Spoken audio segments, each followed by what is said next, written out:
Testing 1 2, testing 1 2. What's going on, everybody? It's Coach Gary. How you guys doing today? We got two games, and this is the Sweet 16. We got Maryland, number 4. They're the number 4 seed in their division, and they're taking on the number 1 Florida Gators in that region. And we have a score already. And it's going to be Maryland with 2.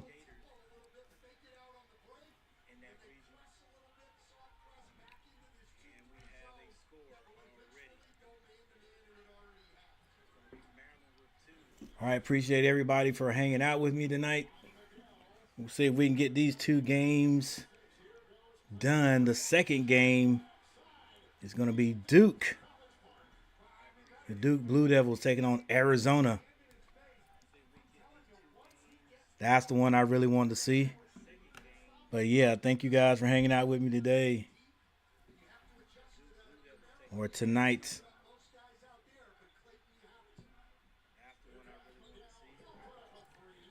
All right, just shot missed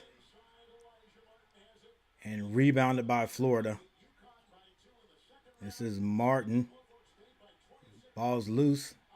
3-point shot, no good. Rebound. Florida saves it.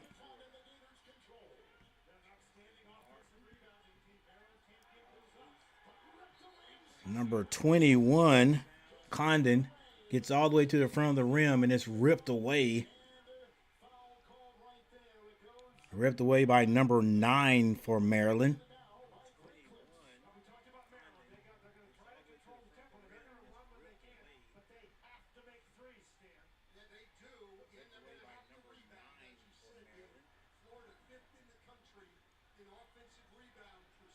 All right, the score is 2-3, 18-10 on the clock. Loose ball on the floor, and that is going to be out of bounds to Florida.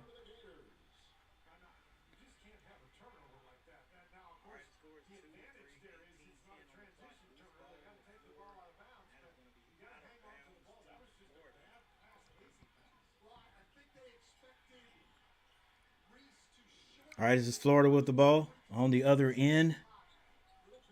They're looking to go down. They go to Condon.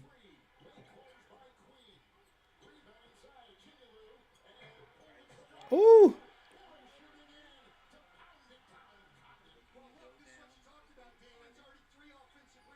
Slam dunk. And a steal by Florida.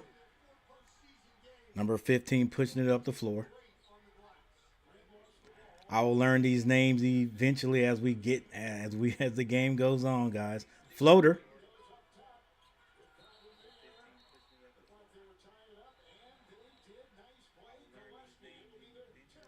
Gillespie with the steal for Maryland.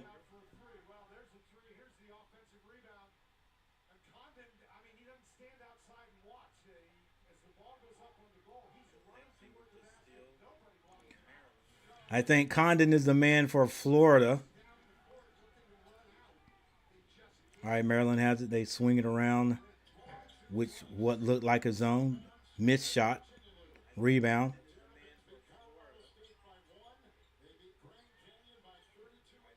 And they try to go into Condon. He can't handle it.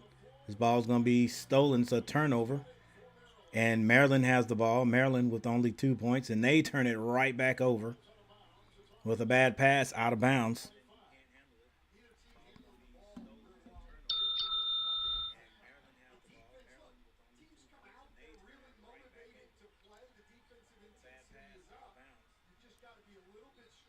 All right, for some reason I have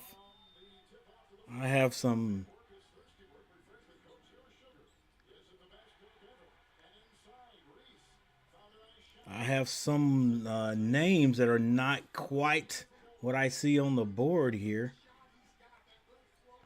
But we'll see if we can get this going here. Condon hesitates. Then he flips it in. He was below the free throw line, and no one decided to pick him up.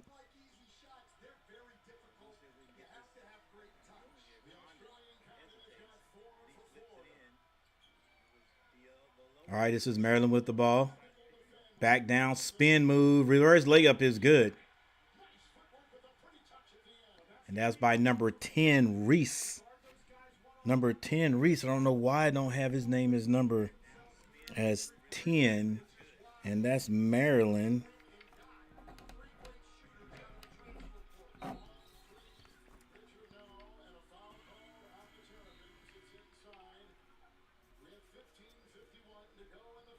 All right, so we have our first time out.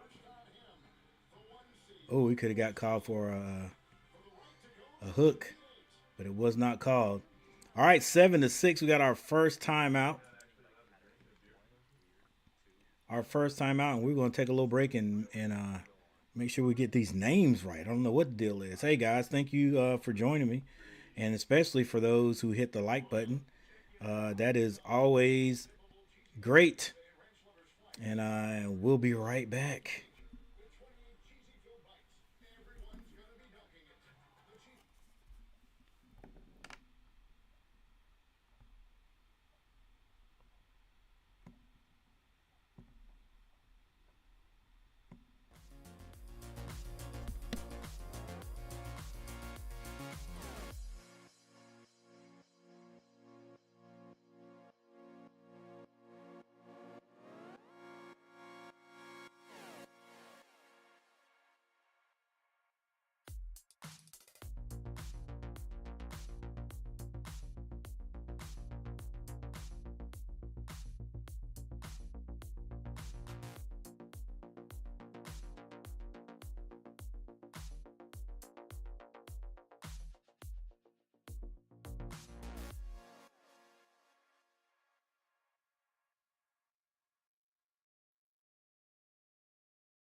All right, we're back.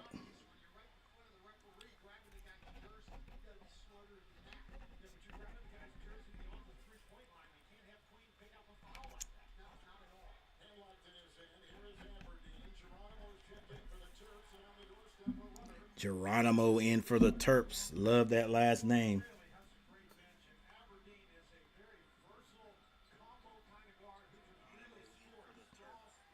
All right, so going to be Maryland with the ball. A drive to the basket, high floater, no good. Miss, but a rebound. And it is Reese. Reese with the rebound and the putback. He is fouled on the play. He'll go to the free throw line.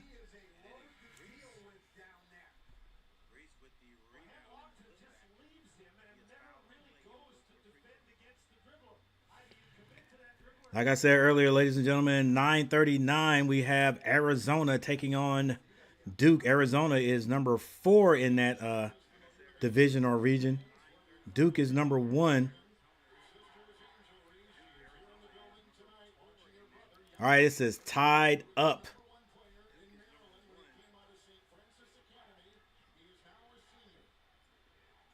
This is Florida with the ball. Florida actually number 1 in this region. Gillespie with the jumper. That's no good.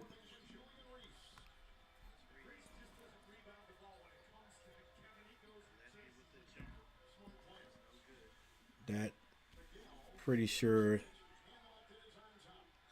it's going to be Reese with the ball. He's a load. Spin move, kicks it out. Maryland now has 4 seconds to shoot. Skip pass. Going to have to be a long one. And he does not get it off. Shot clock violation on Maryland. One too many passes there. But great defense. Great defense by Florida. 14:29. 14:29 on the clock.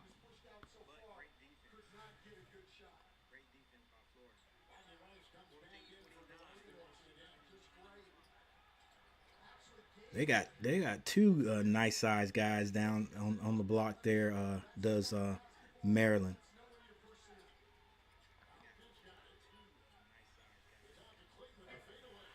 Clayton with the fadeaway, and that's good for Florida. Now Clayton's one of the main guys for Florida.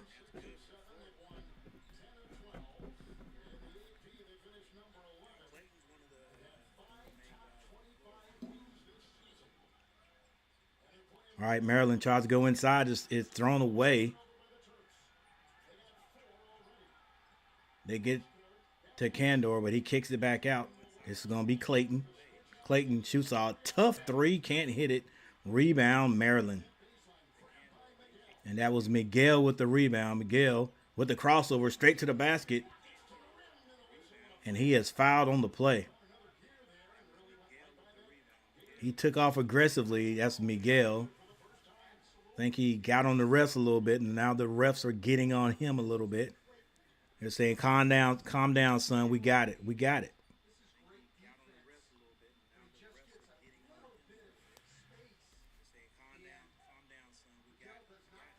So I think number 10 for Florida is Hall.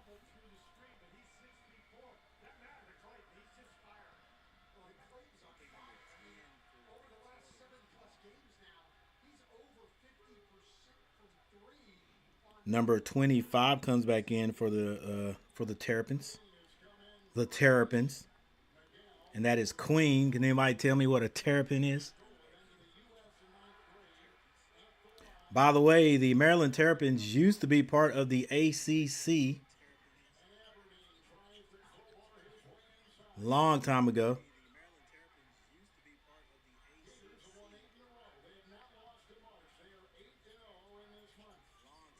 All right, this is Florida with the ball.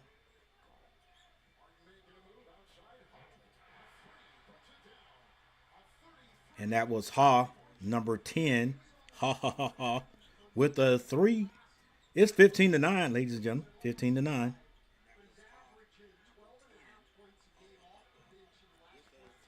Florida.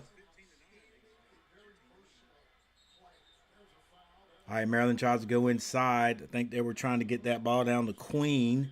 And Queen is being guarded by a young man with a nice name, Hanlogton. Hanlogton. Hanlogton. Hanlogton. Hanlogton. Okay. He's number 3.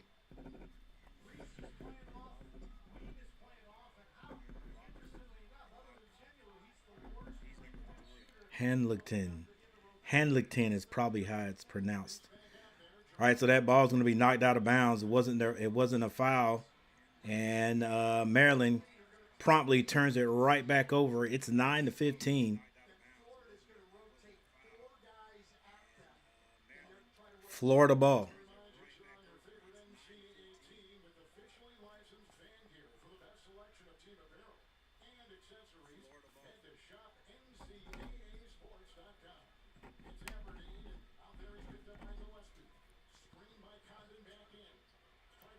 Ball is stripped on the floor. Should be an easy layup at the other end. It is not an easy layup. They may, looks like Condon. Oh my goodness, Condon, their big guy, must have twisted his ankle. He is not putting any pressure on it. Yeah, it looked like it was going to be a wide open layup at the other end, but Florida continued to play defense.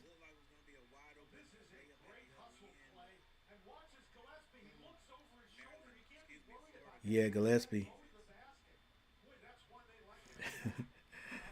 Looked over his shoulder. That'll slow you down every time.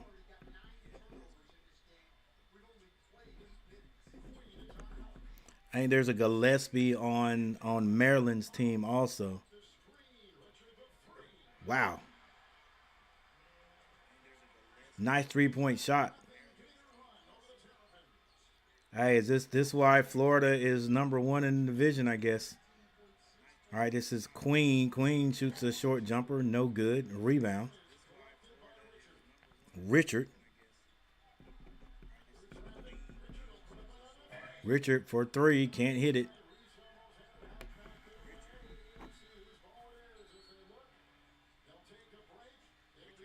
And we have another break.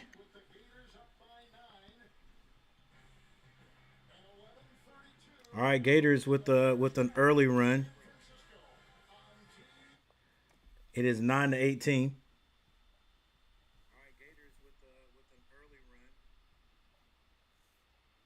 And we have another timeout, so we're going to take just another break. After this, we're probably going to not do so many breaks. I think this is a media timeout.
All right, so I think that is both teams with a shot clock violation. Everyone focusing on defense, playing some defense. Lose and go home. You got to win in these games. This is the Sweet 16.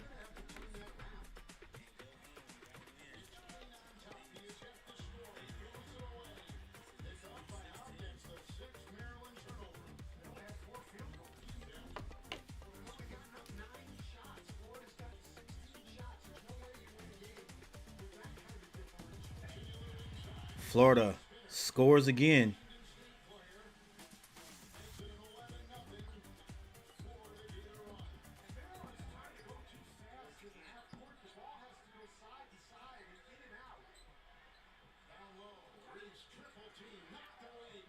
Reese can't score, but Queen with the rebound.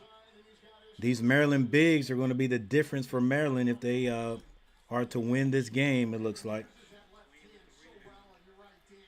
Gosh, I wish my Tar Heels had that problem. All right, so it's number 11 for Florida. That is Aberdeen. He's turned away. A steal. Stolen by Miguel. Miguel with the crossover. Going straight to the basket. Strong. Left hand layup is no good. Rebound. Haw. And he gets it to Aberdeen. Throws an alley. Is too high. He tried to get that to Richard. Richard couldn't get it. Quite a few turnovers in this game on both ends.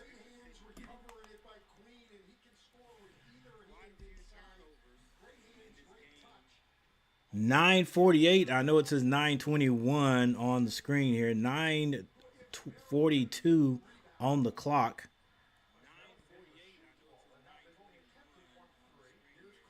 Floater by Queen. I told you the big guy's going to have to do it for Maryland.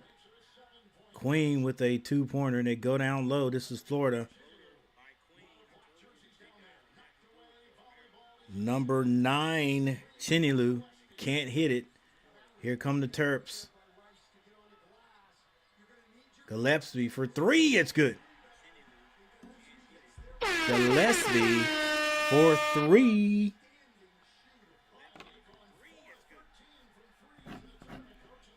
And now it's 16-20. Only a 4-point game right now. This is Haw with the ball for Florida.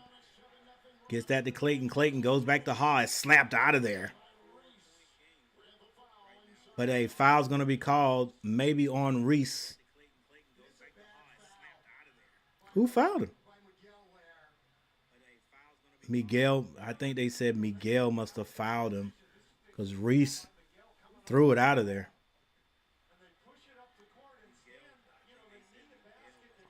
All right, so it looks like Haw is going to be at the line. He does hit the first.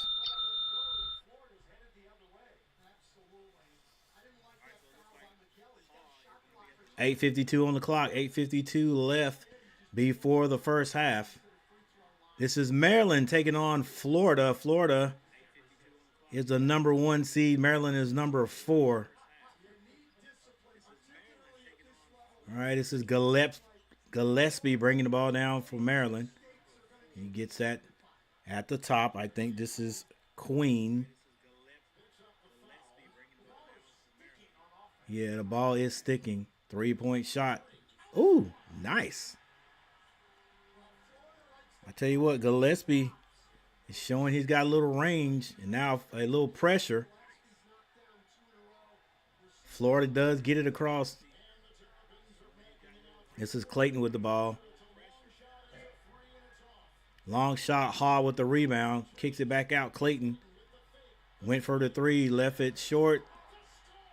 He goes to the basket with a scoop layup. It's good. 19-24 is our score. This is Queen for three. Can't hit it. Rebound, Haw.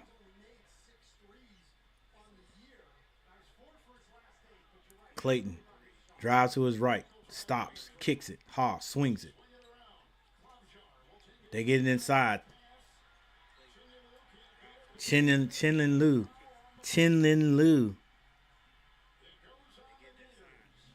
He can't handle it.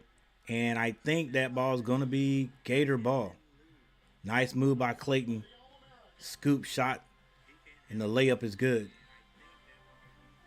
And we have yet another timeout. We got 7 minutes. I've got 7 minutes and 37 seconds left before halftime.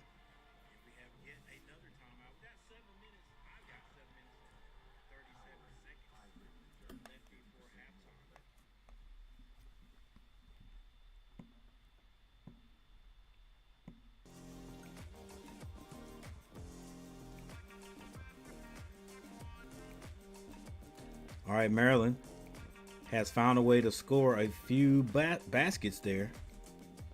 Gillespie showing he can shoot the ball. However, Florida, the number 1 seed, still with I could say, is that comfortable? Not a comfortable lead, but they do have a lead. All right, so let's check out the box scores.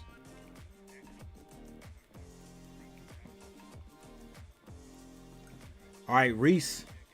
This is for Maryland. Reese with 7 points. Queen has 4. Gillespie with 8.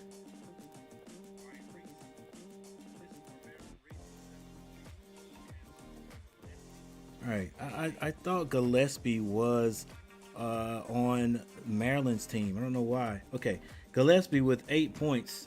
Rice hasn't scored. Miguel hasn't scored.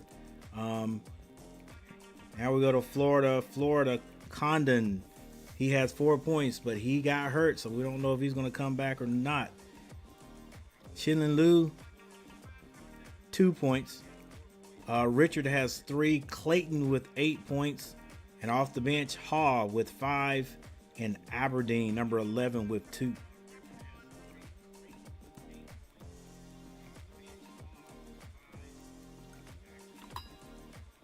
All right. Gillespie is a Maryland Terrapin. So he is number 0.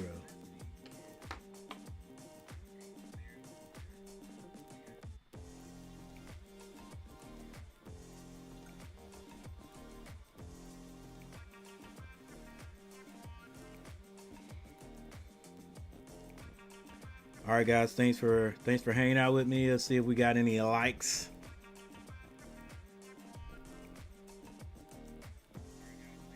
We got 1 like. Thank you for hitting that like button. I appreciate it.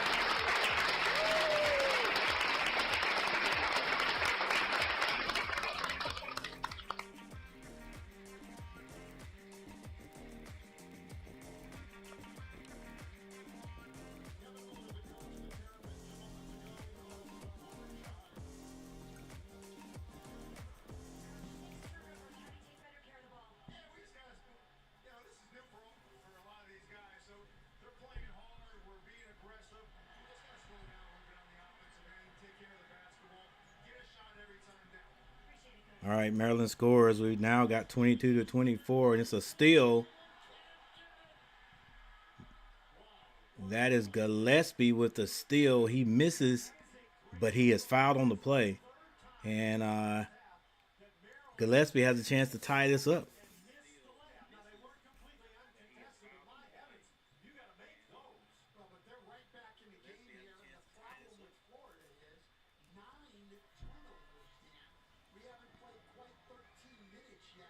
Gillespie hits his first free throw. 7 minutes and 12 seconds on the clock. It's a 1-point game.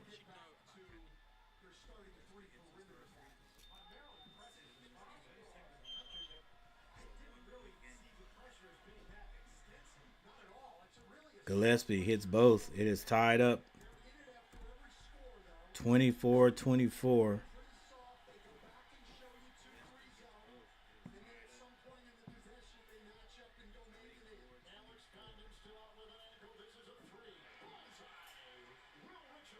And Richard comes back at the other end and hits a 3 for Florida. 27-24.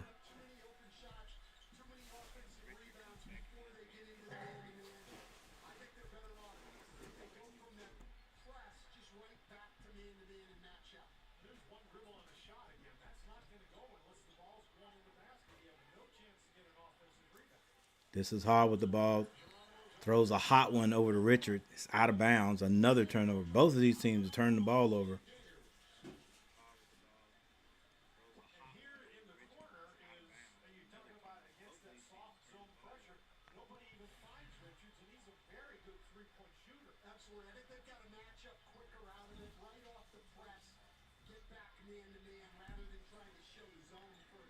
This is Maryland with the ball.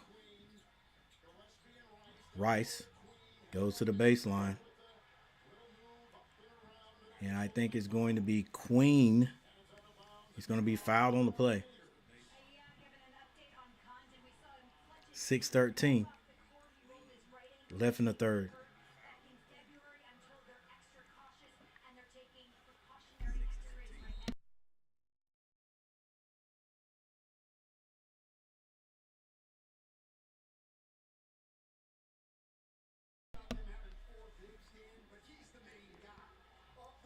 All right, this is Derek Queen on the line. Derek hits the first.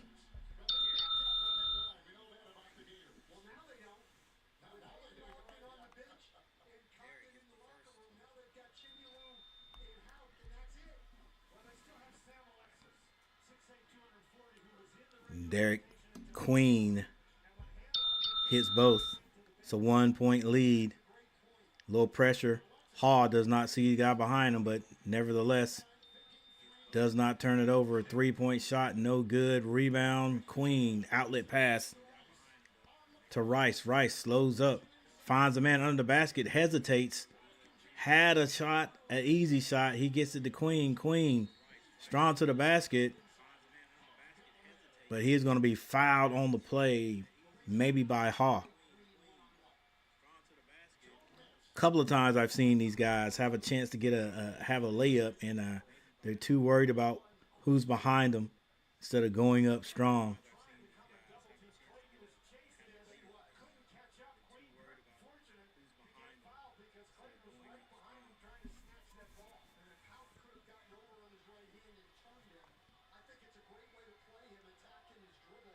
All right, this is Queen back on the line. Queen rattles in the first.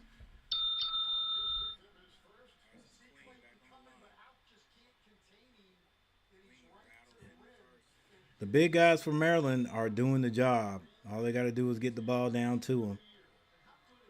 Actually, Gillespie shooting the ball from the outside too. And a big man that can shoot free throws. Well, I tell you, I wish my team Carolina had that. All right. Maryland takes the lead by 1, 28-27. A little bit of press is broken. This is Hall with the ball. Hands that to Clayton. Clayton cut off at the three-point line. Skip passes that over to Richard. Richard finds Chinaloo. He can't hit it. Chinaloo, I think it is. All right, this is Gillespie. Gillespie with the crossover, finds Queen. They swing it and almost turns it over. This is Queen with the ball again. Finds Gillespie. They've got 8 seconds to shoot. They go back to Queen. Queen on that wing. The jumper is good. But the ref says no, it is a foul on the floor. If he was in the pros, that would be good.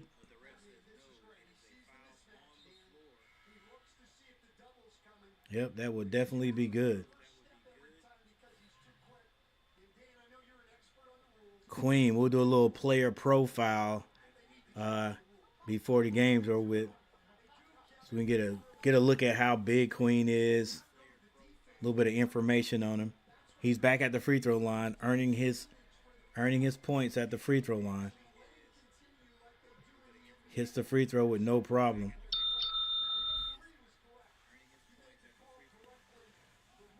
Remember, Maryland's the number 4 seed. Florida's the number 1 seed.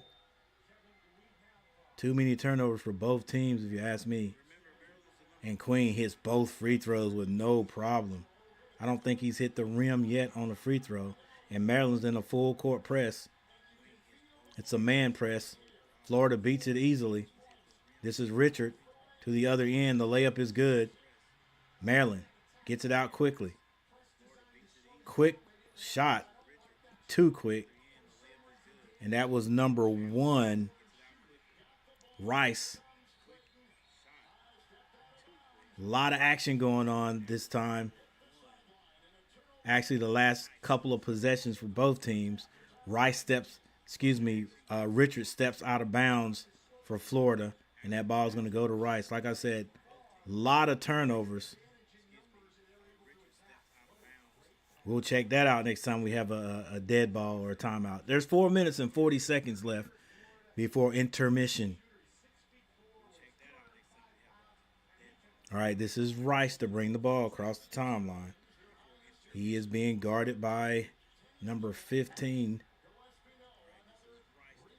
That's Martin. At the other end, that is going to be Richards with the layup. Maryland didn't get back.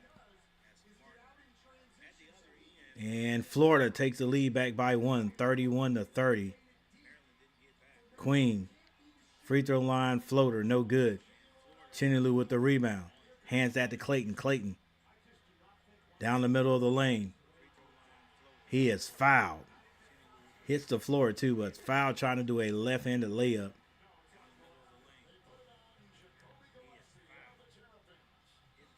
Got to get back. All right, so we do have a timeout right here.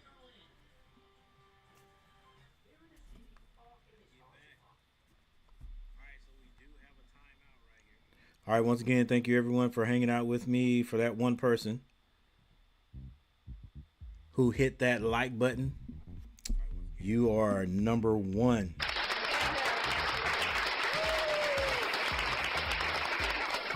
All right, so one thing we can do is look at the we can take a look at the team stats.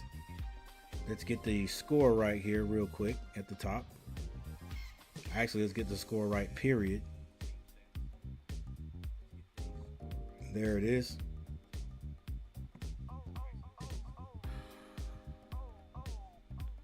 And we'll go to the team stats while I change the score.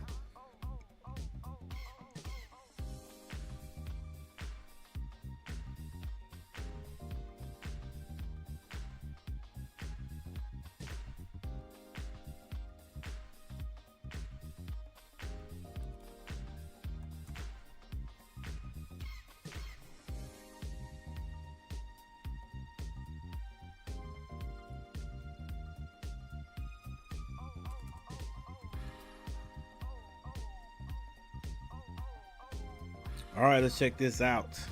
So 31-30 Florida with the lead. Maryland did have the lead there for a few possessions.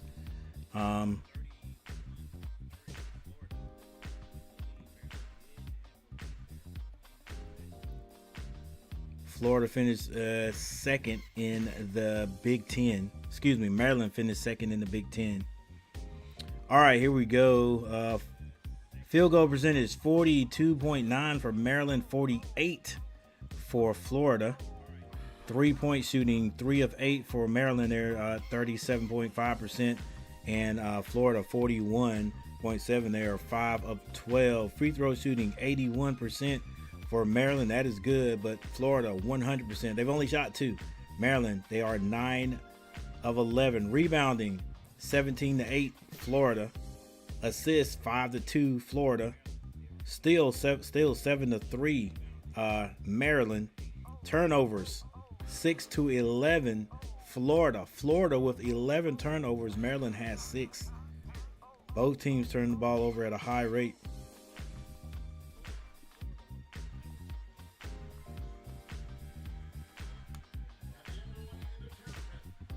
Fast break points go to Maryland, 4-2. Points in the paint, 14-12, Florida.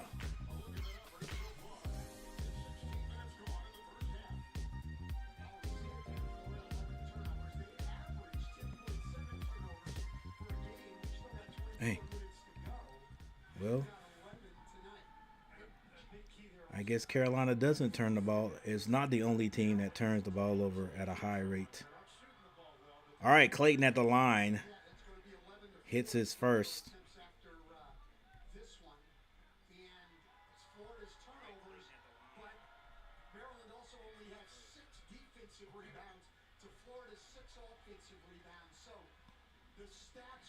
Score 33-30.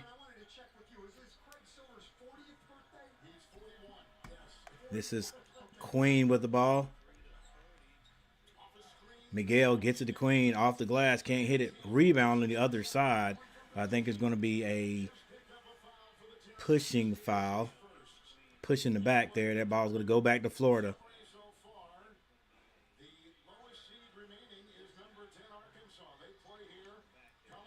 Arkansas put Carolina out last year. All right, here we go. Ha. Skip past that over to Clayton. He shoots a three. Misses it. Rebound. They get it to Ha. Finds Richard. And that's his name, Ha. I didn't laugh. Wasn't Ha. Richard to the basket. Kicks it. Ha for three. Can't hit it. Rebound. I think this is Rice with the rebound. He gets it to Gillespie. Back to Rice. Rice. Now they find the big guy. Rice for three. Ties it up 33-33.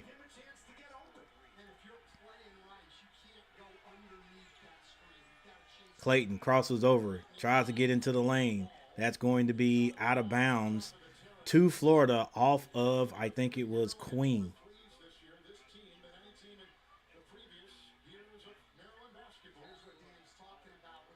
This is Reese. Reese is going to get that assist. All right, turnover. Another turnover by Florida. And they said they averaged 10 turnovers. Dang, how could they be well, I guess it's possible.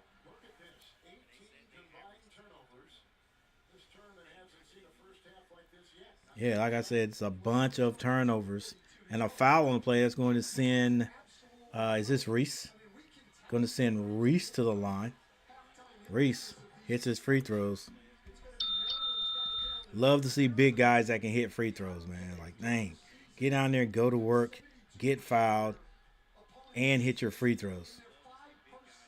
Reese, and as I speak, he misses the second one.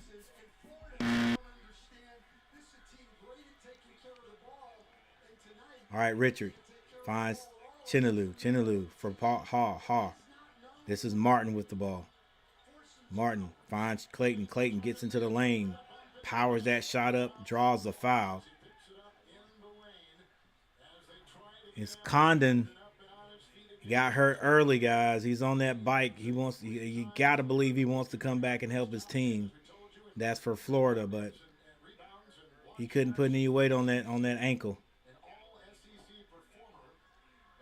Hey, it's probably, if he doesn't get back today, he probably won't play because that thing is going to swell up on him. It's going to be sores. I don't know what.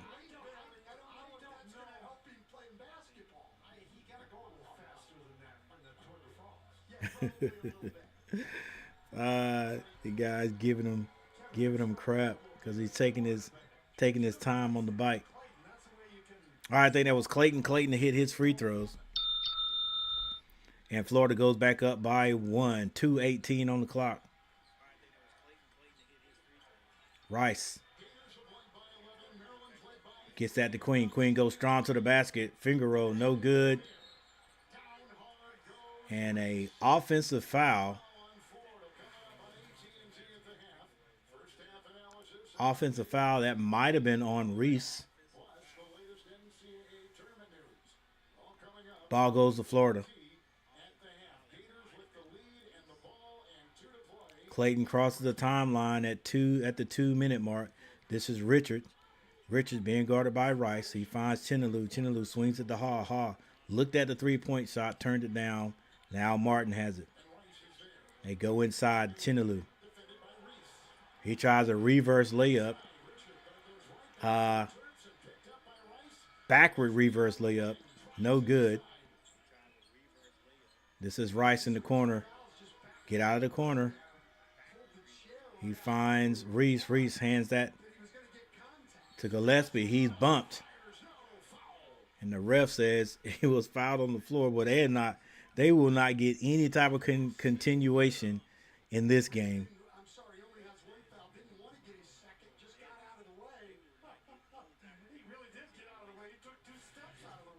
Maryland is they're the underdog, right? They're hanging in there. I mean, not really. They're not just hanging in there. They are excelling. And one thing I like to see is this team is guys who can hit free throws. Did I just jinx him? Nope.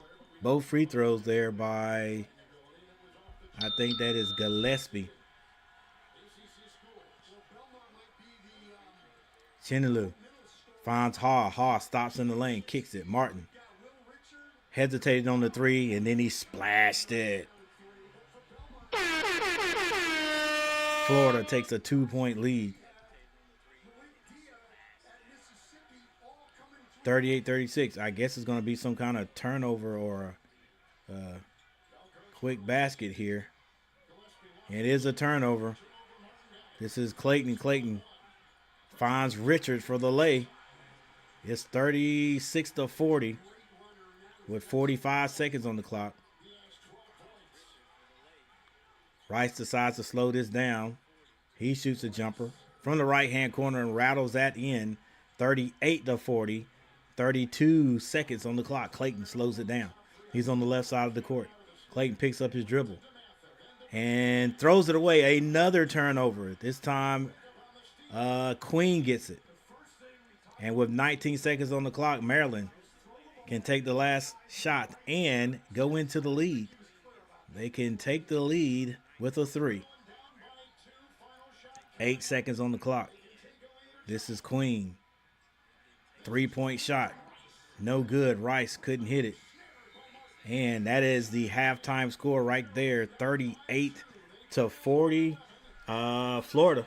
Once again, Florida, the number 1 seed in this region. Maryland, number 4. This is a Sweet 16. Guys, let's go over the scores, the stats. We'll take a little break and then we're going to be right back. It is, I think it's an interesting game. Who knows what is going to happen here. Didn't get a chance to look at matchup predictor, but I would say matchup predictor probably gave this to Florida since they were number 1 by a slim margin. But both teams are turning the ball over at a high rate. But anyway, here we go. So for Maryland, Reese has 8 points.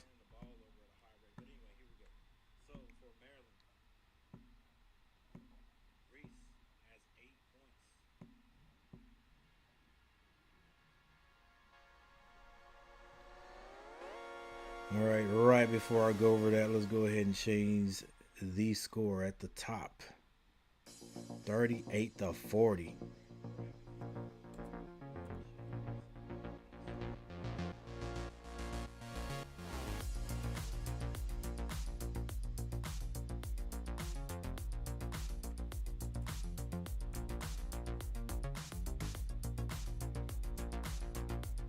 All right, now let's get to it. All right, so Julian Reese with 8 points. Queen has 10. Gillespie with 15. Rice has 5. And the bench with Geronimo and Harris Smith, they have not scored. We can go ahead and look at foul trouble. Anybody in foul trouble for Maryland? Personal fouls, no. Miguel has 2. Leading rebounder for Maryland is Reese with 5. And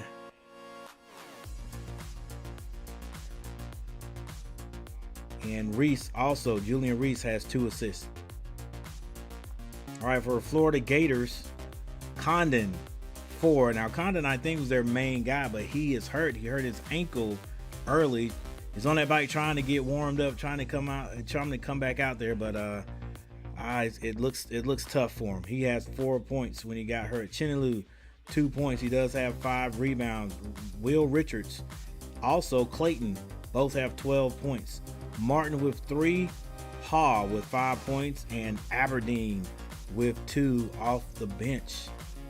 Foul trouble, no one. Well, no, I'm wrong. Handlington has 3. All right, like I said, leading rebounder. Actually, there are 3 guys with 5 rebounds for Florida. It's going to be Chinaloo, Martin, and Haw. All right, real fast and straight to the team stats. We've already went over this one time, but it can't hurt to go over it again. Both teams shooting decent from the field. Maryland 42.3, Florida 46.7. 3-point shooting, Maryland 4 of 10 for 40%. Florida 6 of 15 for 40% also. Free throw shooting, Maryland shooting 80%. They're 12 of 15, while Florida is 6 of 6 for 100%. Just teams that can hit free throws. Teams that can hit free throws. I'm telling you, free throws help coming down to the end of the game. Florida out rebounding Maryland by a large margin, 21-10. 5 to 3 assists for Florida.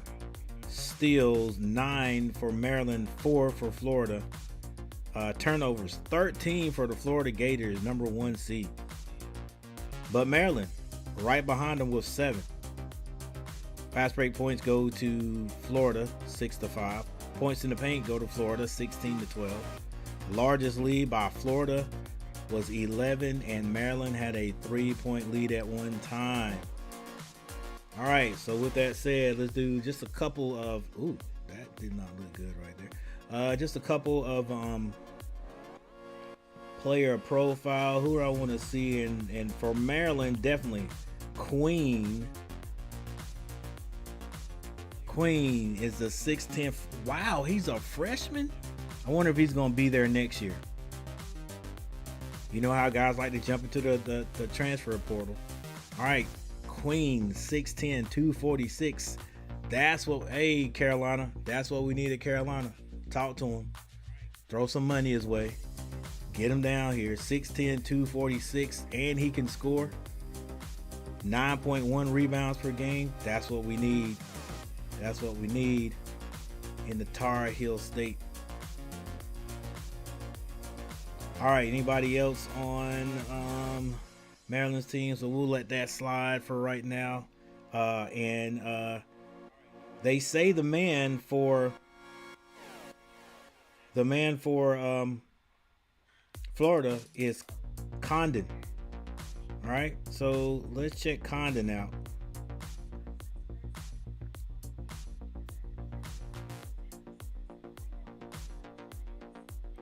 All right, so Condon, Alex Condon, he is a sophomore. Young guy getting playing time, getting national exposure. He is 6'11", 230. 6'11", 230. Scores about 11.1 points a game, 7.8 rebounds. Okay.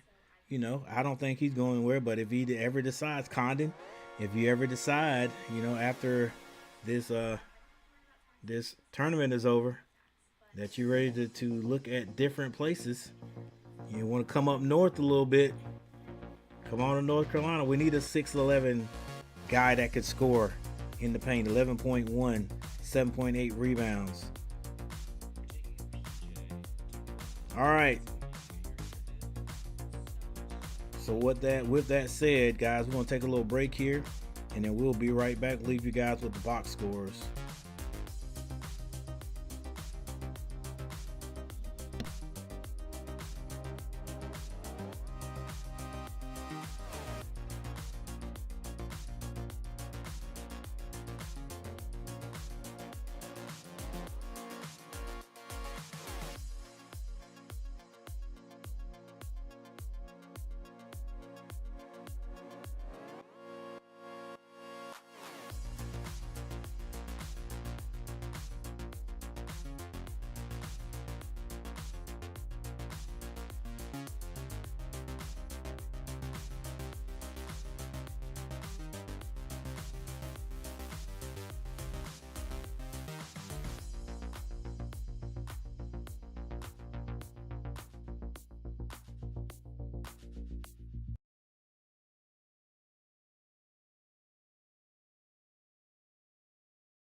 All right, so we start the second half with Condon still out.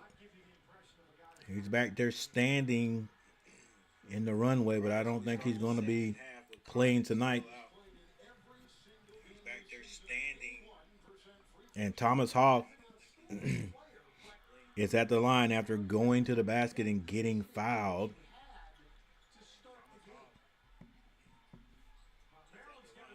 Florida extends their lead now to 4.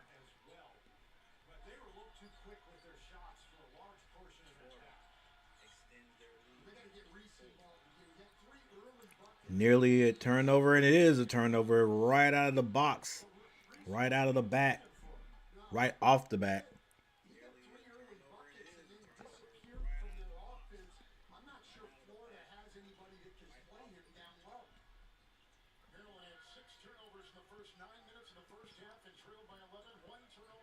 This is going to be Richard kicks that over to Martin for 3. Martin hits another 3 for Florida. And Florida, the best team out of the break. 18:53 on the clock. Oh, might have been a walk right there, but a layup by Queen. And it may have been, I would give Reese the assist. And back at the other end, Florida turns it over. Bad pass, Rice with it now. And a foul's going to be called. I think it's going to be called on Richard.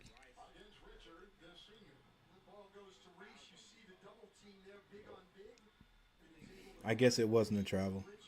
By the time he called it, 2 steps.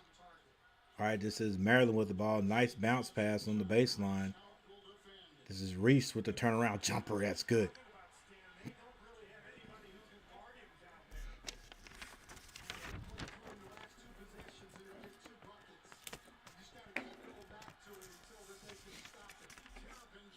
And now it looks like the Terrapins have awakened.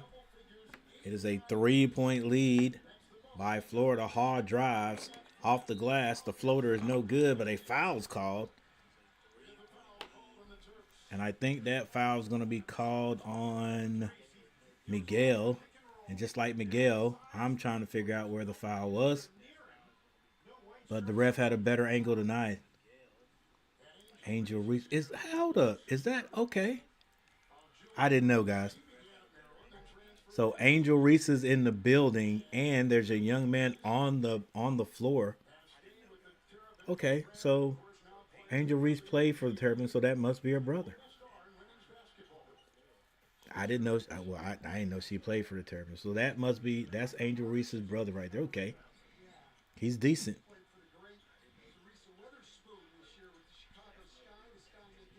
All right, 42-46.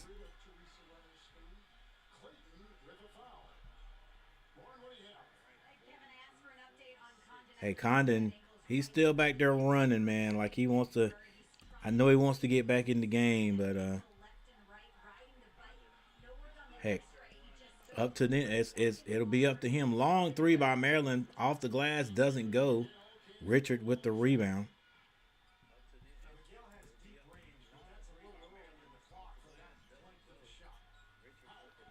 Hogg gets beyond the free throw line, below the free throw line, decides to throw it back out to Clayton. Clayton goes around, back to Hogg, wide open for a 3, short. Rebound. It's going to be off of Maryland, stays down here with Florida. 42-46 is the score.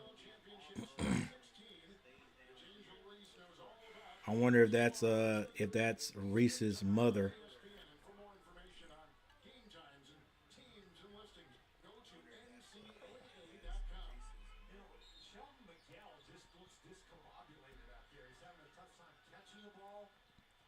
I don't know what kind of handoff that was by Chinaloo, but it's going to stay with Florida. Kind of tight right there, tight quarters. 17-10 on the clock. This time Florida gets it in clean. It was Clayton to Haw. Haw picks up his dribble. Goes back door to Martin. Martin tries to go baseline. It is cut off, but he finds Chinelu under the basket for his first points, if I'm not mistaken.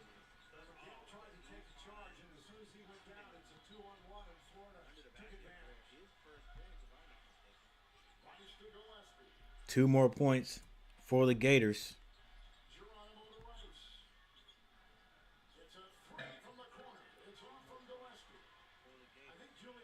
Boy, that basket is sounding off on the missed shots. This is Clayton.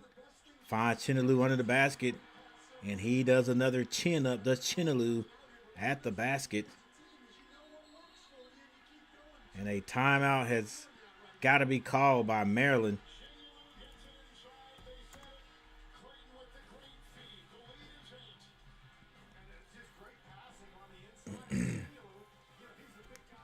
Hey, just a good timeout there. Good timeout by Coach. Like I said earlier, or like we know earlier, Florida has had a lead of as many as 11, and Maryland came all the way back and took the lead. So this is a good timeout. Ooh, what am I doing? Come on, Coach. What are you doing here, buddy? Okay. It's a good timeout by the Maryland coaching staff because they could stem the tide and get right back in it. Right now is an 8-point lead by Florida.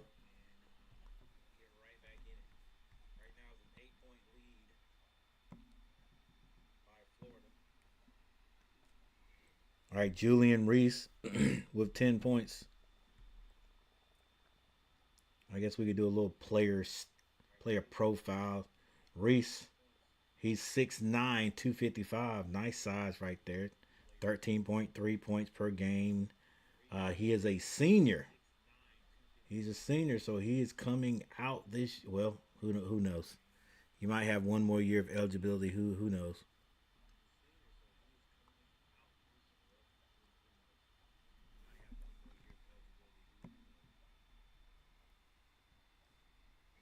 All right, so the leading. Let's go top three scores for both teams. For Maryland, it's going to be Gillespie, Jacoby Gillespie with 15 points. Following him is going to be Derek Queen with 12, and then Julian Reese.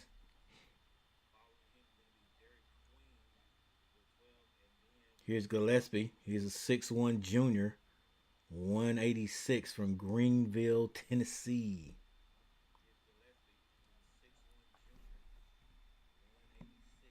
All right, moving down to the Florida Gators. Florida.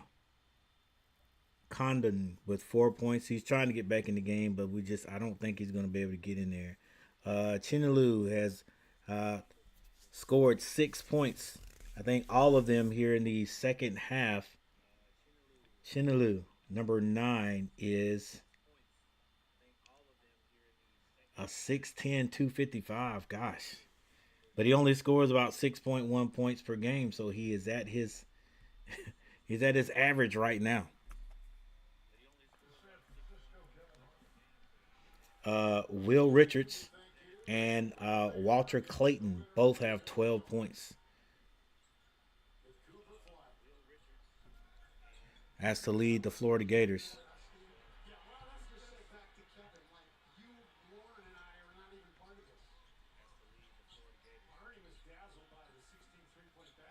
All right, so it's Florida with the ball. Martin for 3, can't hit it. Rebound, Reese.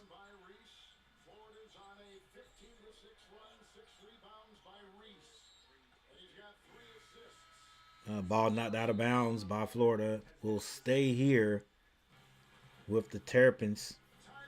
And we got another timeout Man, these media timeouts, I get you got to take them whenever they call, whenever it's time to take them. But dang, well, just right after a timeout, just seems weird. But anyway, hey, thank you everybody for hanging out with me. Those people who hit the like button. Let's see, we had two the last time I checked, and we still have two. But for those two people who hit the like button, thank you.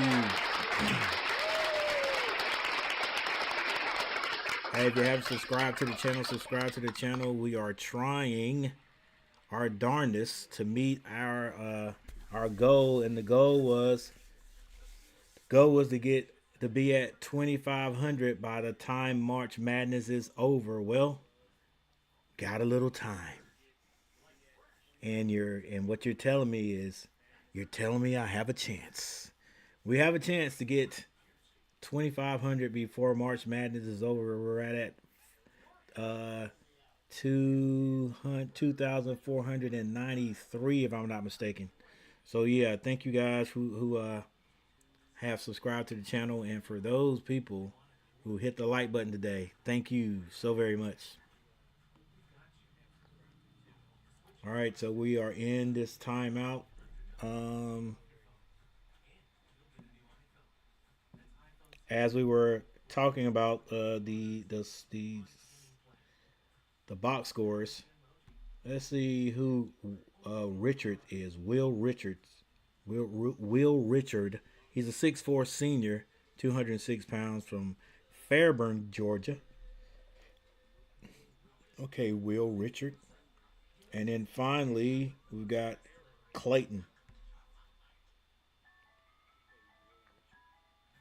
Clayton is. All right, Clayton is a 6'3" senior from Lake Wales, Florida. Averages about 17.9 points per game. Right now, he has 12. I wonder what his prospects look like. If he is he trying to come out this year? This actually his last year of eligibility. Um, so they have Clayton and Condon, but Condon is hurt right now. He's still back there in the tunnel trying to run, trying to. I think they said he was. What's the status? Uh, Probable or whatever.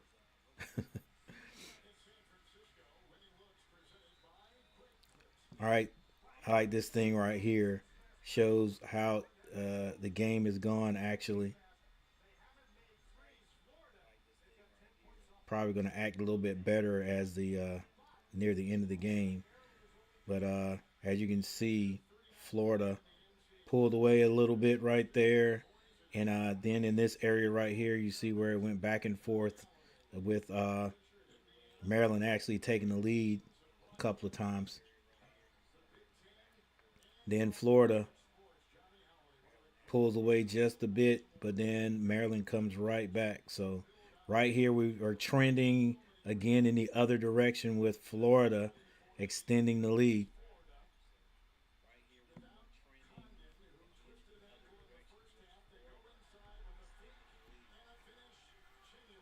All right, and so it looks like Florida is continuing, and Chinelu, who was quiet at the beginning of the game, is now uh, able to get loose somehow, and he's got 8 points now. That's above his average. This is Reese in the paint, turns. He's short, but he's got a little help from his friends, and that friend is none other than Queen over there.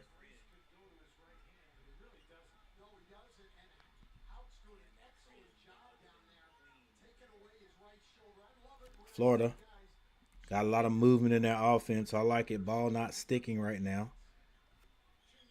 This is Chinelu to hand it off to Martin for three. He can't hit it, but rebound. He's everywhere. Skip past to Clayton. Right back at the same spot. This time, Martin splashes it. Good ball movement by Florida. Guess this is why they're number one, the number one seed, huh?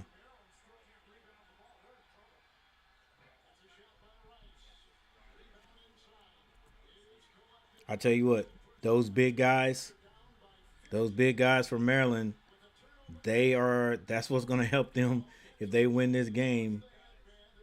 All right, we got another turnover by Florida. Dang. I didn't think any team could turn it over as much as my team, Carolina. And Maryland scores. It's another 3. That might have been Miguel. Nearly another turnover, but a foul is going to be called, this time on Rice. And Condon comes back into the game with a nice one of those little track jumps. You guys know what I'm talking about? How those sprinters, before the sprinters get ready to run, they stand in one spot and they do some vertical hops. That's what he did before he got out there. So I'm pretty sure that ankle's still hurting, but he's trying to fight through it. And Maryland trying to come back. They get it down inside. Back to Condon. Condon finds Aberdeen. Condon in the paint. Condon stripped. Another turnover. Dang, man, this might be a record of turnovers for teams, especially being this deep in the NCAA. And just as I speak, they turn it over. I should put my laugh track on them, but that ain't even funny. Just a unforced error right there. That time, it was Harris Smith, I think, to lose the ball.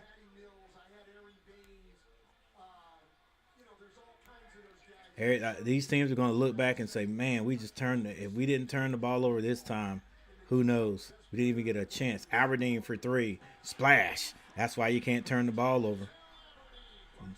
Not against these Florida guys. And heck, Maryland might want to stay out of the zone because Florida can shoot over it. Queen with the hook. No good. Rebound, hand Logden. Clayton to the basket. Layup is no good, but he's fouled on the play.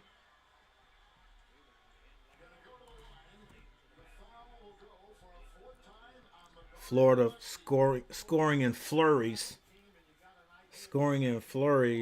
Maryland making some moves, but then Florida just comes back in flurries. And with both teams turning the ball over, man, it's just kind of hard for Maryland to make up some ground. Clayton at the line. He misses. Whoa.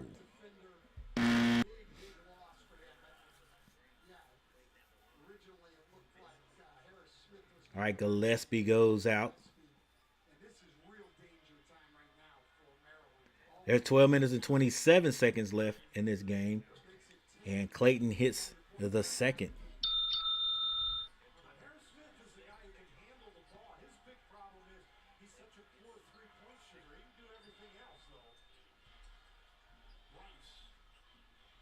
All right, this is Rice being guarded by Aberdeen. Queen. He's hard. Hey, the freshman. He is hard to handle down there. I think, what is he, 6'10", 250 something? And he's going to work on these seniors. I'd like to see him play next year, and I would love to see him get in the transfer portal and come to North Carolina. We need a big that can score. All right, this Condon gets all the way down on the block. Has to get that back out to Richard. Step back. Finds Condon. Condon put it on the floor. Couldn't handle it. Throws it up. Wow. Condon threw that up, and I think it was, what's his name? Hadlockton tipped it, and it went in right after the shot clock. So now it's Maryland's ball. Queen for 3. Queen hits a 3. Whew. These guys are playing.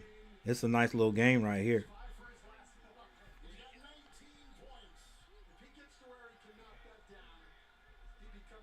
And that's the freshman Queen, basically putting the old school, putting his team on his back.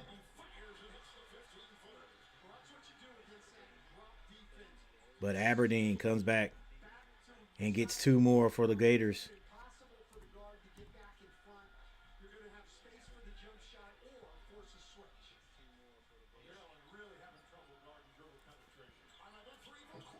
Queen shoots another 3. He can't hit it. It's knocked out of bounds and will go to Florida. I think that was knocked out of bounds by Harris. Harris Smith. Right there, Condon throws it up. Nearly a shot clock violation. And then the big guy, what's his name? Hacklington.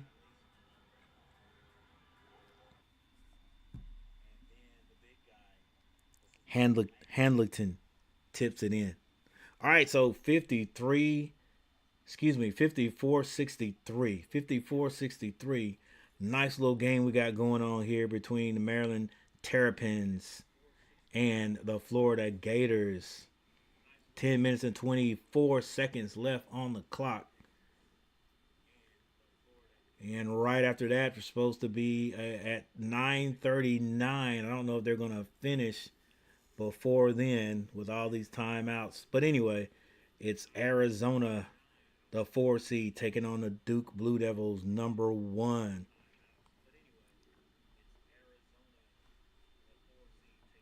All right, a little bit of connection to these games. Well, I don't really have a connection, but back in the day, guys, heck, I think it's probably been like, 10 plus years. The Maryland Terps used to be in the ACC. They defected. They defected and left and went to the, what is the Big Ten?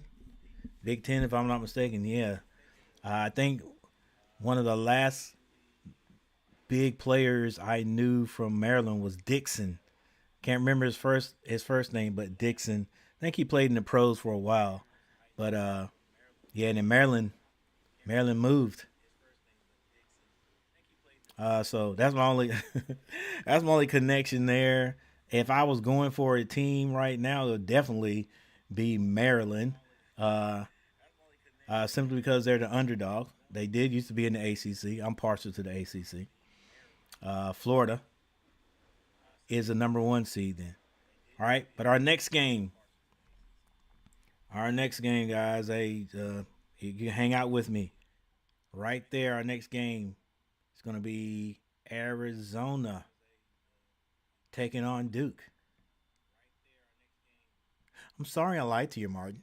I just didn't want to go to Arizona.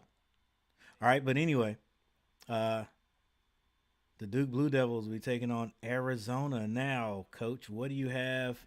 What kind of connection do you have with this team? Well, the last ACC team in this thing is the Duke Blue Devils. Now, I'm a Carolina fan, so you know, hey, if Duke wins, whatever. If they lose, whatever. I'm not gonna be upset or whatever because there are arch rivals, but they are part of the ACC. Uh, Arizona, only the connection we have to that, or I have to that, is Caleb Love. 2 years ago, Caleb Love used to be like one of the main guys, actually the main guy for North Carolina. I say the main guy because he could shoot anywhere. I'm not saying he was a shooter. I'm saying he had the green light to shoot anywhere at any time, and sometimes it drove me crazy. But anyway, we're back. This is Florida's ball. This is Martin going strong to the basket, throws it up, scores, and the ref is going to count that one. Finally, a basket is going to be counted. Sort of not continuation, but fouled in the act of shooting. And Martin hits this one, and he will go to the free throw line.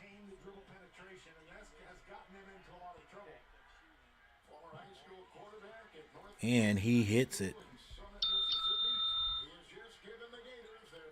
One of the biggest lead, or if not the biggest lead. And Florida puts on a little bit of a press, but Maryland beats it, and Queen, the freshman, goes straight to the basket and throws it down. Clayton stops at the box. Finds Aberdeen. Aberdeen to Condon. Condon gets it to Haw. Haw for 3. Can't hit it. Condon's going to be called for the foul over the back. Again, Condon is 6'10", I think. 6'11", 230. Got hurt early. Hadn't played a lot at all in this game. Now they're going to send him to the bench.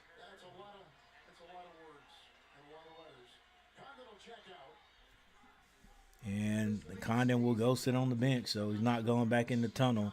I think this is Kutalin. What is his name? Chitolinu. Back in the game. All right, it's a 10-point lead by Florida. Maryland. Rice finds Reese. Reese with the spin move. Off the glass, no good. Rebound Haw. I think it's Haw. Aberdeen. A quick trigger for 3. Can't hit it. Rebound. Martin. Goes to Clayton. Clayton finds Martin. Martin to the box. Fall away jumper is no good. And looks like it's going to be a foul on one of the Florida players. That ball is going to go to the Maryland Terps. Maryland. 8 minutes and 44 seconds on the clock. They're trying to chip their way back. Yeah, that's not a foul. You're right. You're right, whoever the commentator is. That was not a foul. Both going for the ball, like not over the back. All right, 56-66. 8 people in the chat. Thank you guys for being here. Make sure you hit the like button. Let's try to get 5 likes. Reese to the basket. It is blocked by Haw. Reese gets the rebound. Finds Rice for 3. He can't hit it. I hadn't seen Rice shoot a straight up 3 yet. He's always leaning. Aberdeen finds Hawk. Is that Haw or Hawk?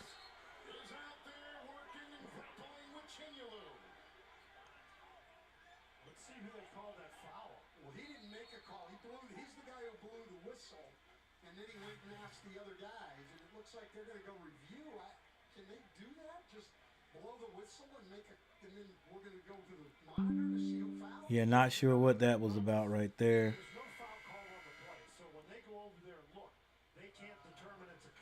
Okay, the ref blew the whistle to stop the little action going on there, a little extracurricular.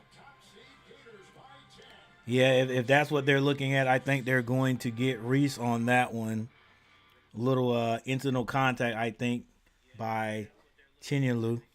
And did sort of hit Reese kind of high, but, I think Reese probably reacted and sort of slung him off of him. I ain't going to say slung him down because he didn't fall. All right, so I think that's what the ref is looking at now. So if you ask me, which I know you're not, but if you ask me, I think this is going to maybe a loose ball foul on Reese. Yeah, on Reese. All right, let's take a look at the box scores. Take a look at the box scores.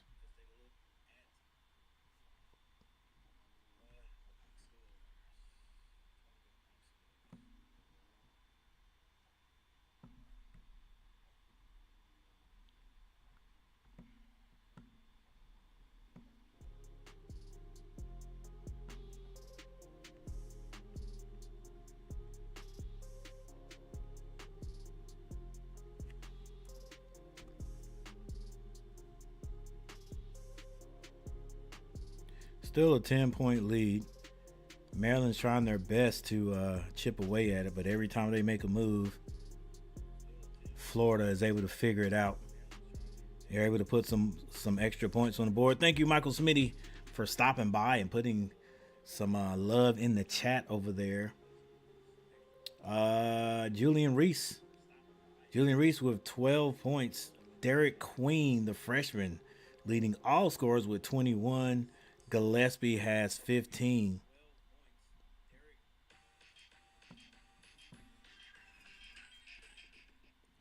For the Florida Gators, their leading scorer is Walter Clayton. He has 13 points, but right behind him, Will Richards and Martin both have 12. I think that's Elijah. It could be Elijah Martin with 12 points. Leading rebounder, that is going to be Chinelu with 8 points. Chinelu with 8 points. And also with 8 for Maryland is going to be Julian Reese, the brother of, that's right. Yes, that Reese.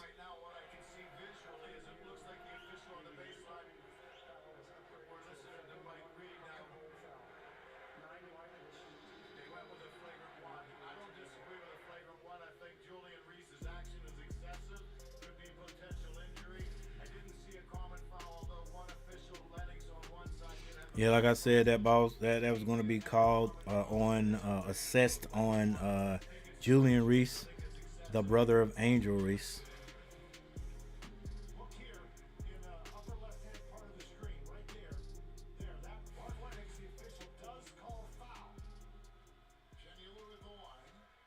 Chendon Liu hits his free throws.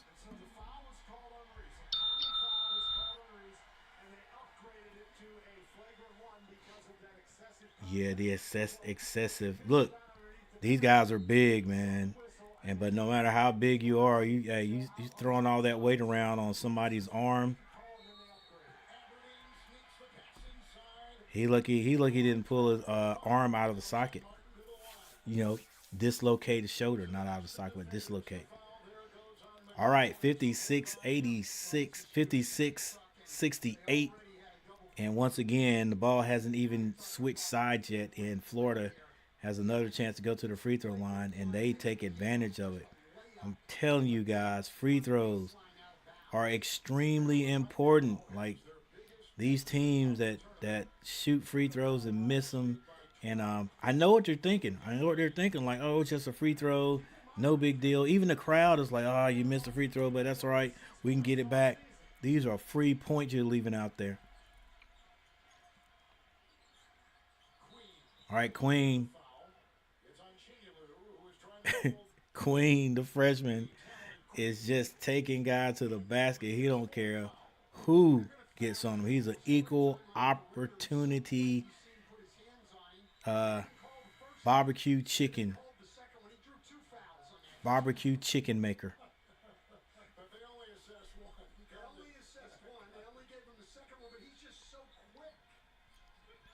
All right, Condon back out there. Nearly a turnover. It's saved, retrieved. Gillespie skip pass over to Julian. Julian goes strong to the basket, and it's blocked by Condon. Aberdeen at the other end being guarded by Gillespie. Aberdeen up with the left hand. He can't be stopped. 72-56 with 7 minutes and 28 seconds on the clock. I think it may be, well, it's safe to say that Florida is flexing their number 1 seed muscles. It was a good block. It was close, but it was a good block.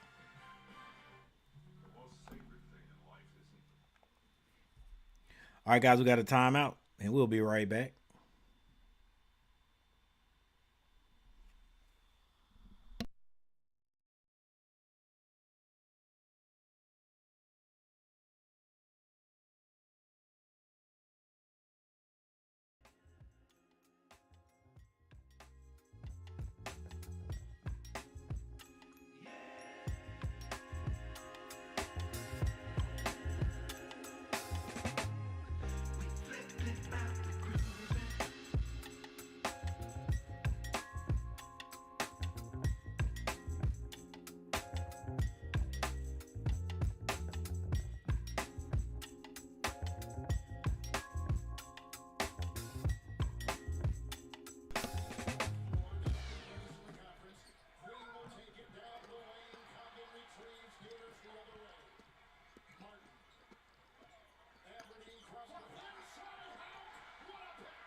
Well, on that time, that time right there, Maryland had, excuse me, Maryland had one less guy down. Maybe he was thinking, hey, ref, why didn't you call that foul? But if he doesn't call it, you got to get up and get down the court. If not, the other team's going to have the advantage. And that's what a good team takes advantage of the disadvantage. 4-on-5. A&T Tech Outdoors, what's going on?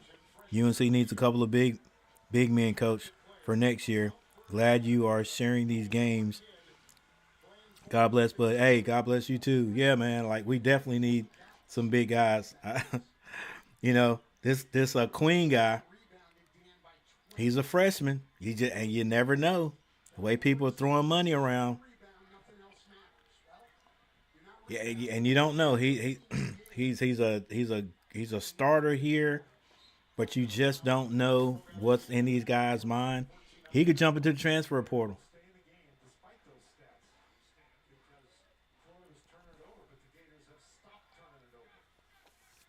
What's the kid's name? Queen. Reese is not bad either, but Reese is a senior. Plus, we don't want the Angel Reese drama in Chapel Hill. All right, Queen with the rebound. Now I take that back. Ain't no drama. All right, Queen for 3. Short. Rebound. Richard gets that to Aberdeen. Aberdeen slows it down. 6 minutes and 29 seconds on the clock.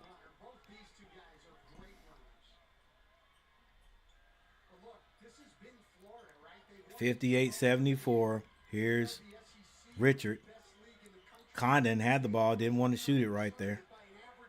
Back to Richard. The hog. Richard, long 3. Can't hit it. Queen with the rebound. He is a strong freshman. Crossover with Rice. He gets into the paint. Throws it back out. This is Queen. Steps through and scores again. This young man, with 5 minutes and 47 seconds left, he may end up with 30. What up, T. Kubler? My bracket is looking good so far. Yeah, hey, not too many big surprises in this year's tournament. Like lower seeds beating a bunch of high seeds. You know what I'm saying? So if you except for a couple, if you basically stick with the numbers, you're probably going to be all right. For example, like the Florida #1, Maryland #4. So unless something big happens here, or something bad happens to Florida, they're probably going to win this game. So if you stuck with the #1 seed in this one, you're good. For right now, anyway. All right, 60-74. Rice, the floater, no good. Gets his own rebound, puts that one in this time.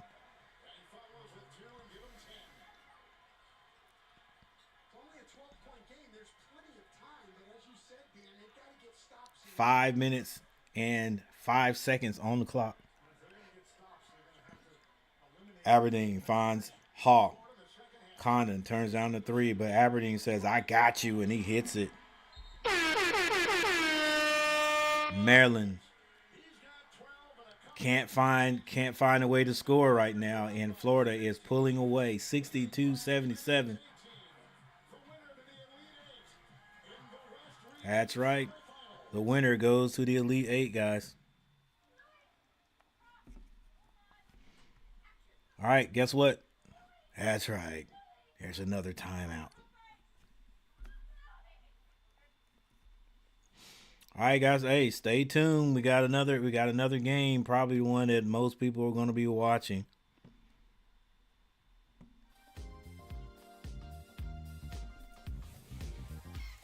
And it's going to be the Duke Blue Devils taking on Arizona. Should be a nice one. Should be a nice one. Feels good to see Duke in Sweet 16. I know it does, Nathan. Oh, that's Nathan. Okay. What's up, T. Kubler and Nathan in the house? What's going on, Nate? Yep. And right now, Duke is playing some of their best basketball.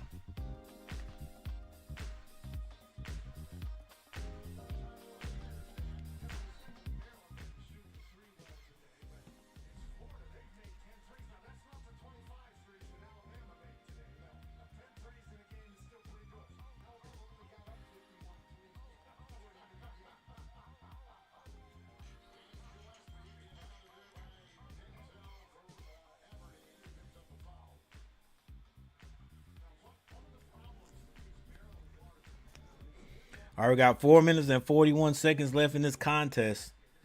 Florida up 77-62.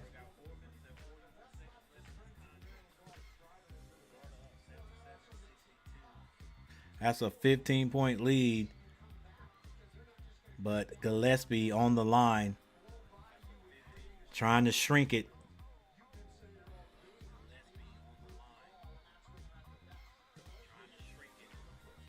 And he does.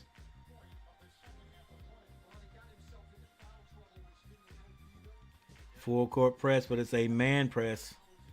Basically, all you have to do is get the ball in on the man press, and everybody follows their man down the court. Florida coolly beats the press. Now this is Aberdeen.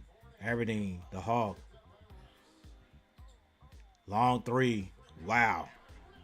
Splashed by Richard. And if Florida's going to shoot like this, I don't think Maryland, with 4 minutes and 10 seconds, has a lot of time. Spin move by the big guy, Queen, to get to the basket. He's fouled on the play.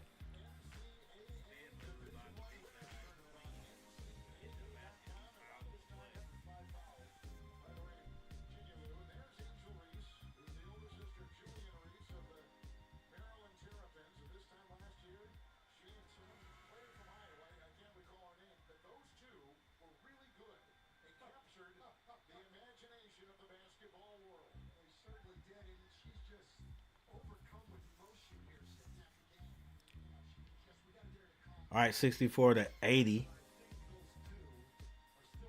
Did Chinlu foul out or something? Yeah, Chinlu has fouled out of the game.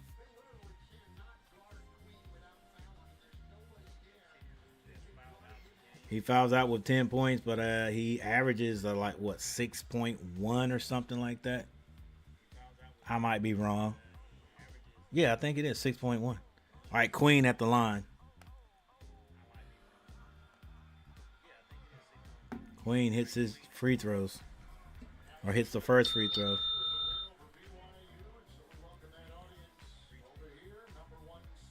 Hey, that's impressive, man, to be a freshman, playing in the Sweet 16, and being the leading scorer on your team. As a big man, you can hit free throws. He can dribble the ball. He's hit a three. I don't think he's going to try to come out this year. All right, 66-80 is the score. 3 minutes and 57, 4 minutes on the clock. Aberdeen. Finds Hogg. Back to Condon. Condon not even looking to score. Bounce pass to Aberdeen on the baseline. Back to Condon. Condon once again not looking to score. Clayton, long three. No good. Rebound, Ha. And that's what he's been doing all game. Richard finds Condon. Condon with the reverse lay. It's good.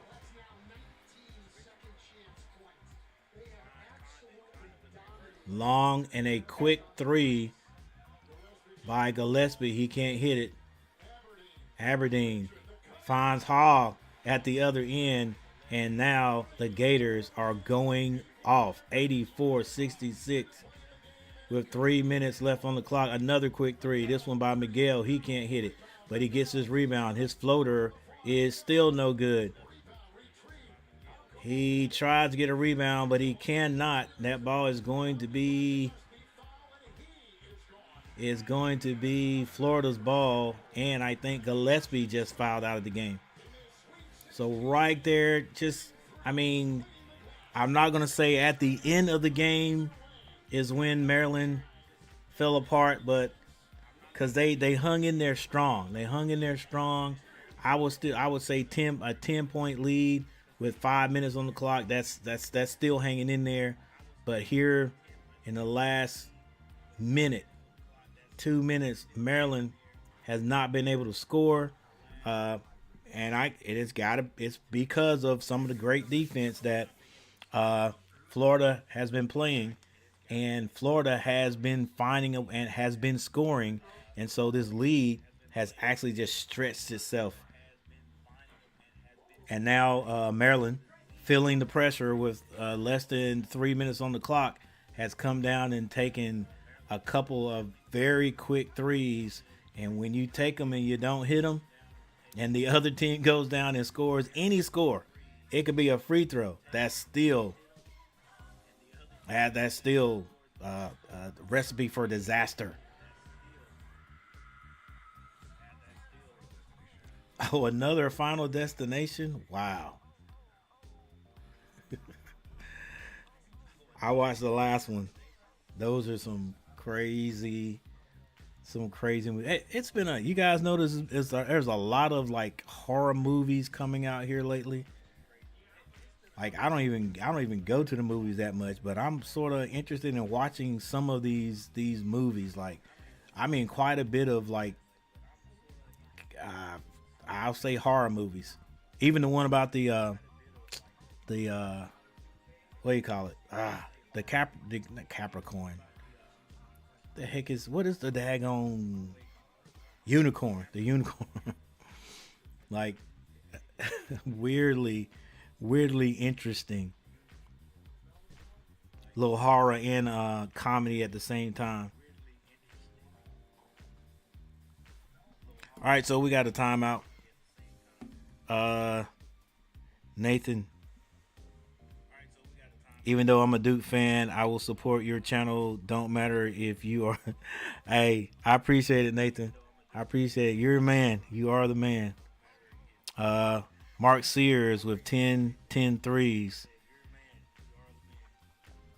Sears, is that the guy from was it Arkansas? Yeah, the guy from Arkansas, the guy that killed the Tar Heels last year, knocked us out of the tournament. Florida is a number one seed. Yep, they're the number one seed in their number one seed in their region.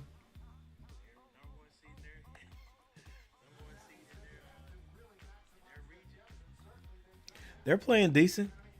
If we have another time, if we have another timeout or whatever, the only thing that I see that they can work on, I mean, a lot, will be the turnovers. They said they average 10 turnovers a game. Condon misses his free throw.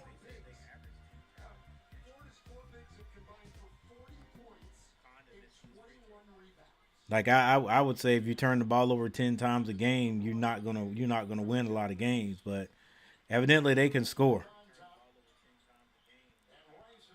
All right, 10 seconds to shoot. Maryland's struggling right now. 2 minutes and 33 seconds on the clock. Sure, they can make a run, but it's just looking very unlikely. That's a 18 point lead right there.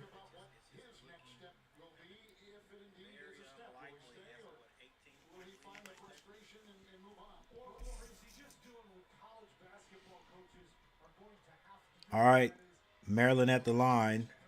This is going to be Rice at the line.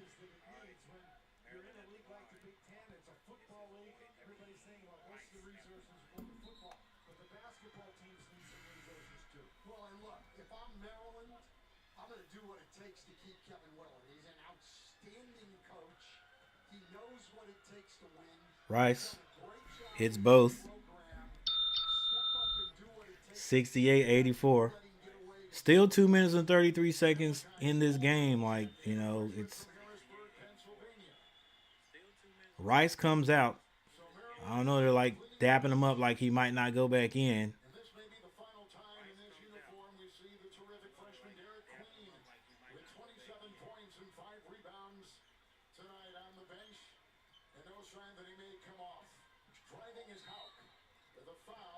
Well, they said, this might be the last time we see Derek Queen. They may not. They may see Derek Queen, the freshman. Like, I don't know if that means he may be turning pro or getting in the transfer portal. And another reason is because their coach they've been talking about it. The coach from Maryland may be going elsewhere. They're not. They don't know. All right, how? I said his name was Hall, but I think it's How. Misses his first free throw. That's another chance that Carolina might be able to get in the ear of Queen. Get in the ear of Queen. Get him down in at Chapel Hill. Thank you. The graphic is very small on your. I appreciate it. Yeah, I've tried to change this, man, and make it a little bit bigger so it could be seen. I guess I'm gonna have to do more work. Cause I guess I could make this bigger, but then I'd have to get rid of some of these other sections here. Well, we got a while to think about it. We got a while to play around with it. We'll go ahead and stay like this for the rest of this year, this season. Then next season we come on. We'll probably have a different setup. All right, I think Maryland, the Maryland coach is I want to say giving up, but it looks like he's waved the white flag because their main scorer, he's on the bench. Most of the starters are on the bench.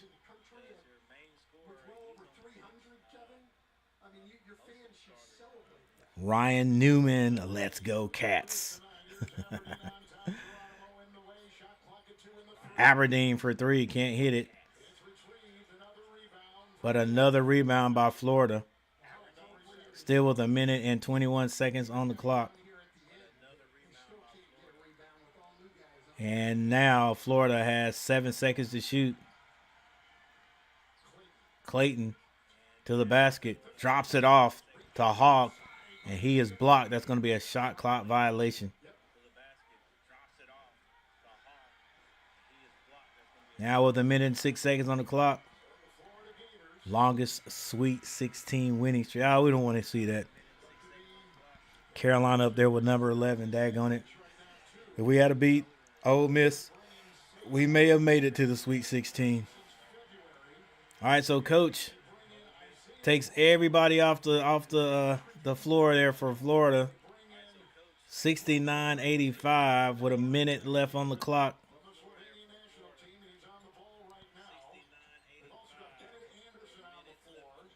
Don't turn the ball over. Hey.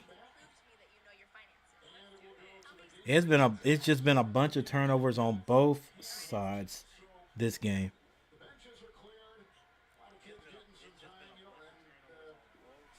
I don't know if it would have hurt more to get to the Sweet 16 and lose,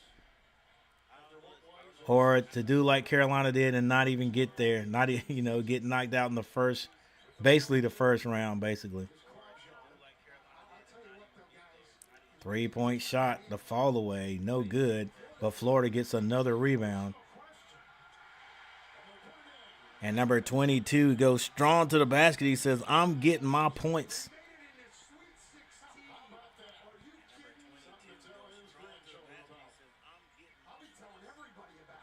Dude. Strong drive to the basket and one.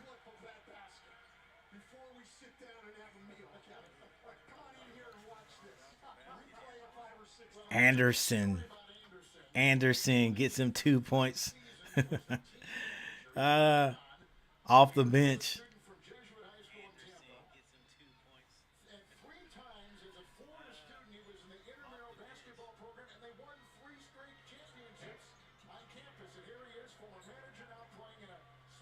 All right, with 23 seconds on the board, on the clock, let's see what Maryland does, because Florida is not even going to try to score. A little bit of sportsmanship right there.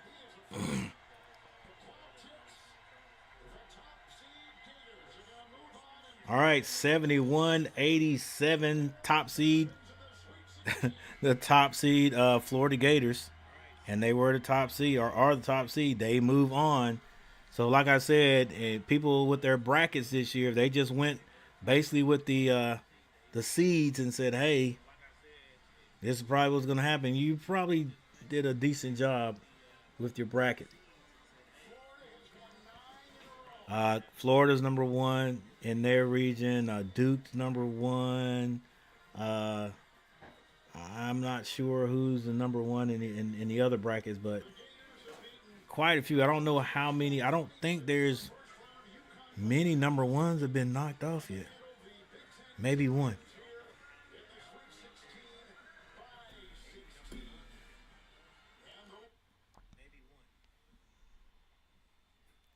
All right, so going on right now, you got well, later on you're gonna have Texas Tech.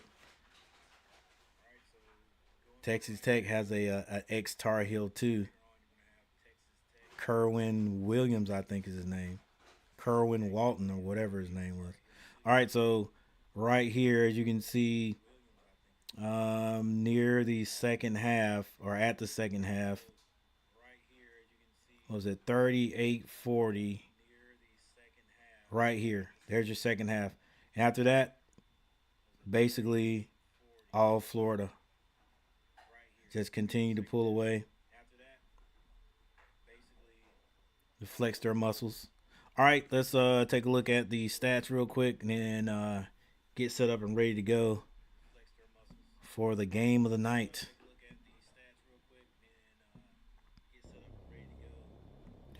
Yeah, game of the night. Everybody's, everybody's wanting to see if the Blue Devils can move on, or this number ones. They're number one of the number ones, if you will. If I'm not mistaken, I think they ended up being number one overall. Let's see if they can stay in it, or if they're going to get upset, because it would definitely be an upset. Even though the Wildcats are not a bad team at all. Are you calling Arizona Duke game? Yep. We're gonna hang. We're gonna hang in here with it. All right. Here we go.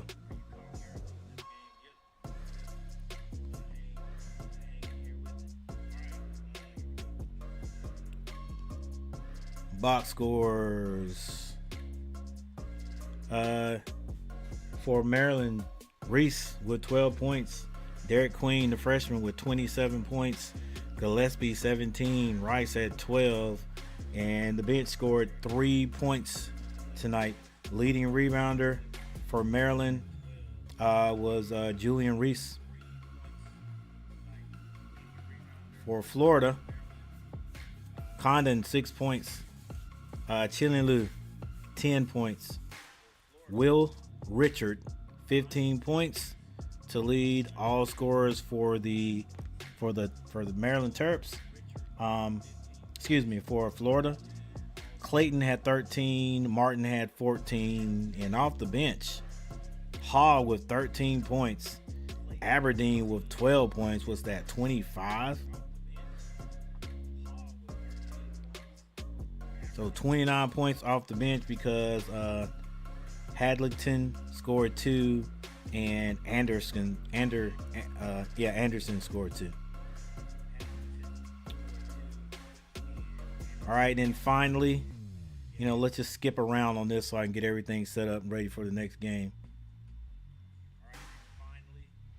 The percent, let's say field goal percentage, Maryland 40%, while Florida shot 50%. 3-point shooting, 31% for Maryland. They were 6 of 19. While Florida was 39%, 11 of 28. Free throw shooting, Maryland ended up with 80%. They stayed basically around that 80% the whole game. They were 21 of 26. Florida was 100 there, I think, even at halftime, but then they ended up 16 to 21 for 76%. They did out rebound Maryland, but here's the thing I want to really look at. Wow. Usually, if you have 17 turnovers, you do not win the game. The Gators had 17 turnovers as the number one seed. Maryland had 11 of those bad boys. So they average Florida averages 10 turnovers a game. So I believe that could hurt them as they go into this Elite Eight and try to move to the Final Four. They're gonna have to figure out how to clean that up. And if they're like my team, the Tar Heels, I don't know what it is. You just can't. You can't figure out how to clean it up. You're just gonna come out and turn the ball over. All right. With that said, we are done with that one. So we got our first Elite Eight participant, which is going to be the Florida Gators. So now we're going to switch on over. We're going to switch on over here. All right, Duke. Or Arizona takes on Duke. So let's actually make sure we get a good switch here.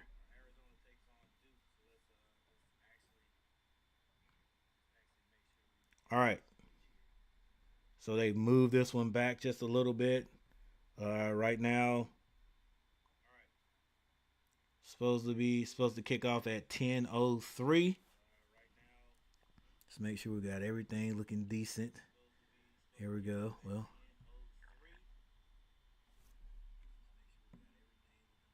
I think a lot of people want the score to end up being what's up there right now. uh, I don't care. I don't care one way or another. The only listen, my guy Nathan hangs in here. Listen. I hope Duke wins for his sake. Well, I don't hope Duke wins. If Duke wins, they're gonna win for his sake. You know. So we'll say it like that. Then we got a new person in here who said "Go Cats." Somebody say "Go Cats." Ryan Newman going for the Cats. So we got some. We got one for the A's and one for the D's. All right, guys. We're gonna take a quick break because this game is gonna be starting. I'll give it about 10 minutes, and then we're gonna be right back. All right. Go get your popcorn.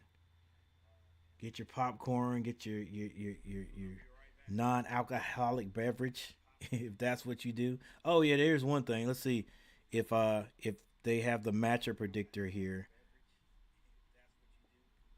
We got the no, it's down here. It's down here. Okay. Didn't go over that the last game. All right. Now right here. Matchup predictor.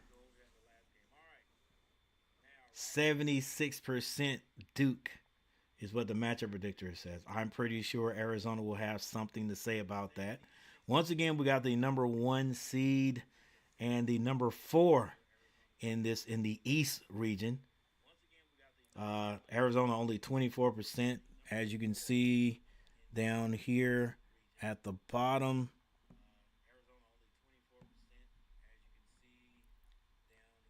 The leaders,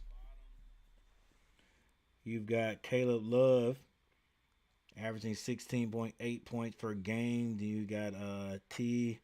Awaka. I think that's how you say that name. 8 rebounds. And you got Jay Bradley with the assist, 3.7.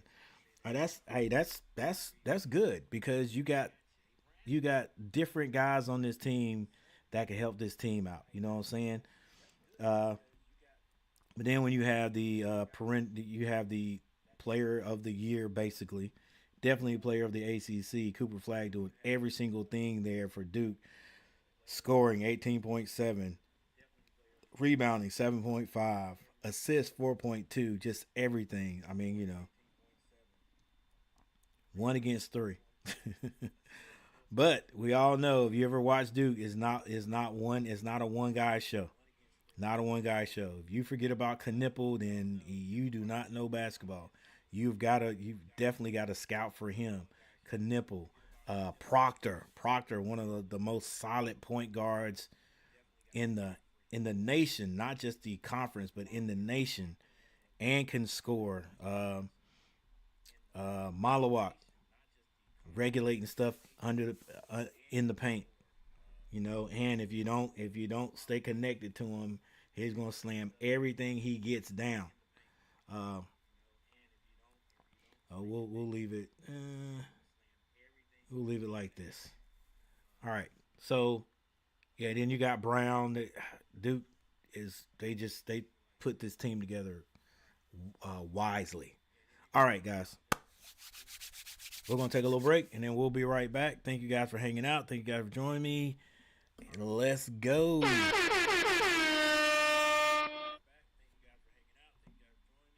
See you guys in a minute.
All right, here we go. The main event. Cooper Flag for 3. Can't hit it. Malawatz kicks that out. This is Zion. He's too big. He's too strong. James for 2.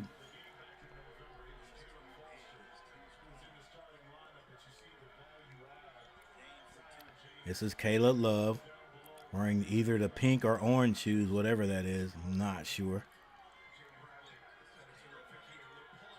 Bradley with the swish.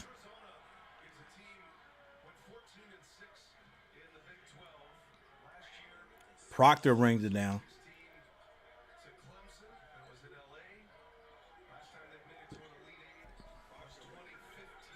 All right, looks like a matchup zone by Arizona. Malawak hands that to Cooper Flag. He gets the free throw line. Goes with the Malawak. He can't handle it. And Duke turns it over.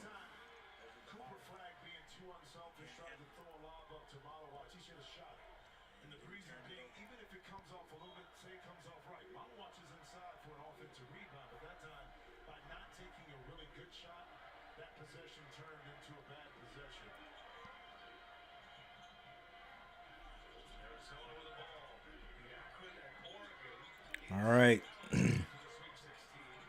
For some reason, it looks like my scoreboard is frozen.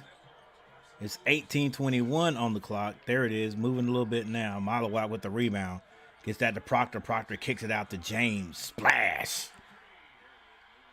Zion James. For 3. This is Caleb Love with the ball. He's going to score.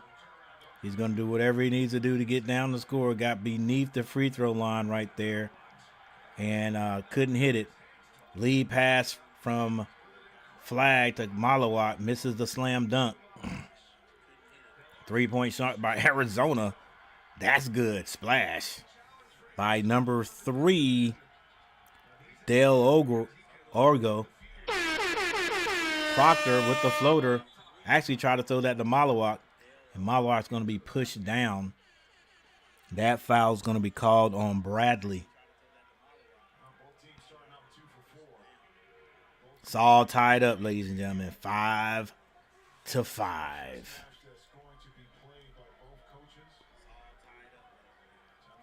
Coach Robinson, what's going on? LGD, let's go Duke.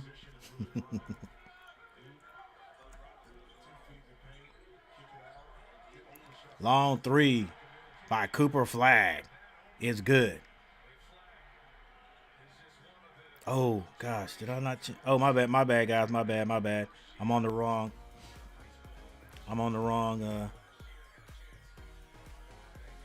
screen. We're good now.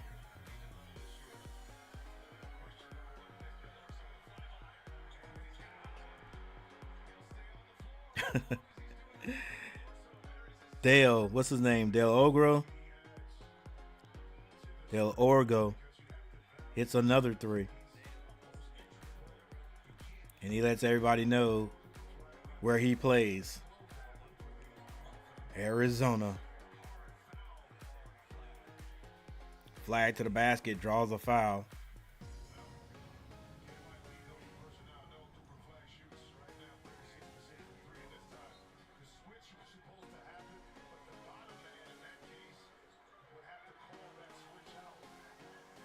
Skip pass.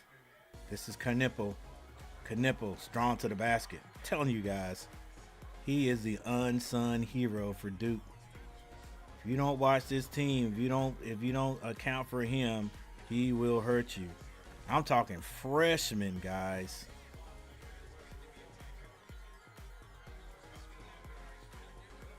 Wow.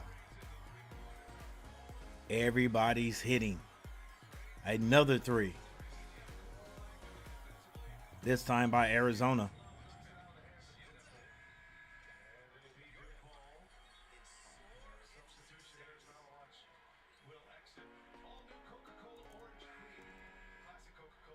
Couple of new guys in for Duke. This guy Ngomba. He gave it to Carolina last time we played. So this guy is decent. All right, Cooper Flag with the ball. Duke with a lot of movement. Flag pulls up at the elbow. Can't hit it. Rebound. I think this is Bradley. They swing it over to Caleb Love. Love going to his right. Wanted to shoot that three. Now he gets it to Bradley. Bradley. Hesitant to get it to number 13. But they finally do. Kicks it out. Bradley behind the back. 4 seconds to shoot. Bank. And the bank is open. Bradley. 4-2.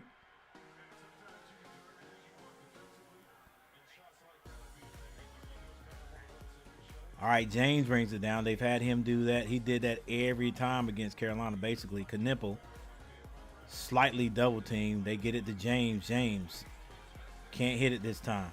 That ball's going to be knocked out of bounds to Arizona. And it looks like we have a timeout.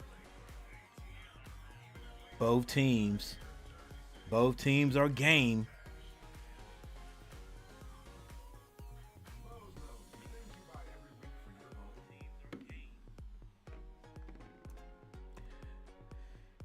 We'll just have to see who can last.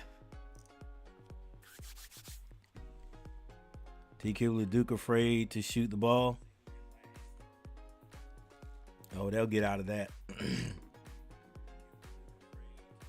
I think Duke is one of those teams too. If you smack them around a little bit, they'll come back at you. But we'll see right here. We'll see. Okay, so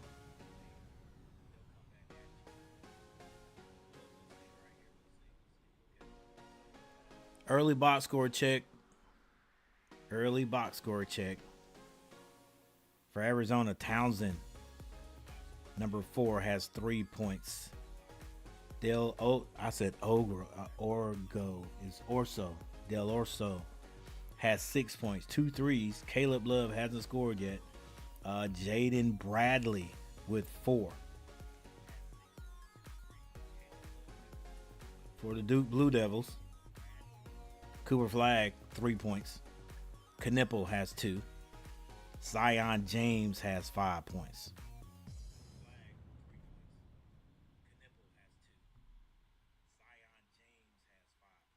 All right, no doubt if Duke wins the championship, they got to get past this first. This young man will be crowned the player of the year. I'm pretty darn sure. 6'9", 205. Everybody in Charlotte is hoping that we can get him, because I am a Charlotte Hornet, by the way. That we can get him. I'm sure he'll help us. At 6'9", 205, can handle the ball and can shoot. Can do everything. I don't know. I think the Hornets are going to have to do some moving around of players. Depending on who they get in the draft, they're going to have to move some players around before the Hornets are decent. All right, Knipple, 6'7" freshman, guys. I mean, that's size. That's size. All right. Now, not to leave out the Arizona Wildcats. Everybody knows who this guy is. Love, 6'4", 205. The senior.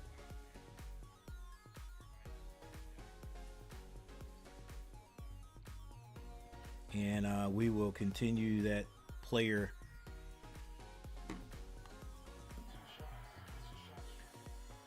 outlook next time we get a chance. All right.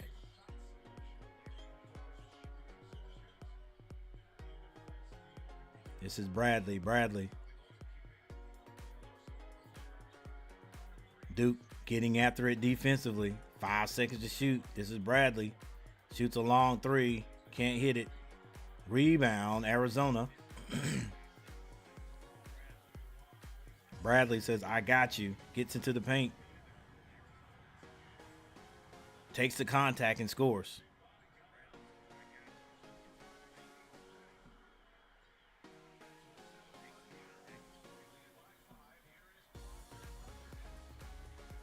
Proctor scores. Your boy Dave, what's going on? Come on, Arizona beat Duke.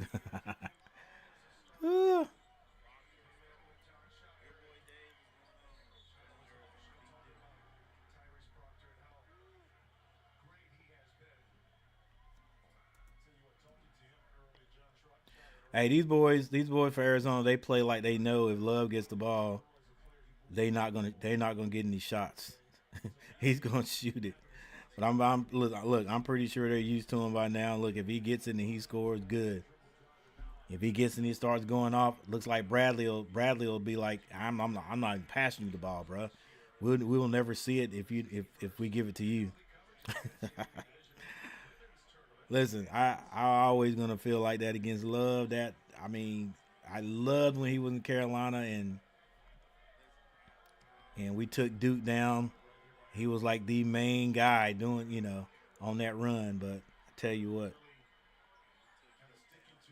still can't get over that how he was had the green light to shoot anywhere. Visar, I think, is the big guy's name, number 13.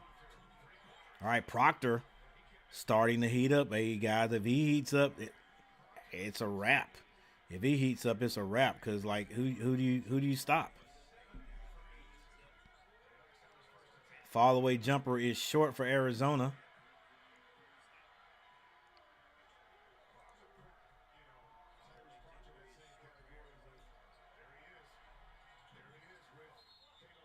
I think a foul is going to be called on Visar over the back of Malawak.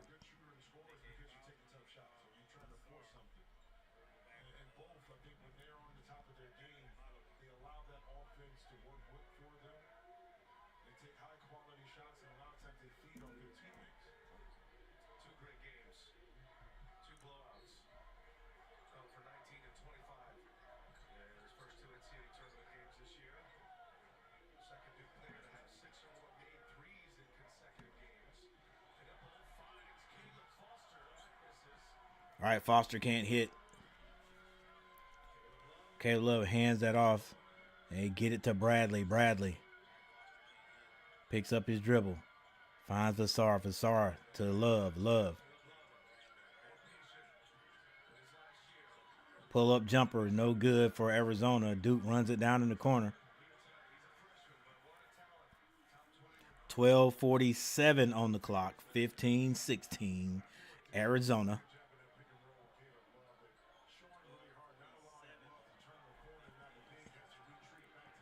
This is Knipple.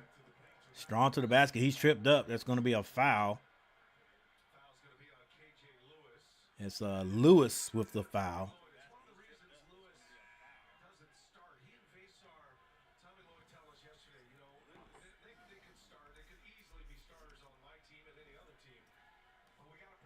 Vasar is the correct pronunciation. All right, guys, we got Coach Robinson in the house. We got T. Kubler in the house. Your boy Dave, or your boy DT3 in the house. Proctor turns down the three. Malawak hands out to Cooper Flag. Proctor turns down the three. Gets deep in the paint. The finger roll is good. Duke retakes the lead.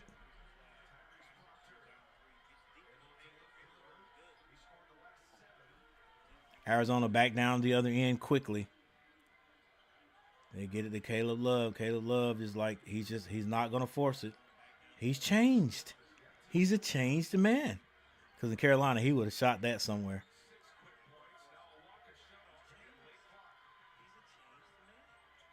Move. You got to move, Love. You're standing in the same spot. Drop down to the corner if you want the ball. Don't stand out there with your hands like, look, what? The guy that was guarding you, the last place he saw you was right where you were, behind. Just drop down to the corner. Make yourself seen. He's not going to turn like, well, I mean, come on now. It's a little bit, yeah. Listen, I know some players, some teams will turn and throw that ball back out they get in trouble. But I guarantee you, on that play right there, or that possession, if Love drops down to the corner, first of all, his man doesn't know where he is because his man's head was completely turned, and Love is just standing there, like drop down to the corner so the ball handler can see you. He'll get it to you. Then you got an open shot. Listen to me trying to tell a college player how to play ball. He knows what he's doing. All right, guys. Thank you guys for hanging out with me. I am Coach G. Make sure you hit the like button if you haven't hit the like button. And if you haven't subscribed to the channel, subscribe to the channel. As you guys can see right up there. Yeah, right up there. Right up there. We got 2490. We're trying to get 2500 before the end of March Madness. So we got a couple of more. We got a couple of more games. In fact, we got the Elite Eight, and we got the Final Four and the championship. So yeah, and another week, right? It should be over with. When is the Final Four? I'll look at it later.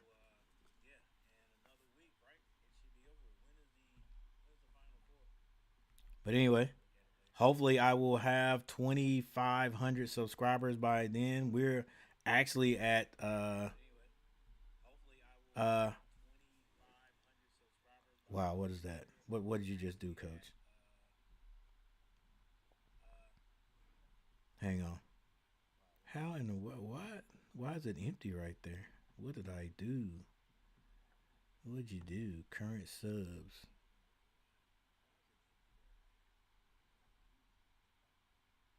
Oh, I got it, coach. Let's get this back up there. All right, here we go. Yeah. We got a 24 It's actually 2493. That's the actual. Unless I got a subscriber here lately. So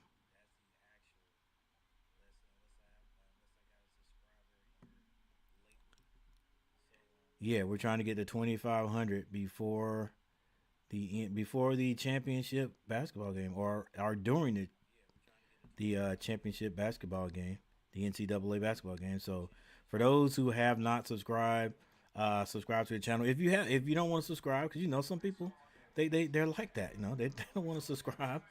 I'm not going to subscribe to old dude. Whatever. That's cool. But do me a favor and hit that like button. Hit the like button. All right. So one more super chat. Is that it? Yeah, super chat. Okay.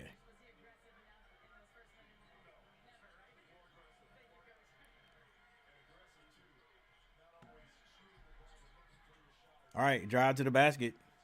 Goes unanswered for Arizona. This is Proctor. Goes behind the back, and a foul is going to be called. Yeah, thank you, Kid Clutch, the last subscriber on the stream. That is.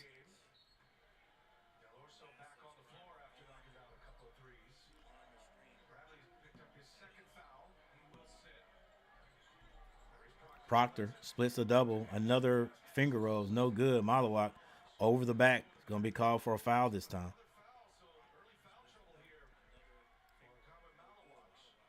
Malawak. And Gomba comes back in for him.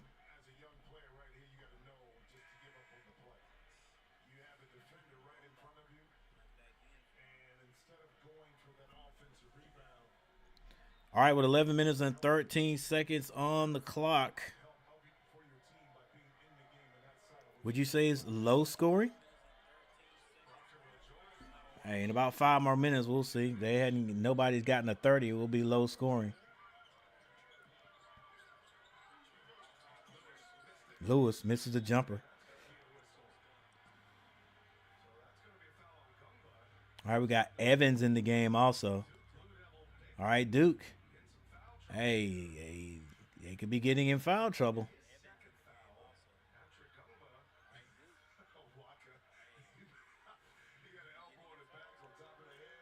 All right, 17-16 is Duke. with the lead.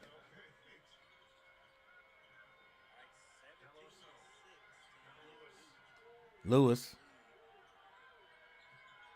Ooh, that is a charge on big number 30 for Arizona. That's Awaka or Awaka.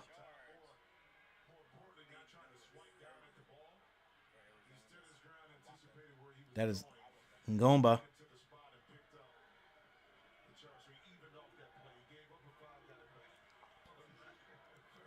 All right, James brings it down. Still 16-17 Duke.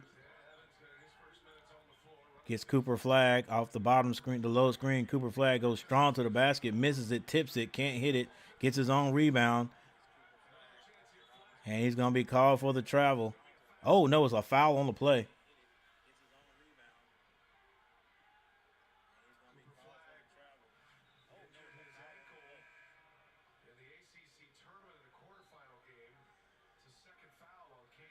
Lewis got him before the steps.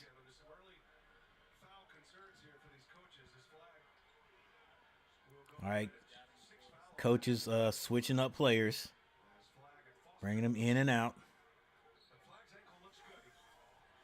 Knipple to get it in. Finds James.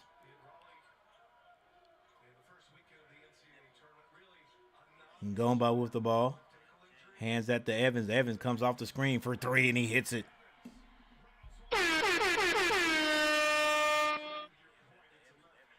(16-20).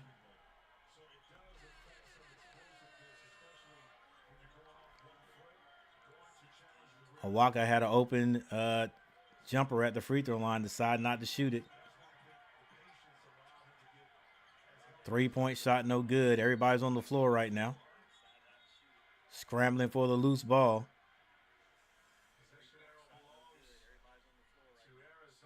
And Awaka may have gotten whacked in the eye. Or whacked in the eye.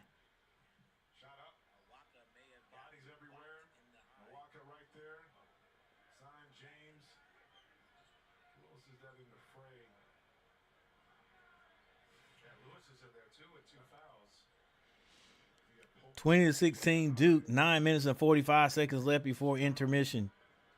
Got a little bit of a stoppage of play. Awaka gotten hit in the face at some area. Looks like he's okay.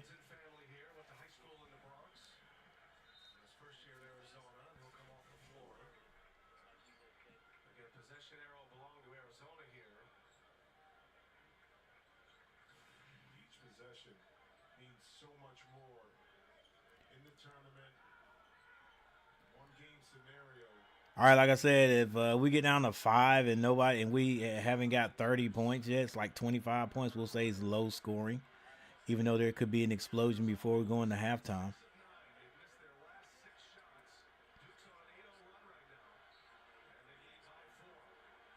All right, Arizona gets the ball in. This is Love. Love goes to his left. Turnaround jumper is no good.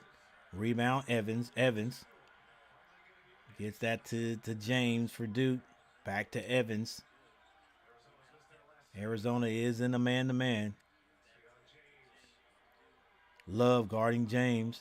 Evans comes off that screen again for three. He can't hit it this time. Love on the right side. Shoots a quick shot. Can't hit it. Rebound. Gillis. They hand it to Zion. Zion step through. That's going to be an offensive. Oh. Yeah, they're going to talk about it. I thought it was going to be a charge, and one said it was a blocking foul.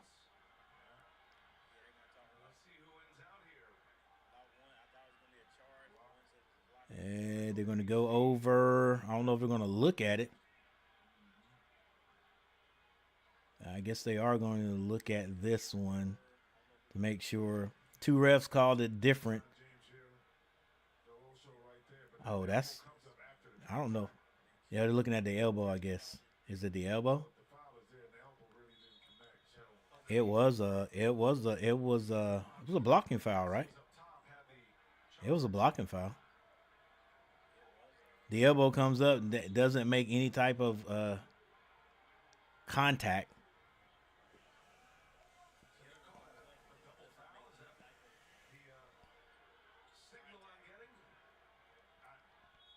A what?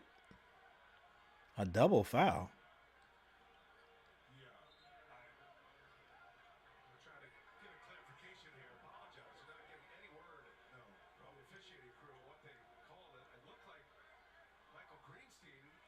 Guys, we had some. I guess it's not going to be, definitely not going to be a shooting foul. All right, Knipple gets this in.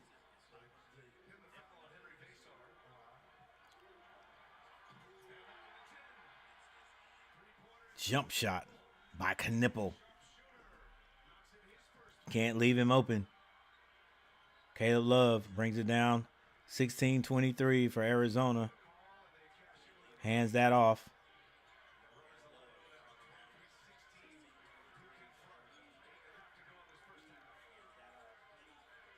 Del Orso back to Love. Love hits a three.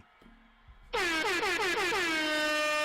all know he's one of those shooters. You see it, he sees it go in, and he could get on a little shooting spree. All right, this is James, and Love's going to be called for the reach-in foul. Yeah, well, he's trying to tell Evans how to run the play, and Evans ain't doing it, so Knipple runs it himself.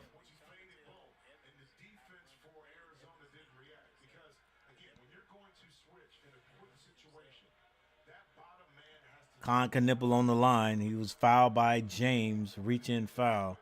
Knipple doesn't miss free throws. Oh, he misses this one, but a rebound. Gillis hands that to James. James, with the crossover, goes by his guy and draws contact. And the ball will stay down here again for Duke at the free throw line. I think that was Vesar with the foul. A couple of guys got Del Orso, number 3. Oh, Duke has missed 2 free throws in a row. What is going on? 19-23, 8 minutes and 6 seconds left before halftime.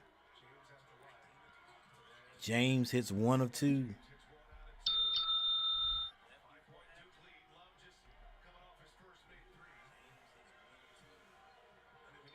Now Love's bringing the ball down. Wants to get into the offense. Ball was saved and it goes right to Arizona.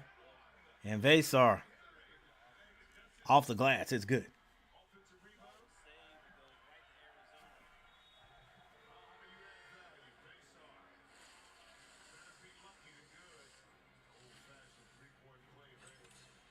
All right, looks like we got a little bit of a timeout. Not a little bit of a timeout. We do have a timeout.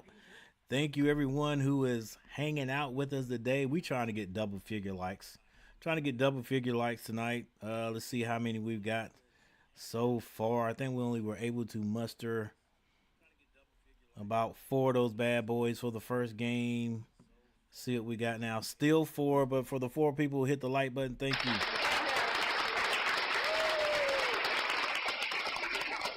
Appreciate you hitting the like button. Appreciate everyone who is hanging out with us on tonight's broadcast. The defender was moving, on that charge. Well, the blocking foul, he didn't get any. That was clearly a blocking foul. He was not center mass or anything. James had his shoulders by the defender. The elbow, whatever, didn't make contact. So double fouls, it's a cop out. Somebody fouled first. Yeah, definitely.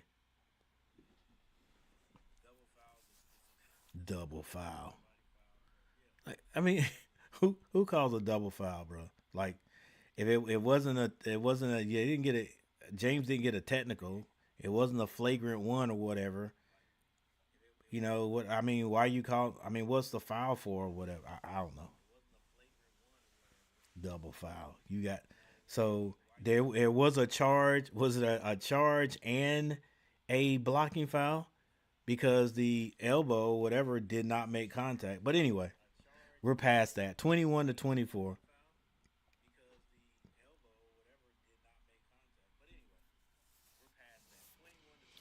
Oh, also thank you for everyone who has put a comment in the chat. I appreciate it.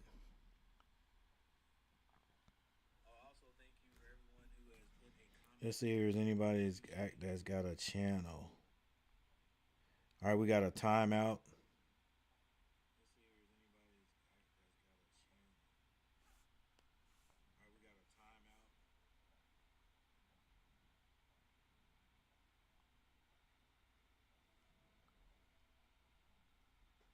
Oh yeah, guys, you got if you want to learn like how to build things, put things together, um, just how I guess you call it how to videos and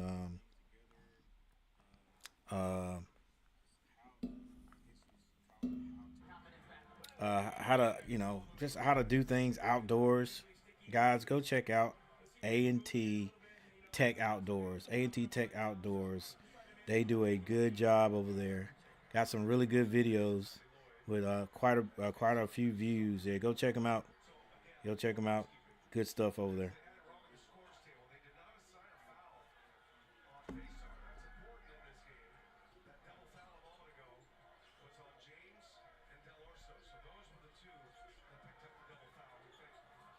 All right, Cooper Flag back in the game.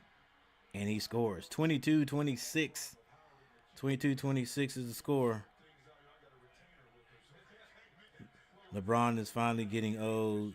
He is third of 23 of 27 from the three in his last 6 games for 11%, and the Lakers are 2-4 in those games. It always happens. It's gonna happen to the best of us. They always say the legs go first. All you gotta do is, get just a little bit of lose a little bit of lift, and that changes your whole shot. We got to get used to like how low you're coming off the ground now. And Love, it's another three. Like we said, shoot or shoot. And you see it go through one time. It could be a heater coming. Knipple trying to come off the low screen doesn't. Brown finds Knipple. Knipple kicks it. That ball's tipped out of bounds by number 9, Bryant.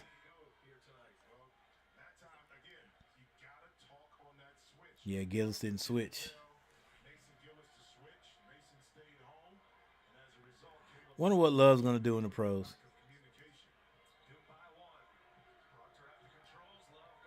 It'll be interesting. Proctor finds Brown. Brown finds Cooper on the baseline. Cooper Flag lays it in for 2 more.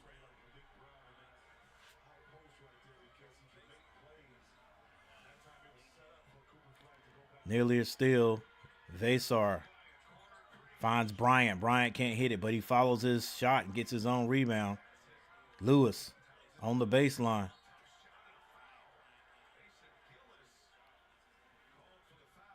Actually, that is Townsend. Townsend down the baseline. Can't hit it, but draws a foul on Gillis. All right, 6 minutes. 6 minutes and 7 seconds on the clock. Okay. I think the score is going to be decent scoring. Decent scoring. 25-28 now.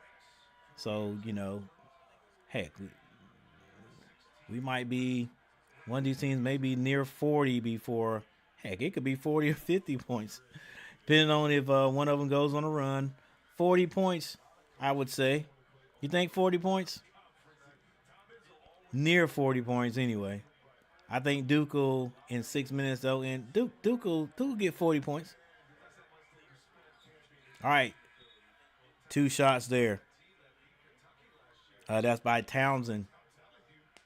Townsend goes out.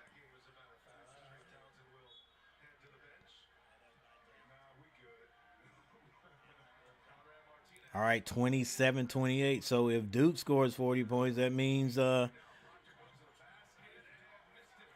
wow. That means Arizona can score. Knipple with the fake. Skip passes over to James. James on the baseline. He's too big. He's too strong. The layup is good.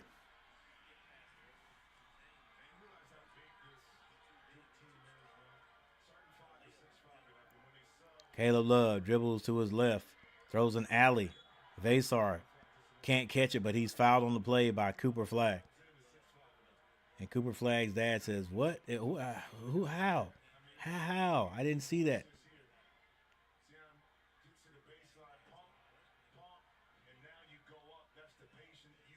Dude, imagine him on a football field, man. James at tight end or something like that. Heck, imagine him at a wide receiver. Yeah, how big is James? We'll check it out later. If he's anything like 6'6", yeah, 6'5", 6'6", at a wide receiver, tight end, that's crazy. Right here, James. Dang, he's 6'6". All right, Duke with the ball. It's a turnover. And Arizona trying to take advantage of the turnover. They turn it right back over. And you just got to be smart about that. And a lot of young guys do that. Get a steal, and they just so hyped, they turn it right back over. I say young guys. When I say that, I mean like even in the NBA, like our Charlotte Hornet team. Cooper Flagg, the left hand, spin, turnaround jumper is good. 32-29, 4 minutes and 55 seconds left before intermission. I have said Duke will score at least 40 points. Well, that means Arizona could actually score 40 points too, but I'm looking at them probably more like 38. This is Caleb Love. Love goes left. Love kicks it in the corner. The three-point shot is good.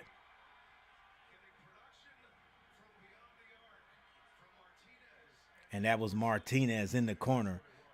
And it's tied up, ladies and gentlemen, 32-32. So, heck, both teams will score 40 points. Both teams will score at least 40 points. You got 4 minutes and 18 seconds on the clock. This is Knipple. Knipple going baseline. Knipple, too strong. Lays it in.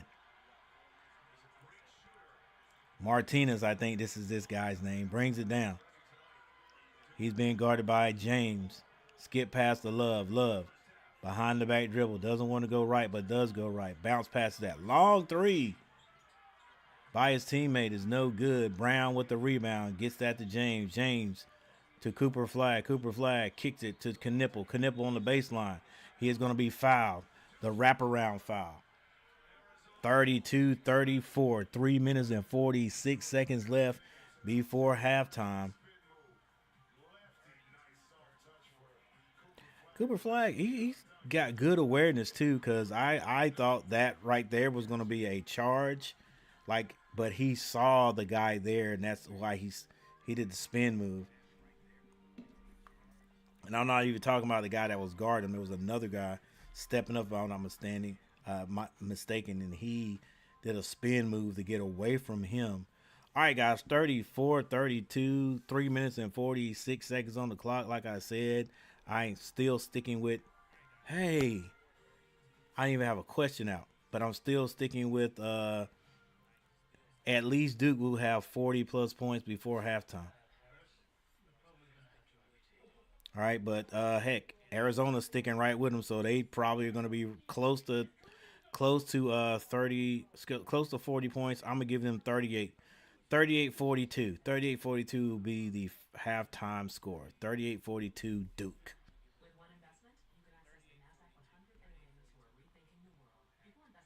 Yay, guys. Thanks for the 5 thumbs up. I appreciate it.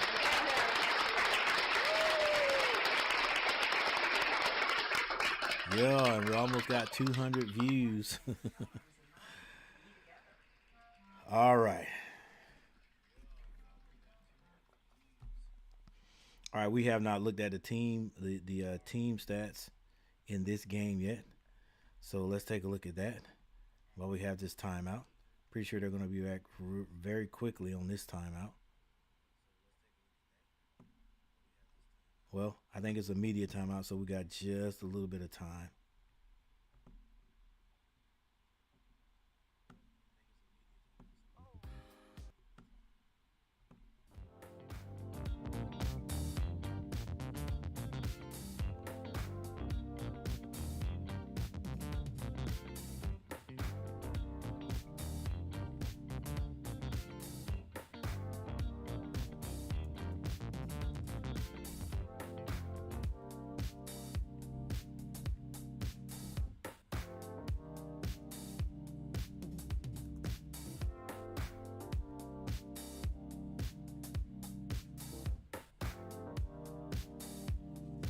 All right. Arizona shooting 43% from the field. That's not bad. But Duke shooting 56%. 3-point shooting, 6 of 10 for Arizona for 60%. Duke shooting 50%. They are 5 of 10. Free throw shooting 6 of 7 for 85%. Arizona. Duke 1 of 3. They're only shooting 33%, but they've only been at the line 3 times. All right, rebounding 12 to 10 Duke. Assists 6 to 3 Duke. And you got turnovers 3 to 3. See, that's a lot better. It's better than the last game, guys. These guys are turning over like they were turning their pages in their notebooks at school.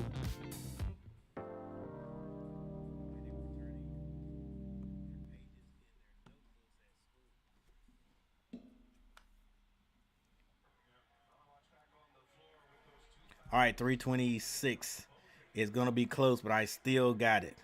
38 to 42. Duke. Cooper Flag to the basket. The layup is good.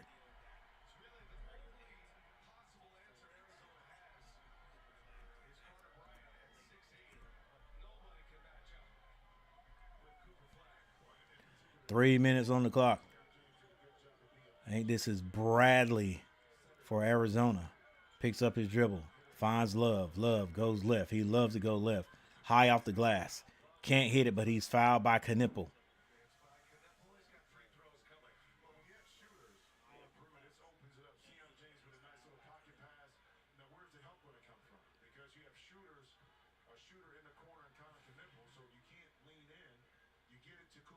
Yeah, Cooper Flag is he's big, he's long, kind of hard to. He can create space going to the basket. All right, Love hits his first free throw. Knipple figured out how to coach in the tournament again. Oh, Calipari figured out how to coach in the tournament again. I got you.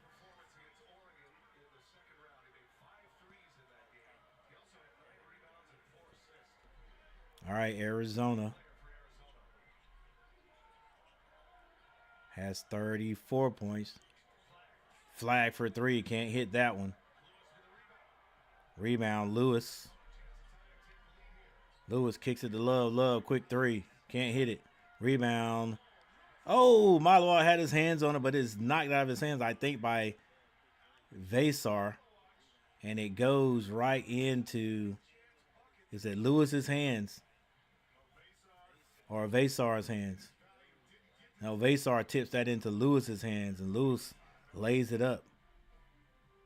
Okay, guys. Hey, it's both of these teams could have 40. 34 to 36. I'm still gonna stick with. I'm still sticking with it. Still sticking with it. Actually, it's tied up 36-36. 42-38. 42-38 at halftime.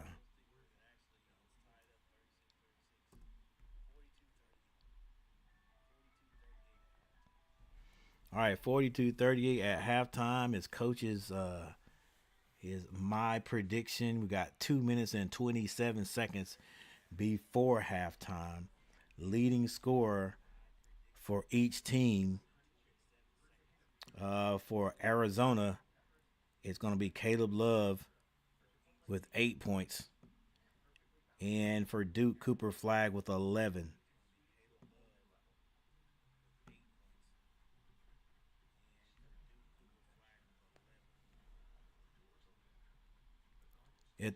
To me, things started off a little bit slow as far as offense goes, but I think it's picked up just a bit. So it's not going to be. Well, I don't know. Can't say it's not going to be low scoring, but I would say low scoring would be 60 and less. So I think both teams score more than 60 points tonight, unless one just starts to lock the other down.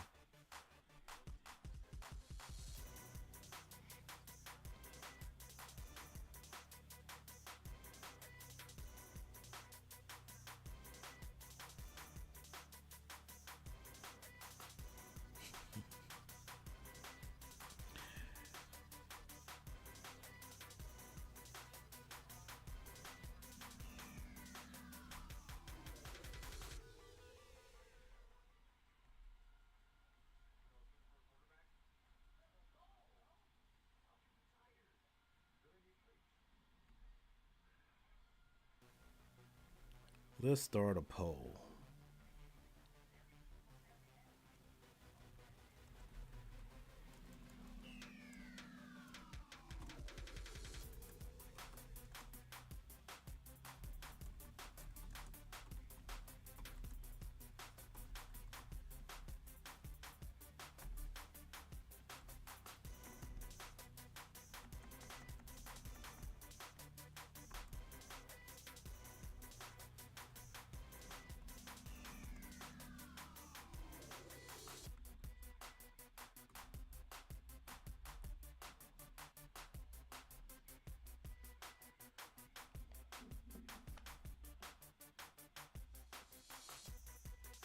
All right, we're back, and Duke comes out of the halftime, out of the break, and gets a score right off the bat.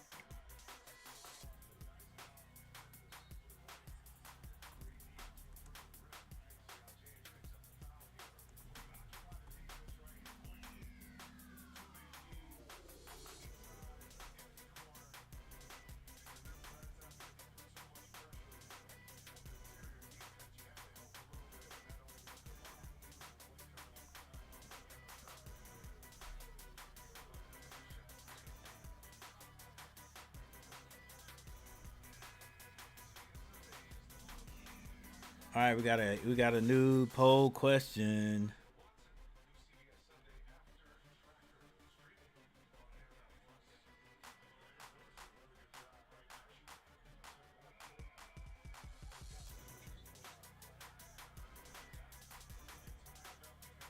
All right, it's tied up 38-38. Still a minute and 52 seconds on the clock.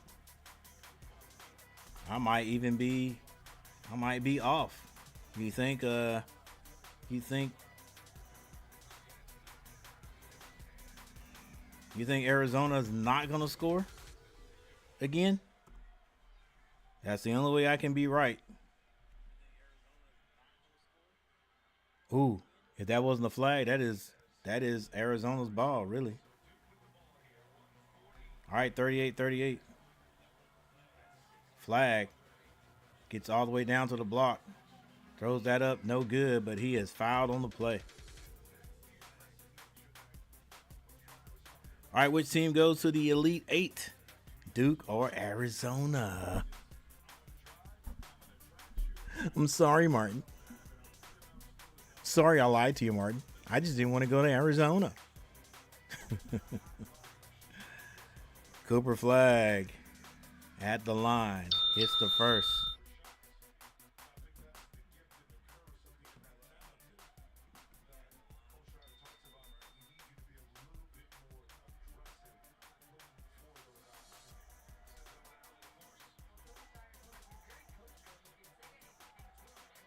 Flag hits both. There's the 40. But I said they'd have 42. They've got a minute and 35 seconds. 42-38. Love with the ball. Love, you're going to make me look bad. Love is fouled. So, yep. Definitely Love goes to the... Are they in the bonus? They are in the bonus. Love goes to the line. And you got to believe he's going to hit the free throws. So I'm going to definitely be off with that one. But both teams will get to 40. Love.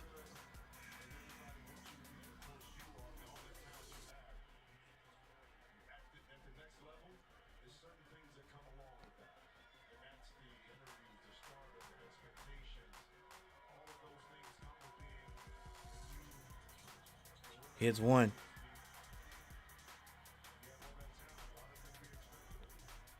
$39-40. 1 minute, 18 seconds on the clock. This is Proctor.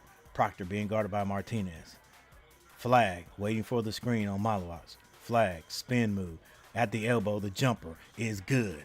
Splash. The young man getting wherever he wants to. There's the 42. I said Duke would score. Martinez to Love. Love being guarded by Knipple. Screen set. Love shoots a hard three. Splash. And he says, Coach, you don't know what you're talking about. Ties it up.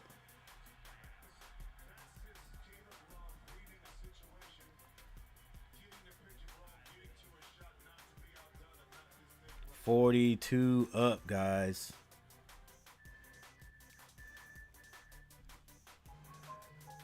All right, T. Kubler. No. All right, Nathan. I know you. I know you're over there. You're a little bit worried. You're just a little worried. I would have thought by now that Duke would be up a good 8 to 10 points. I don't know. It just feels like they are still in control, though. You know what I'm saying? Look, Cooper still got on those low top sneakers.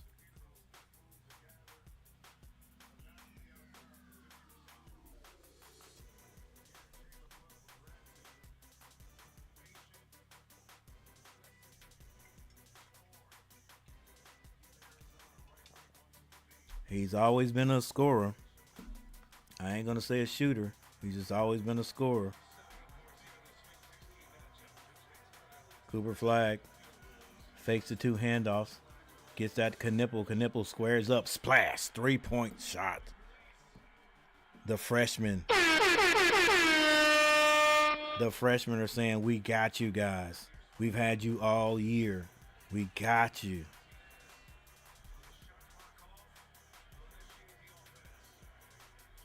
Love will take the last shot. Long three. Short. Flag. Stop. Pop.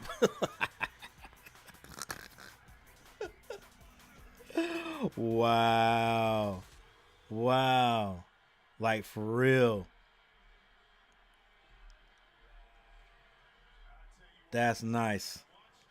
Flag. They handed the flag. He knows what time it is. Pulls up. NBA 3 is good.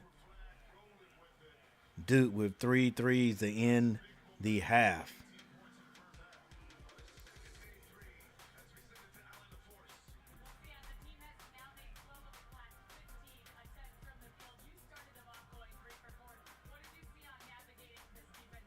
All right, well, hey,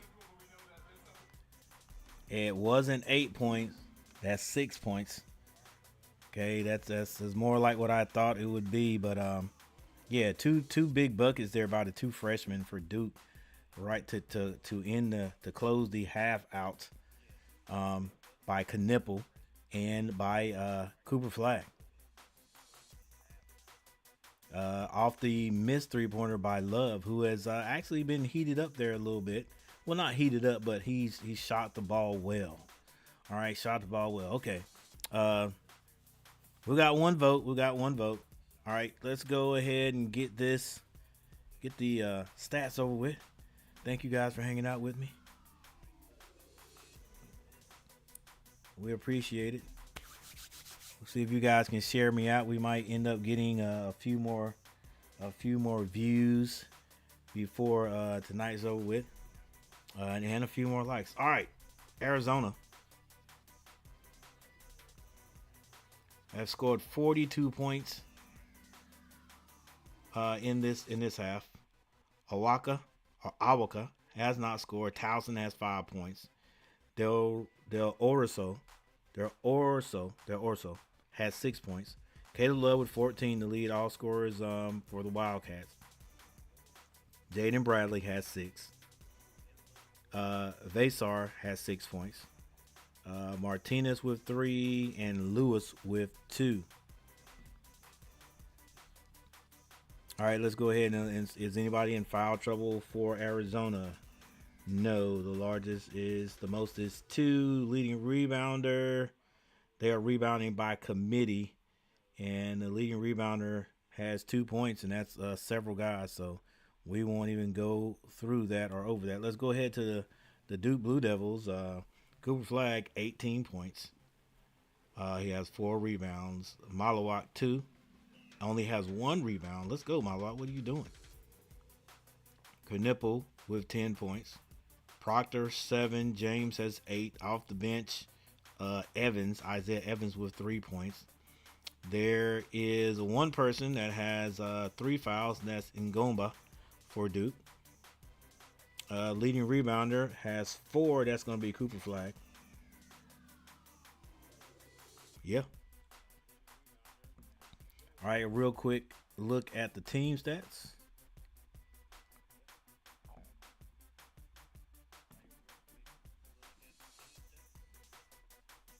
All right, Arizona shooting 42.9% from the field. That's not bad, but Duke is shooting a whopping 61%.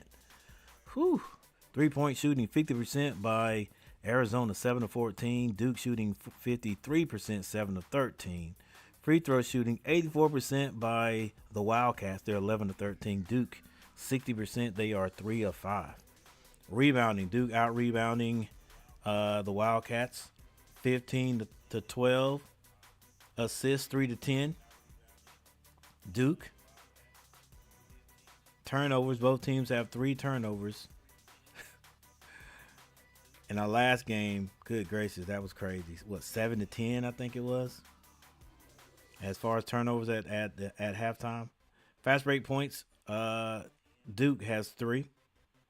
Points in the paint, 22-6 Duke. Arizona has no points off of turnovers from Duke. Duke has 7 off of Arizona. Largest lead by Duke, 7. And the largest lead by Arizona, 5.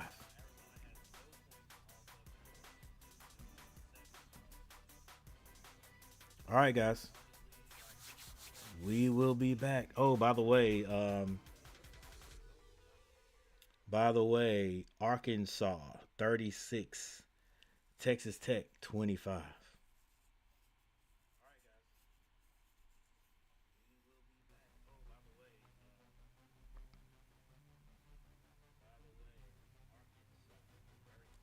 And let's look at the bracket right here really quick. Really quick. All right.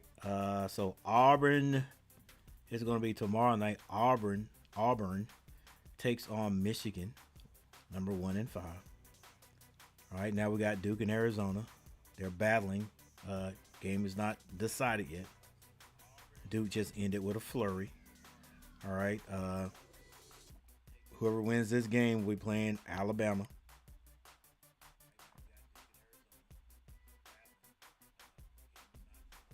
All right. Also tomorrow night, Ole Miss and Michigan. See, Ole Miss, like Carolina could have definitely been playing tomorrow night if they beat Ole Miss. All right, but oh well. Um,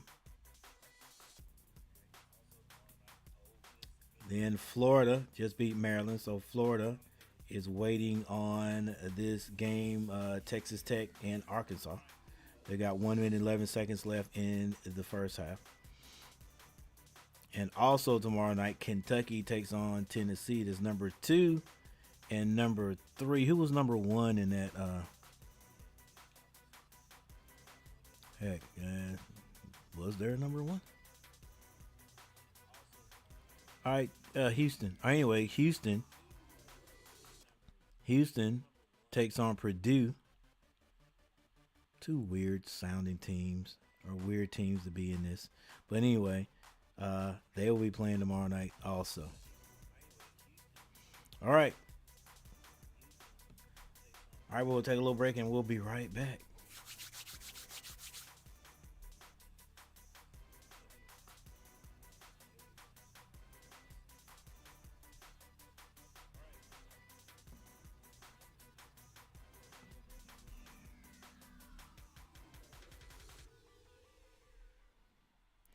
Take a little break and we'll be right back.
Nice alley for the tip to Malawak.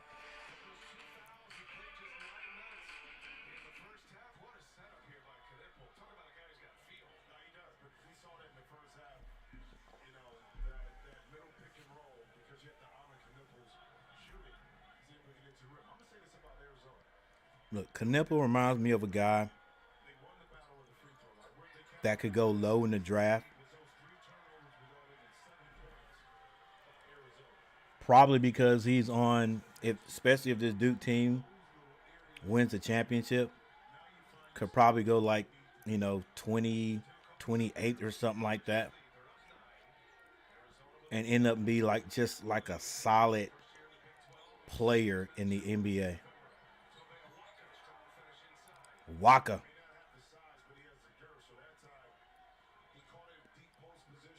With the 2.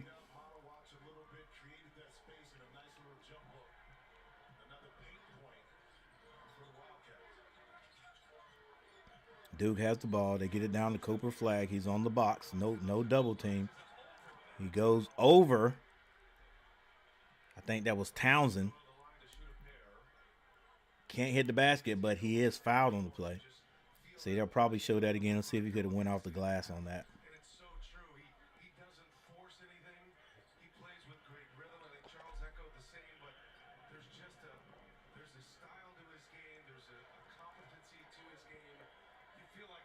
Flag hits the free throw. See, I'm wondering if Cooper, if the Hornets could, and it won't happen, but if the Hornets could get Cooper, would he be able to set everybody down? Like you know what I'm saying? On that team, like he does play like an old school game where he does take his time. He doesn't force things. Whereas sometimes on the Hornets team, guys force things.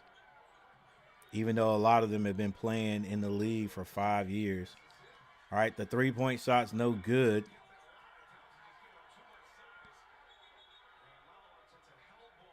By Arizona, Townsend gets the rebound, tries to put it back up. He can't hit it. Malawa comes down with that rebound. There's a tie-up, and it's going to go to Duke.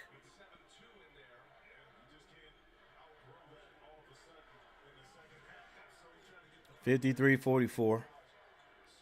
Yeah, like for me, I think Knipple could be a decent pro.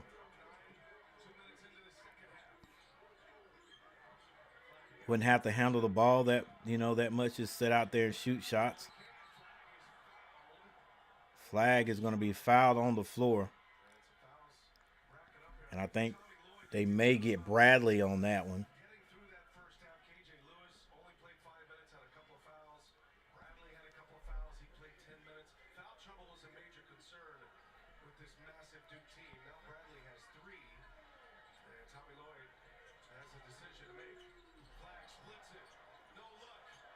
James for 3. Splash.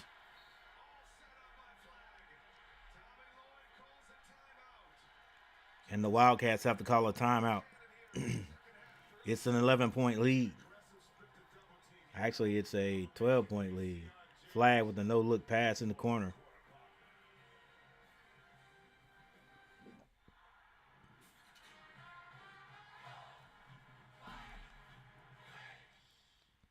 Y'all see that Aggie flag on this commercial? I think that was all North Carolina teams, I think.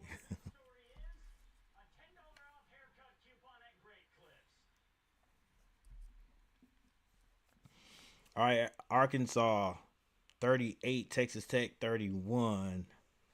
And we all know about the Alabama 3-point barrage over BYU. Maryland goes down to Florida 87-71. And so now we do have a team, and upper tier team, upper seed team, higher tier team right now at halftime trailing lower seed. That's Texas Tech. They are the number 3 seed in their region over Arkansas. I mean, trailing Arkansas. Arkansas is number 10.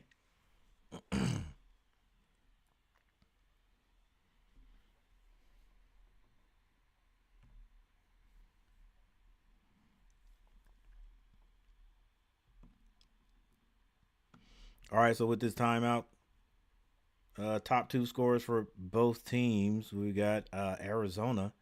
That is going to be your guy, Caleb Love. Caleb Love. I got love for Caleb, but it's not like a lot of other people. It's just not. And I think that's me with anybody who,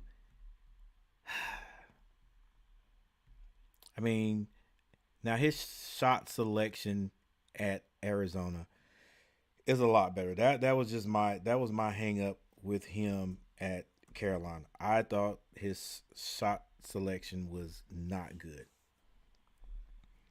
I thought he took too many shots that were way out, just but I guess if that's what you do in practice and it's okay, that's what you're gonna do in the game. Uh I do like his shot selection a lot better here at Arizona, but I just thought sometimes, especially in that last season that we were shot out of games, by just taking those crazy, I call them crazy shots, but a better explanation would be uh, select bad shot selections. Okay, but I also have that same problem with Lamelo Ball for the Hornets. Caleb Love finds Bradley. Bradley swings it. It is a man to man. Duke so long they're picking up everything. Townsend for three though hits it. Keeps Arizona in it. Arizona's not going anywhere.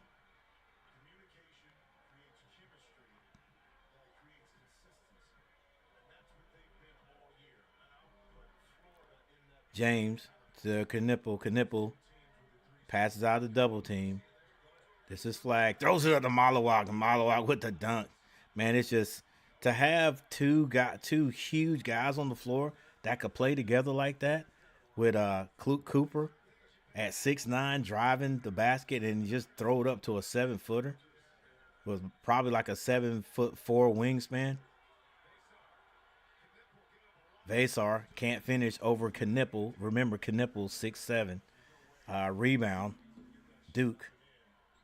This is Proctor. Proctor's been quiet offensively. He throws Dutton Malawa out to Cooper Flag. Cooper Flag kicks it. Knipple. Oh, what a hesitation. A hezzy, and he gets to the basket. I'm telling you, bro. Like, so my whole discussion a few minutes ago about Cooper Flag and Knipple. Heck, if Knipple comes out and we don't get Cooper Flags, yeah, pick up Knipple. We need a pure shooter, and if that guy being that big, who can shoot outside, won't have to worry about handling the ball like he does here at Duke. Wow, Flag almost knocked down, stumbled, knows all he has to do is throw it up to Malawak, and Malawak slams it again. And this time Knipple is going to be fouled. He's going to get a foul called on him. Townsend driving to the basket.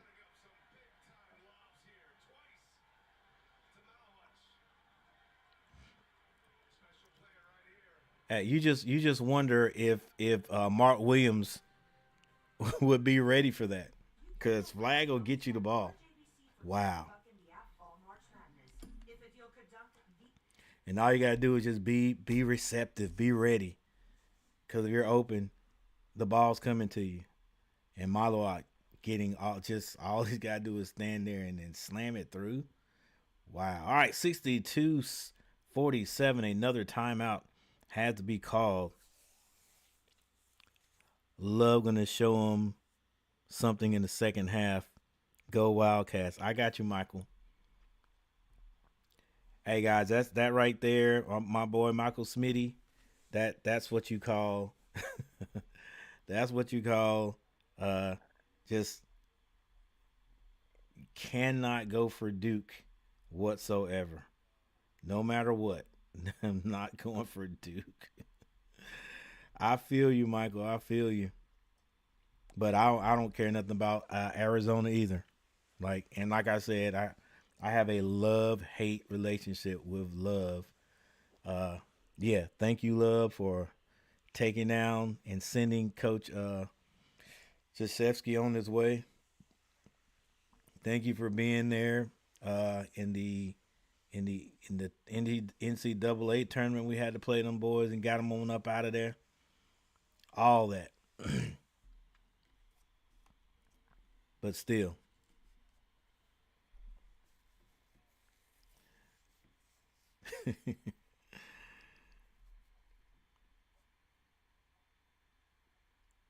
All right, we got a timeout on the court, and Arizona had to call a timeout. Duke is separating themselves.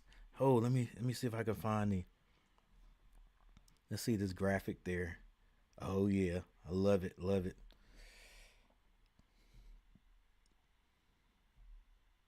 Come on, what are you doing? Let's go.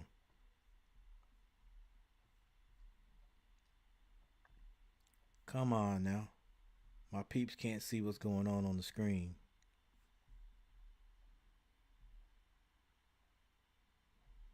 It'll show up in a minute.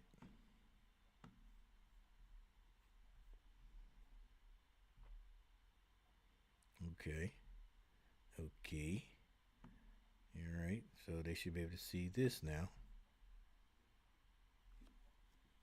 Nope. I guess we have to go to this screen. Yeah.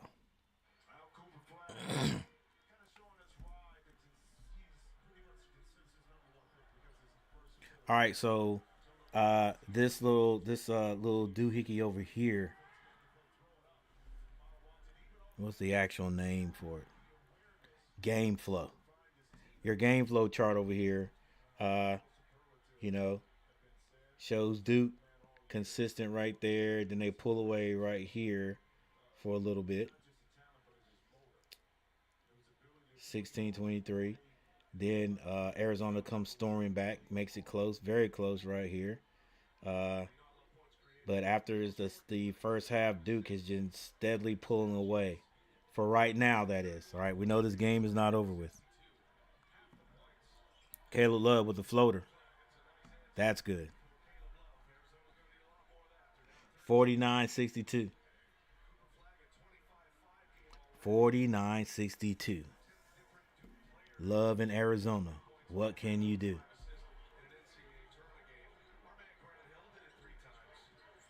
Proctor loses it. Turnover. Bradley gets Love. Love.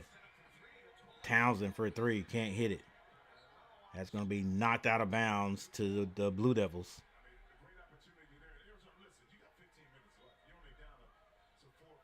Yeah, go get the points. Go get the points. Right? Doesn't have to be a three, but I think that was a decent three right there. Malawak, if you throw that ball out, there you go. Malawak would turn around. Hook, baby hook is good.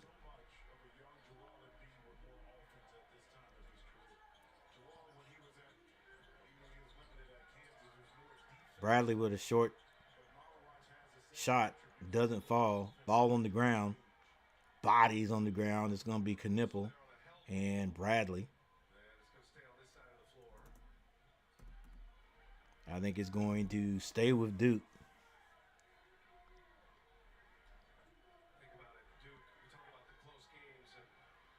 64-59.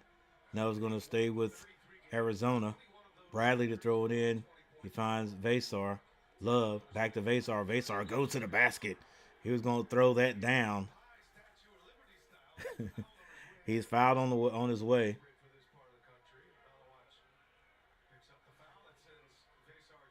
Malak almost got an elbow on the head. Oh, he got a hand in the face. Got a hand in the face. All right, we got 8 votes.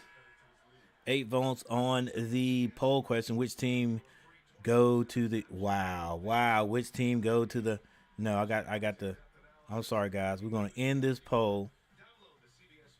We're gonna end this poll because that is embarrassing. Which team go to the poll? Go to the Elite Eight. Wow. All right, we'll restart the poll later.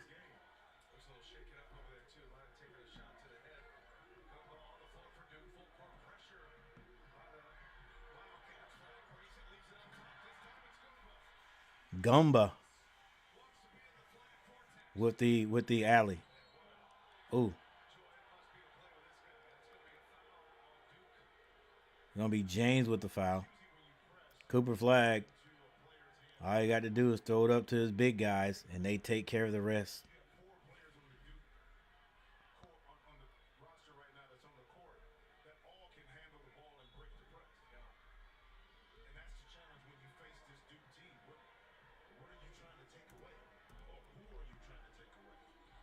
All right, 66-51.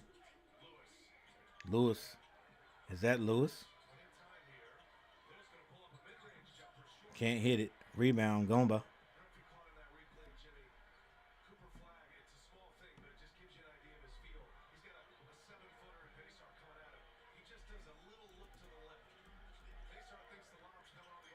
They get the ball down quickly on that box to Cooper Flag. So that's the other thing with that size that Cooper could do at the next level too, and that's get on that box and just just a little drop step, and you're good. Of course, you got to have a. Of course, you got to have a coach or a team that runs plays like that. Dude, with that, just that look. Nice. Yeah, he knew. That's a play, bruh. I'm telling you, that's a play. Like they do that. You got options. You either don't hit set that screen, you keep going, you'll be open on the block. We're giving it to you. Dang, man. So we had to run some of these plays at the pro level. Don't nobody play no defense anyway. Gomba with the spin move, the baby hook, and the foul.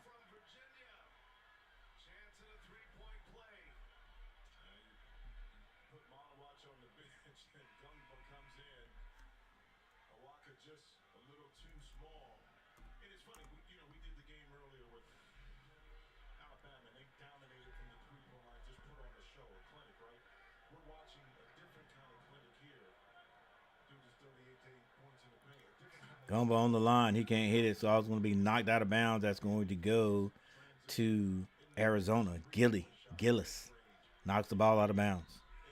3 people in the chat. 3 people in the chat. Where are the rest of you guys at? Let's go. Get back in here. Let's go keep TQ with a flag looking like magic out there tonight with the passes, right? Right?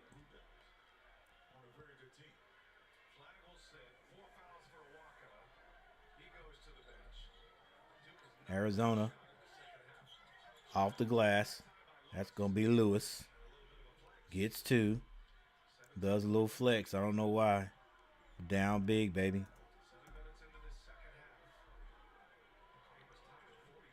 Get your head back into the game.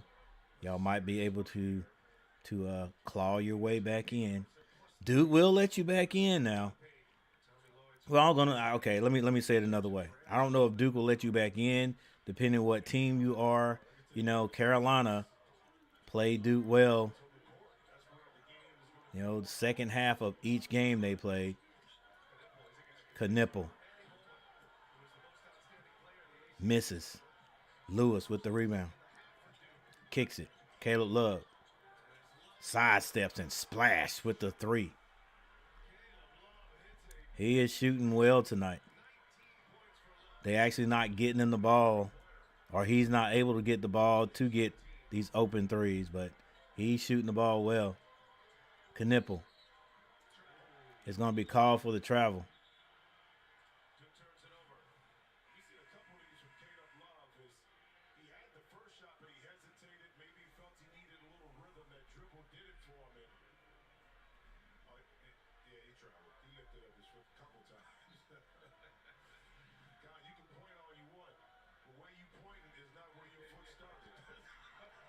56-70. 56-70 is the score. Alley-oop. Knipple. Excuse me. That's going to be Townsend.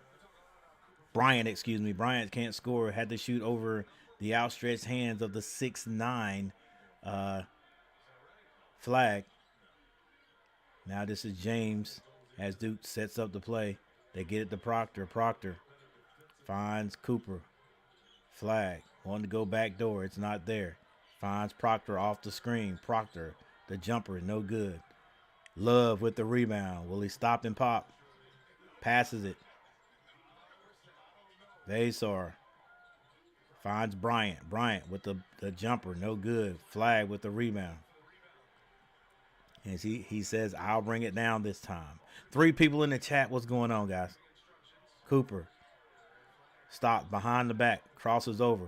Goes strong to the basket. High off the glass. No good. Malawak there to clean up. 72 to 56. Love drives. Malawak says nope. But I think a foul's going to be called. Not sure who that's on. Probably going to be Proctor because Malawak got it clean.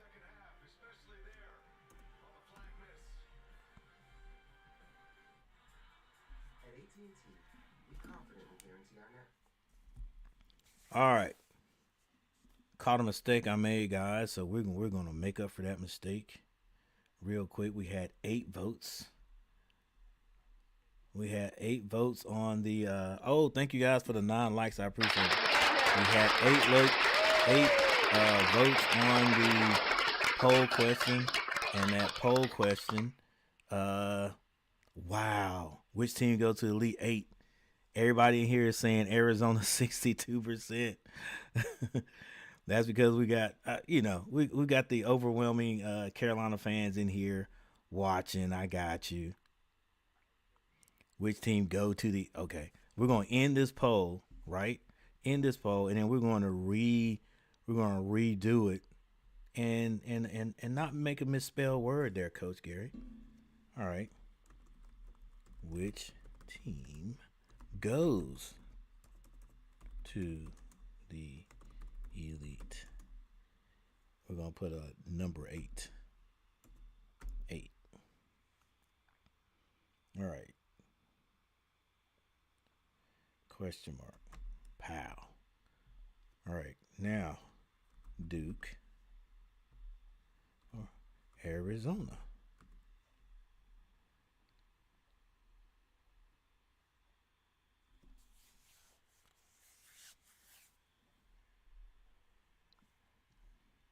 We're going to add one and put not sure. Not sure. And then one more. I don't care. There we go. All right. Which team goes to the Elite 8? All right. There we go.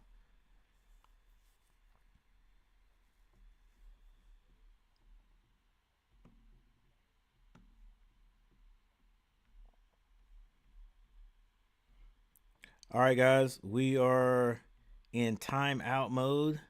Thank you all. Those people who hung out with me, who've been hanging out. Some of you have been hanging out since the first game where Florida ended up taking out Maryland.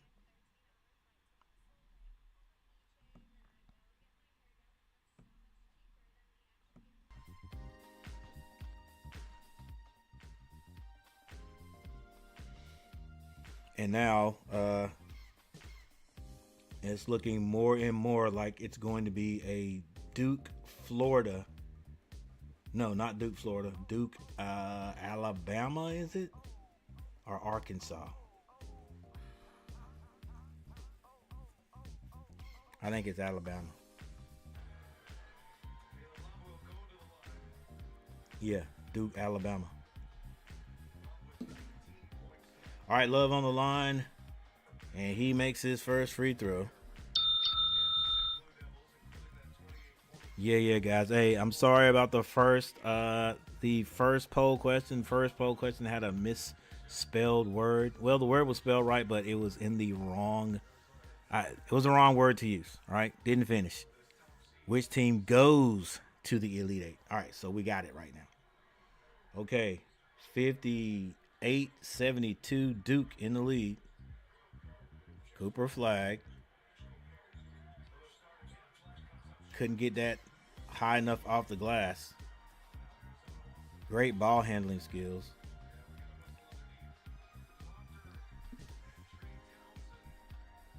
Just make it easy. Cooper just makes it look smooth.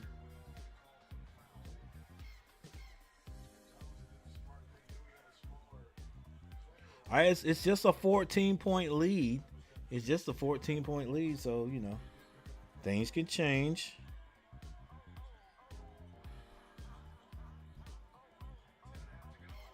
Vessar gets the ball in. This is Love. Love goes to the right. Love strong to the basket. Off the glass is good.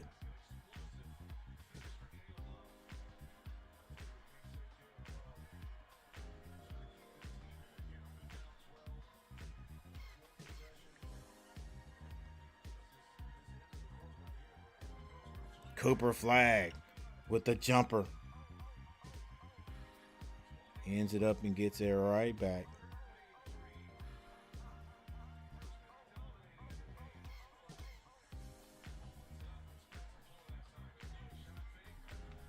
Strong off the glass there was, I think that was Lewis. But rebound, Malawak. There's a turnover.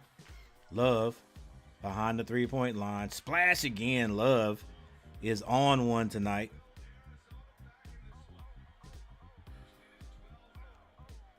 Hey, Love is like, if I'm going out, I'm going out on a blaze, with a blaze of glory. We're going to shoot these guys in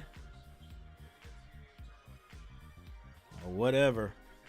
All right, this is Proctor. Proctor kicks it. Gillis for three. Gillis. Leave him open and he'll kill us.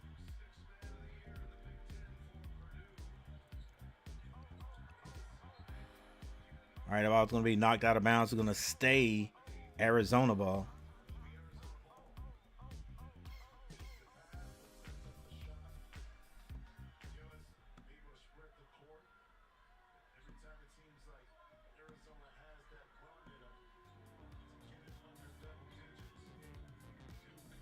All right, looks like James is going out.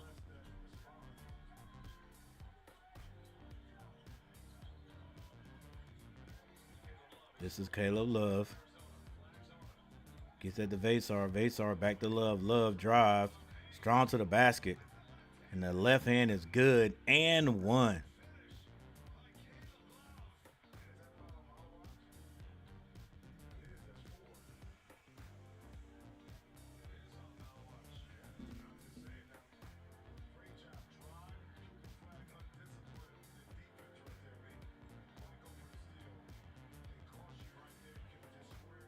And that's going to put Caleb Love on the line. Caleb Love trying to keep these, trying to keep the Wildcats in it. Not trying, he is keeping the Wildcats in it.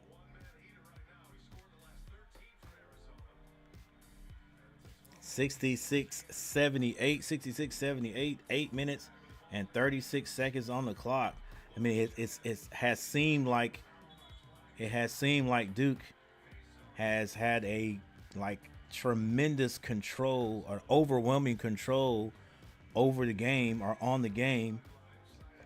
But then you look at what's going on, and Arizona is right there. They're still in striking position, 66-78.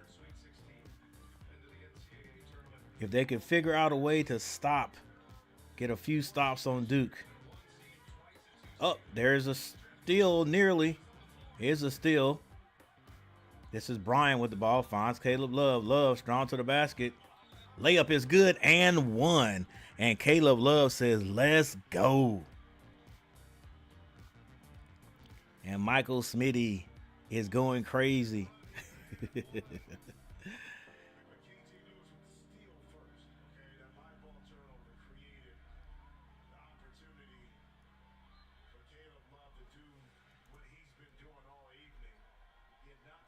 So I think that was it wasn't a foul. I think it was a goaltend, and that is going to be points. Flag drives. He's blocked. Love, strong to the basket. Doesn't fall this time. He gets it back, steps back. Vasar swings it.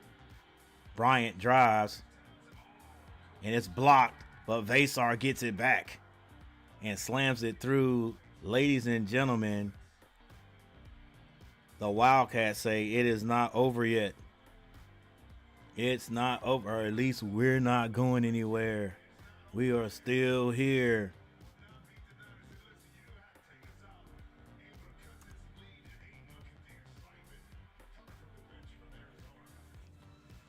So the Wildcats, on the strength of Caleb Love, have found something. Have found something. The Duke Blue Devils, at one time, running away from or running away with it. What do you mean, Coach? Let me show you here.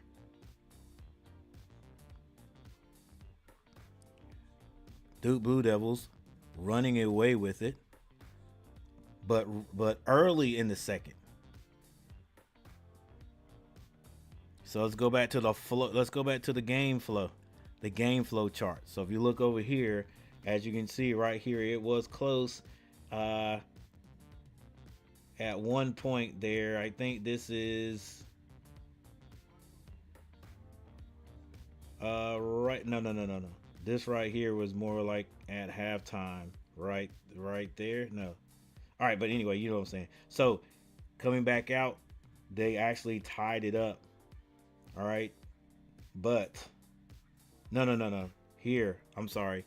Here's your halftime score right there, if I'm not mistaken. All right. So out of halftime, Duke is continuously stretching that lead till you get about right here.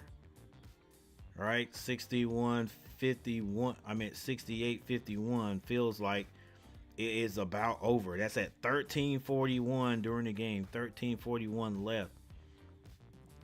All right, even 51-70. But since then, Arizona has been just hanging in there, creeping back in there.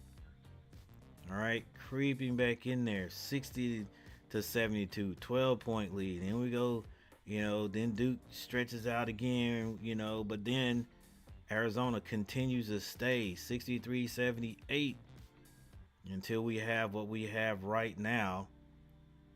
Actually, yeah, 70-78. Now it's still a decent lead, but to come back from like this right here, you know.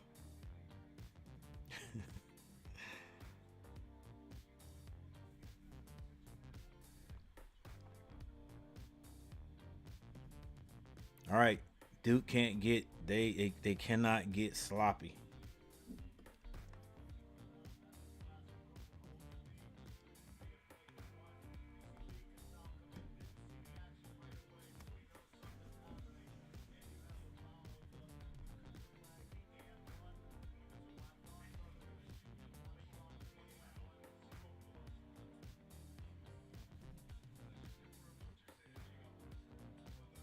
All right, Duke can't get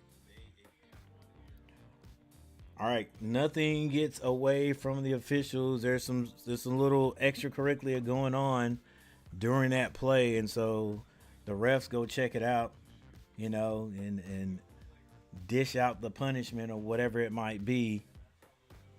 And it looks like maybe, well, we're not sure. Looks like they're looking at the other end, and Arizona may be on the line. 7:47 left.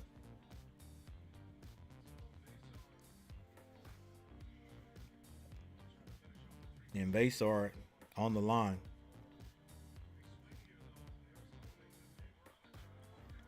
Vasar hits it. It's even closer.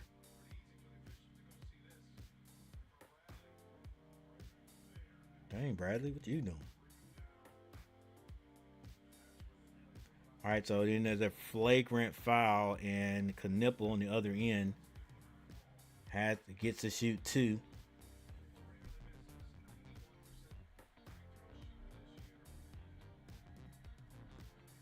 .91% free throw shooter. Sounds like the free throw shooters of old. Yeah, guys, there used to be guys in the college range that shot like 93%.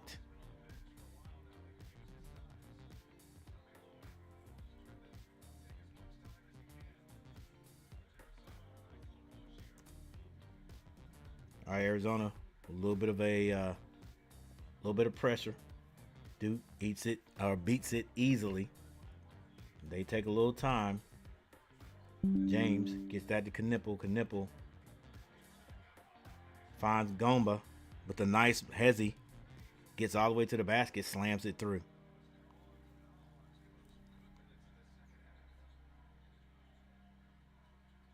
Vasar gets it down low. Bradley rattles it in.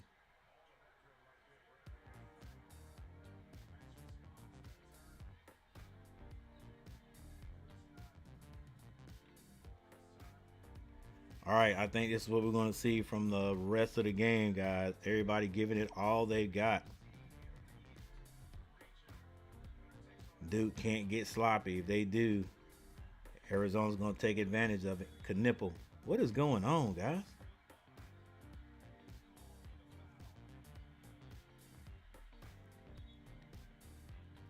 The refs got to get it together.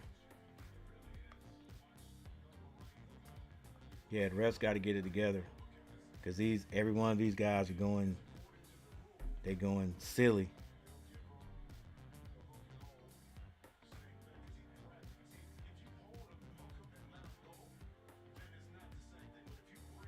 And Coach Shire said, "You got to be smart, guys. You got to be smart. Like, what do you think is going? What do you think is going to be called if you pull him down? Like, you hook him, pull him down. Like, you can't play." You can't play into their antics, because if you do, we'll end up on the wrong end of it. You got to be smart. Got to let that go, bro. So now they're back. Yeah, they're going to say pull them down.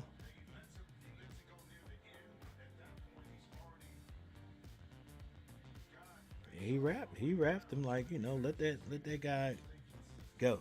All right, 6 minutes and 46 seconds on the clock. We're back at the monitors.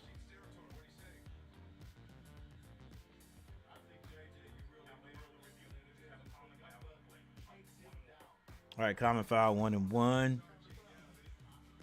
Is that Vinny the microwave there behind the scoreboard? Vinny Johnson.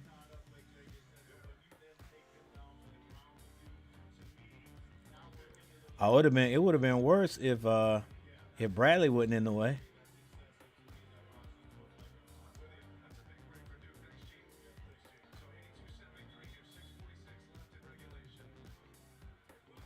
All right, Vasar on the line, 1-1.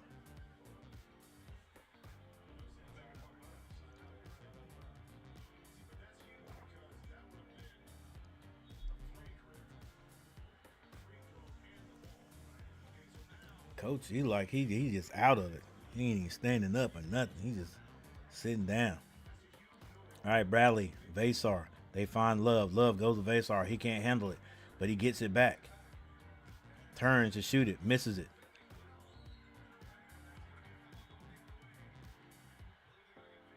And a foul on Vasar. And things are a bit chippy. Now coach is up.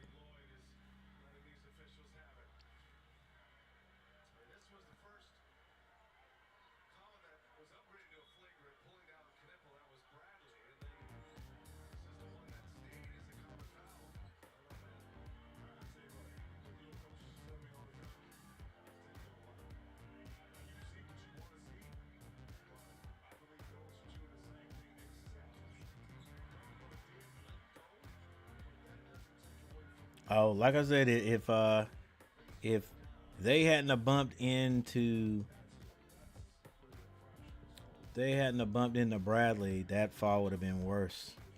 All right, Gomba at the line hits both.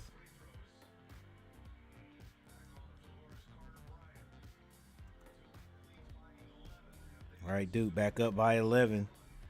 We've got 2 votes on the new poll question. After I had to make some adjustments. This is Bradley.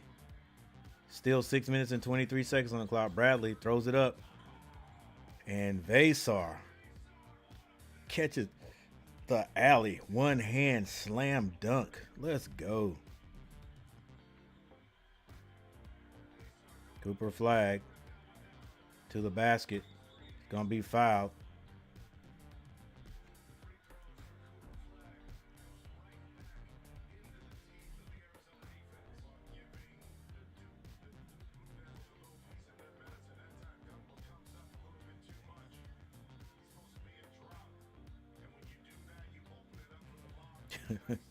Vasar up at the top of the block to grab that one.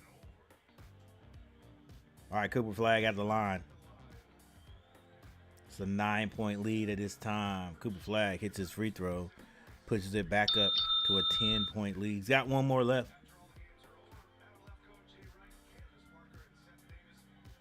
5 people in the chat. Thank you guys for being here.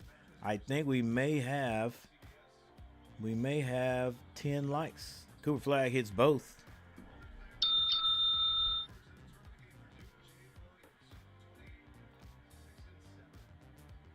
Little token pressure. They get the ball into Love's hands. Love's going to be double teamed. Now Bradley goes to his right. Strong to the basket. Off the glass. No good. But he draws a flag on Gomba. Now ref's going to be blowing the whistle on everything now, guys. 5 minutes and 50 seconds on the clock. You need to be smart because since they're going to be calling, I think they're going to call every bump now. You might end up getting in foul trouble. All right, we got a little stoppage. I don't know what the stoppage is for because it looks like a timeout. Oh, okay. Gomba fouls out with 8 points.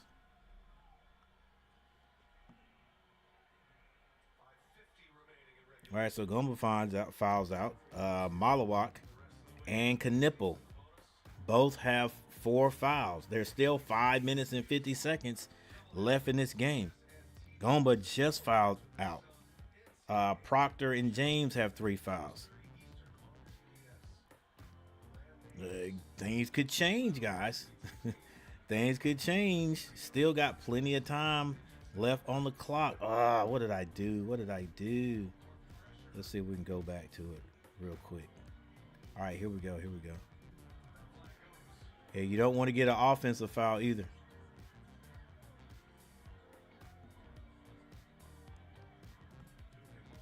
Awaka has 4 fouls. Bradley has 4 fouls. So there's some fouls. Knipple to the basket, can't finish. Rebound. I think this is Lewis. Lewis tries to lay it up, and Cooper Flag throws that into the upper stands. Could have grabbed that and started a fast break on off that. Could have turned that into a rebound.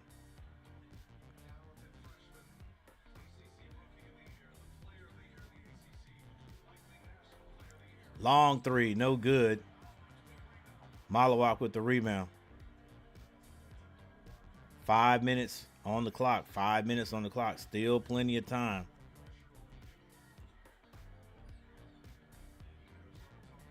Cooper Flag drives right, pulls up at the elbow.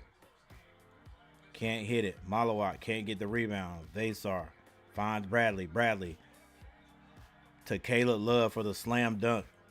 Just outran Duke down the baseline. And a nice pass.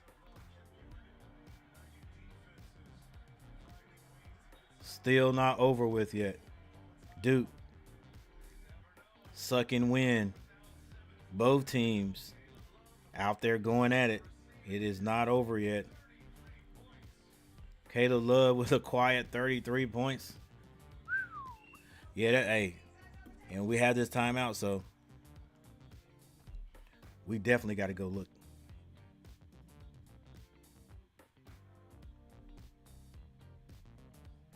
$79-86. It is.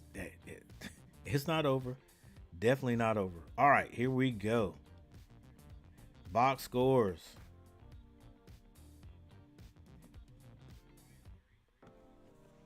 Arizona, Awaka, 4 fouls, 2 points. Townsend, 5 points. Del Orso. All right, Del Orso.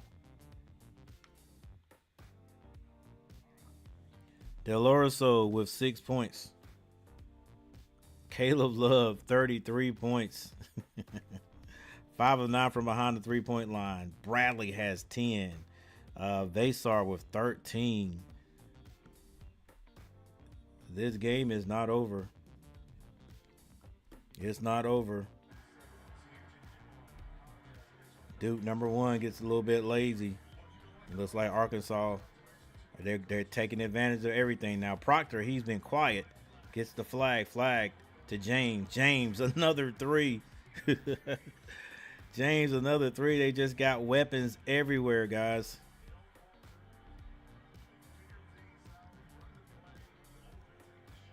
Yeah, just intelligent coaching too.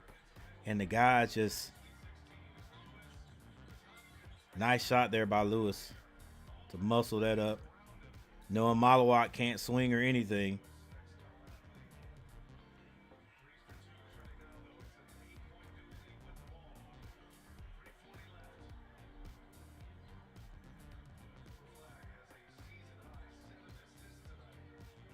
James swings it.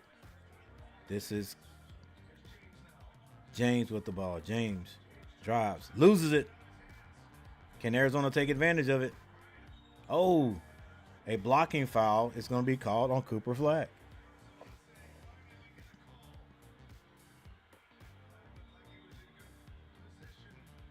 I thought he was too. Like I don't know. Like I said, they're gonna call any and every bump now. You know, they're gonna call any and every bump now. So you can't expect to not get called if you bump because of all that action that's been going on.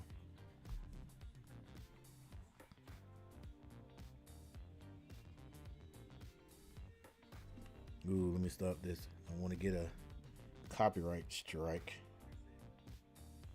Desmond, look at my comment. Yep, he said he played. He said they played who they want to play. Look at my comment. Okay, let me see.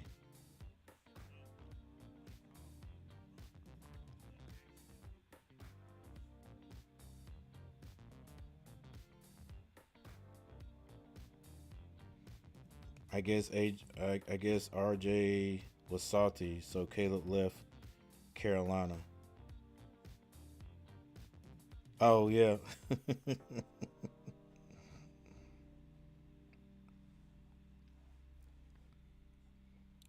All right. I guess RJ was salty, so Caleb left Carolina. This could be a major issue for Duke. Uh, Arizona can win the game if they put serious pressure on Duke, bringing the ball up the court. Flag also looks like Dikembe tonight. Yeah. NCAA too. I don't know. I think they scared to put pressure on them. Like, like full court pressure. I think they're afraid because everybody on the court except Malawak can handle the ball for Duke. So when they put that sort of pressure, a little pressure on on Duke. Duke has been able to beat it. So I think they're afraid to put a full court press on them because Duke's just gonna beat it and get an easy layup. Like nobody in college likes to play half court pressure. You know, Carolina used to play it. Now, I mean, Coach Davis don't run it no more. You know what I'm saying? They as soon as you come across half court, they send two guys at you. We don't do that no more. Carolina don't do that no more, and most other teams don't run like a half court press like that right there. If you're scared of the other team being able to handle the ball and beat you, that right there, a half court press might work. I know they try to double team certain guys. I guess that's how they make up for that's what they call their half court pressure. But teams have seen that so many times. All they do is they see it coming. They see it coming. They get the pass out. They pass it. If you could sneak it on them.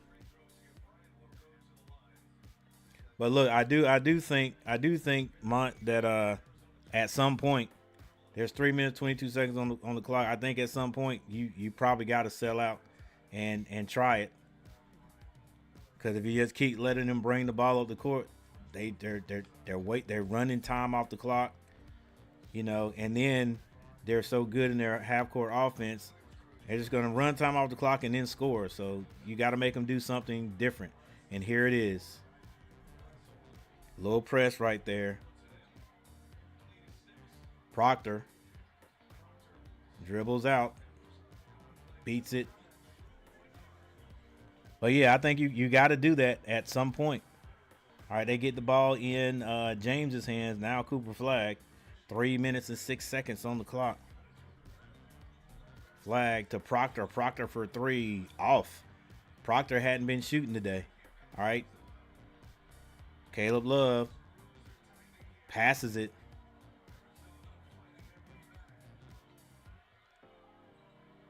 Love with the ball. Dribbles to his left.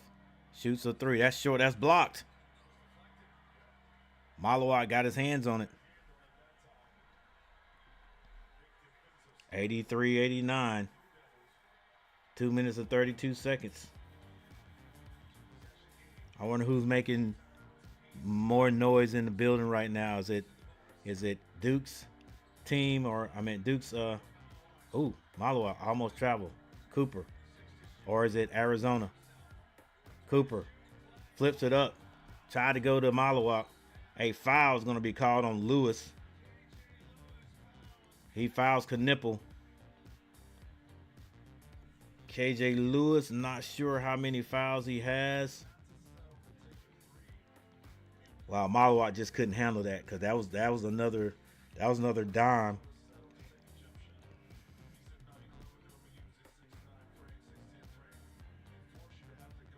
That would have been another dime to Malawak.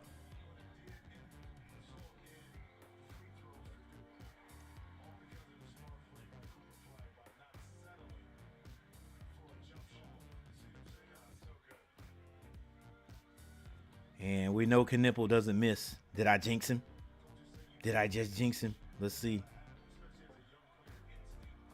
Nope. Knipple hits his. Hey, like I was saying, guys, if Knipple decides to come out, if they win this year and Knipple decides to come out too, maybe maybe decide he wants to go pro, and then the Hornets can't get Cooper Flag. I'm like, yo. Hey, get Knipple. Knipple probably going to go late in the first round, especially if Duke if Duke ends up winning the championship, he could probably go late first round. Get Knipple, or he'll go like second round. You know, get Knipple. Knipple is a shooter. You know, and he's big. He's big. He's a shooter. He's big. He can play. He can guard people because he's so big. He can get he's showing that he does more than just shoot the ball. He can handle the ball well enough. I mean, he just reminds me of a guy that may get in the pros and have a solid 10-year stint. you know, just solid 10-year come off the bench.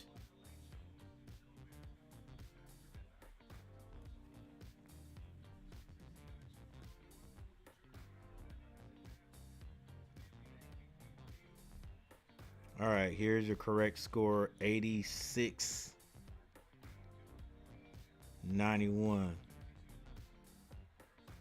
It's going to be Duke ball, Arizona, full court press.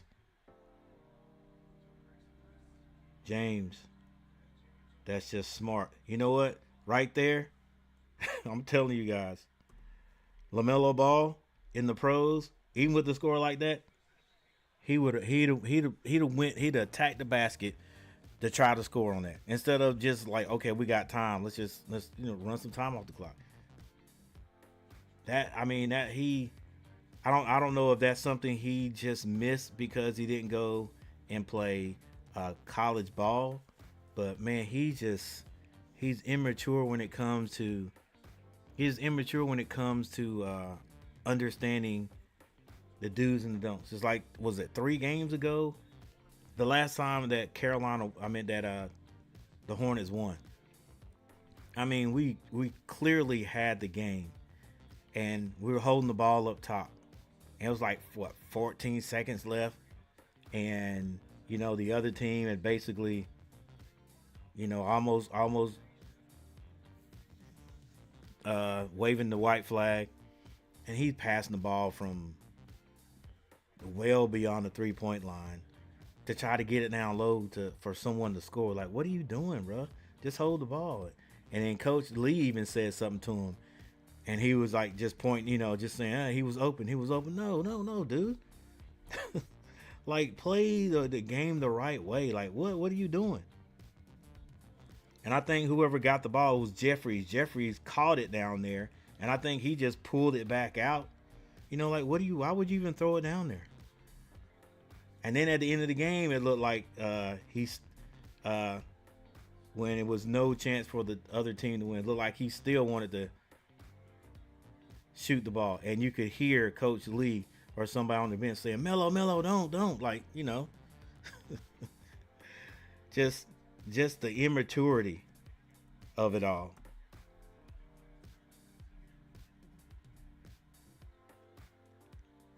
All right, 86-93, and now it is under a minute. Cooper Flag with 8 seconds. Goes to the basket, takes the bump. James gets the ball, kicks it back out. All right, they're going to hold it again. But I think I think a foul is going to be called. And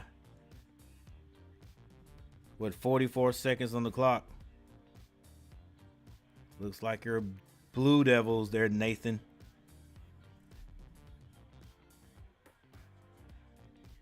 Going to the Elite Eight. Oh, Cooper Flag misses a free throw. What is going on?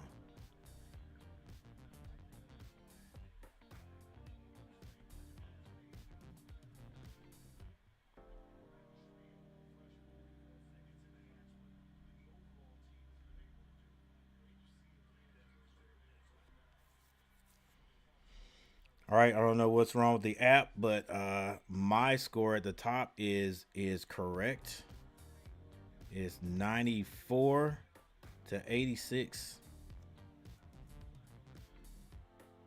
Caleb Love. Drive to the basket. Layup is good.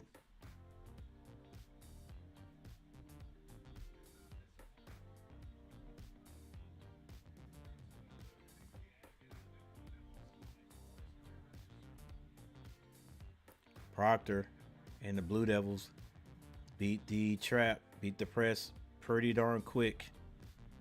Not even looking to score. No need. 26.6 seconds on the clock. 88-94. Again, unless something like just crazy happens. 26 seconds. I don't know what is wrong with my app. It has completely crashed as James sinks one.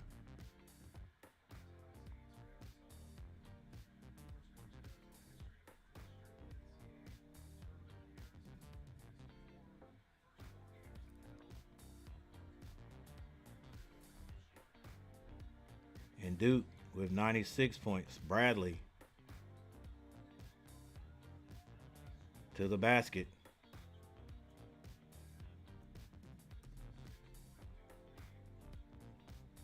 6-point Duke lead with 20 seconds on the clock.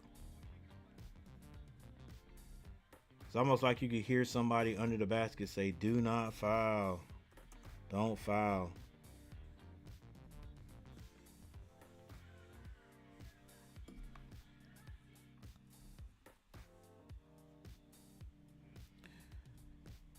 All right, guys. I will go ahead and say this before everybody gets out of here. Once again, thank you all for hanging with me tonight. These two games. Sorry, this I don't know what the app is doing right here. It's like it is complete. There it is. Completely crashed or slowed down. Now we got 20 seconds left. There it is. All right, so it woke up.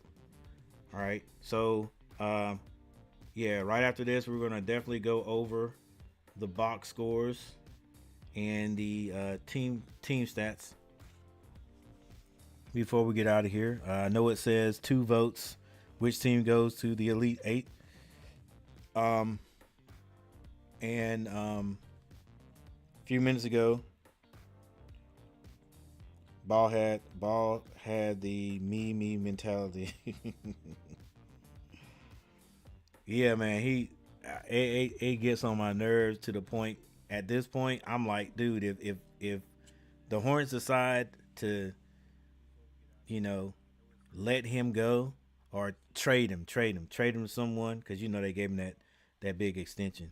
But if they decide to trade him, I wouldn't be upset. I wouldn't be upset. I mean, you can build around guys, but you got to have the guy to build around. He's a talent. He's a talent. He's got skill. But I mean, I still think he needs to learn to play the game. Like, he got all the intangibles. Yeah, you can shoot the ball at times. You can score. When he came out of college, when he came not out of college, but when he came into the pros, he was more known for like being a guy to assist, to create. Now they've got in his head that he's the man. He's got to do all the scoring, and I don't know. I mean, sometimes you go on a hot streak. I think he shoots a three-pointer at a decent clip, but sometimes he'll shoot you out the game. Not just him. There's other guys that do the same thing too, but hey.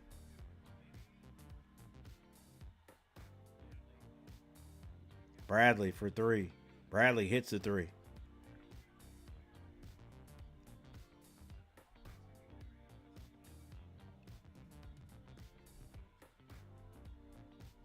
Arizona gonna run this one all the way out. They're gonna keep playing until it's no time on the clock. 9.2, 93 to 89. 93 to 98.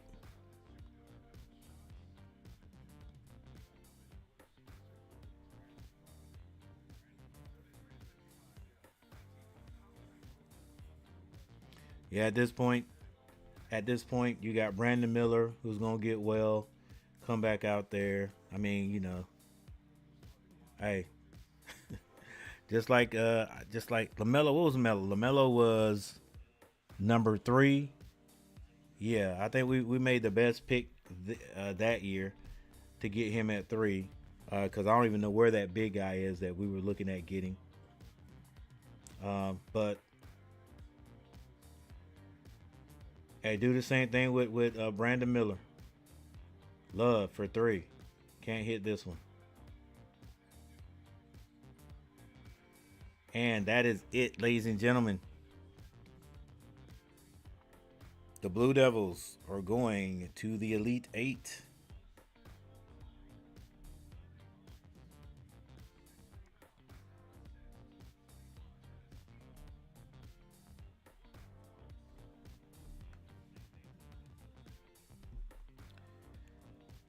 Blue Devils going to the Elite Eight, guys, after defeating the number 4 seed Arizona Wildcats. Caleb Love did all he could do to try to take his Wildcat team to the next step. But it will not happen. It'll be short. So next year, guys, we'll be seeing or we'll be able to see where Caleb Love will be playing his professional basketball at. Hey, don't do not be surprised if he ends up at Charlotte. Don't be surprised if he ends up at Charlotte. But like, is that what Charlotte needs? Another guy to shoot the ball at any time. But anyway, we need, again, Caleb is a scorer. He's a scorer. We need shooters like that guy right there, Knipple. We need a shooter. You know what I'm saying? Love's going to have his days because he's a great athlete. Even this kid right here. I mean, just for him now, it'll be just everything else he can do. For Cooper Flagg, everything else he can do. He can pass the ball. He can dribble the ball. He can shoot the ball. I don't know if I call him a shooter right now. He's still a scorer, but he can do everything. Like, you look at Caleb Love.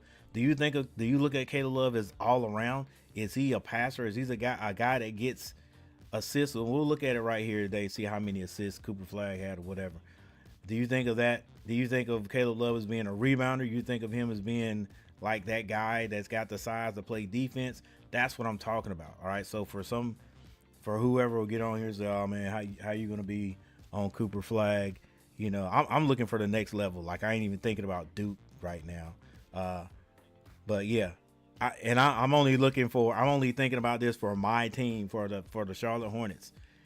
If I had to take Flagg or Love, I would have to go with Love. OT in the other game. Which game is that? Is that Texas Tech? All right, well, it's not Texas Tech.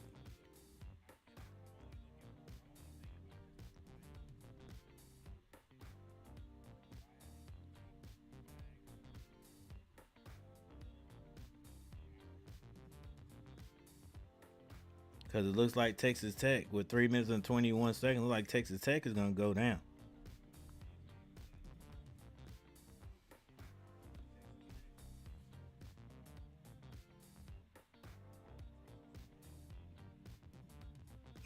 Ball head need Tech to pull it out. And I had all 4 games right tonight. Yeah, I don't know if Texas Tech's going to pull it out. Never thought he would be a possibility for the Hornets.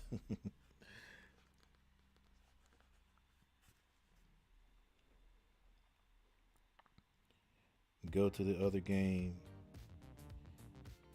Tech and the Hogs are going to overtime. What? Hang on, am I behind? Let's see.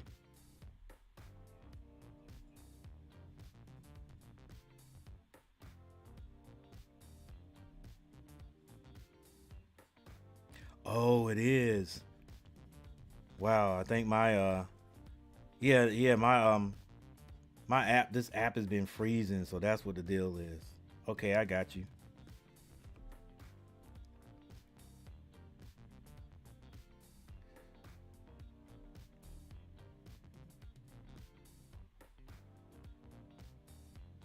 All right, well then it ain't over with yet. Then let's see if I can find this game on, and then I'll go back to the last game after this one, and go through the stats. Let's see if I can find this one.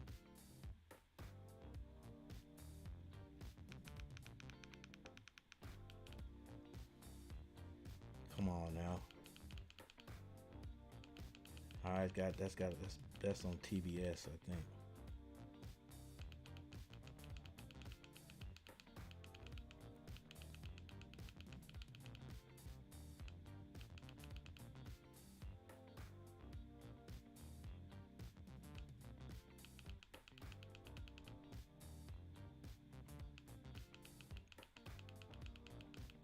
I can't remember anything these days, bro. I hope my mind. I'm gonna have to find the right kind of supplements to help my mind last a little bit longer. Help retain things, because I could not tell you what channel TBS is.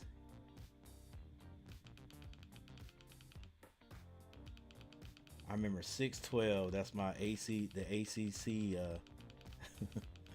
ACC channel.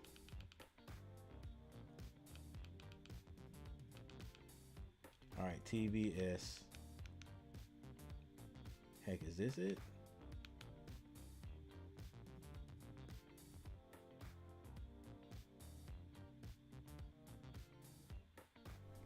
Yeah.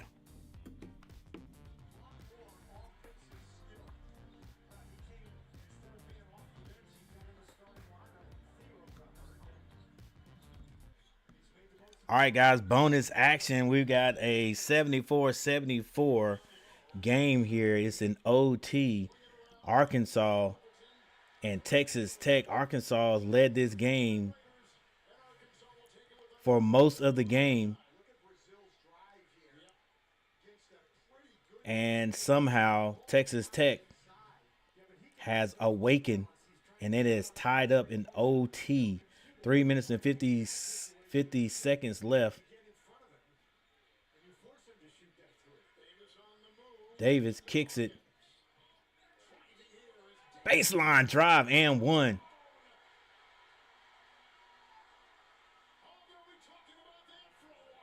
And the Razorbacks have been leading this game from the beginning. Toppin is going to be called for the foul.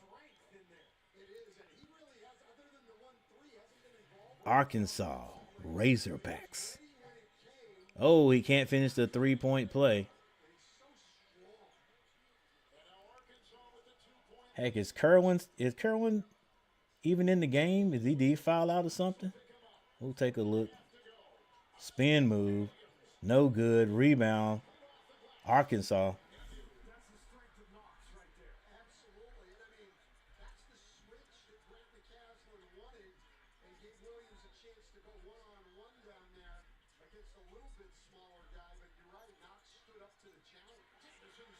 Missed shot by Davis. Wide open three. Splash.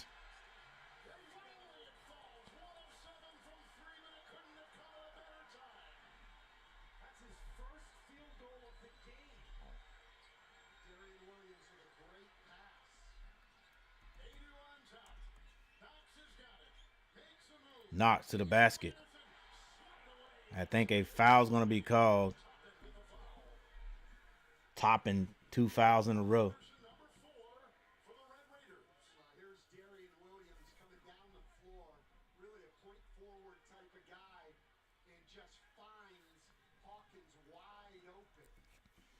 That was Hawkins for 3 for Texas Tech. Yeah, let's look at the box scores right here.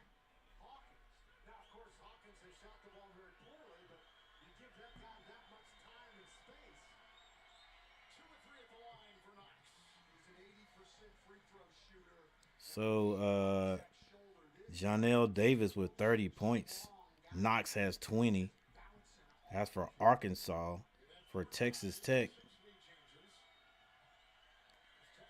okay, that's probably it right there. Curran Walton hasn't scored yet.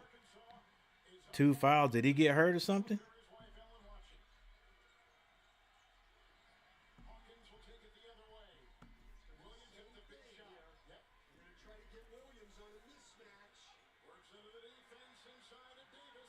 Davis is going to be smothered. They're going to call a foul on him.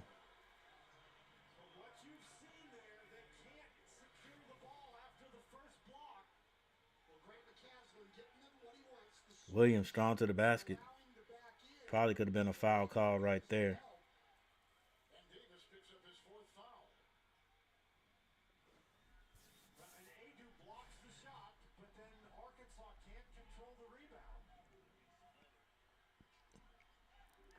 Hey guys, thanks for the 10 likes. I appreciate it.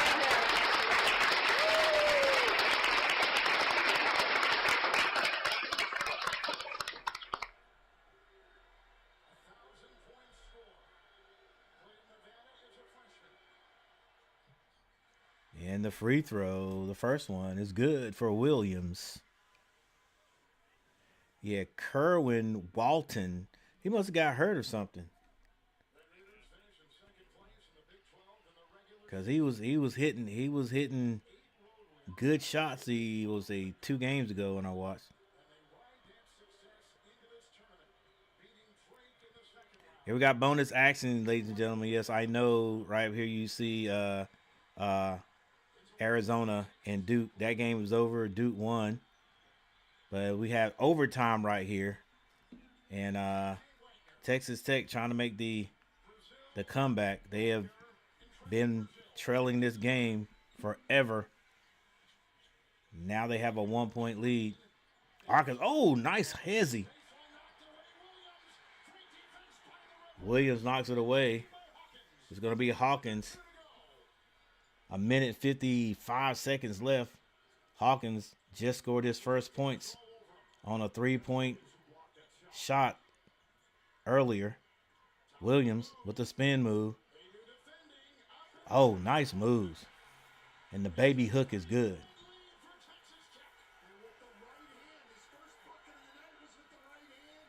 And there's a timeout.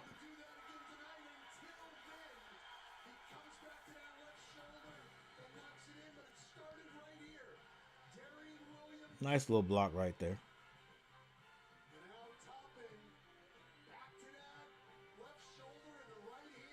Topping with the moves.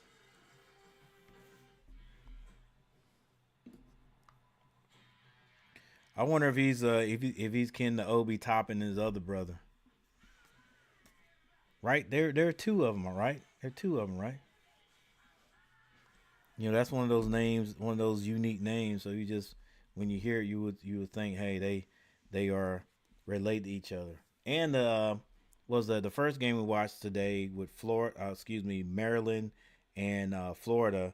Angel Reese's brother was playing in that game. He plays for Maryland. I didn't know Angel Reese played for Maryland. I think it was her first year before she transferred. So yeah, got some siblings also in college.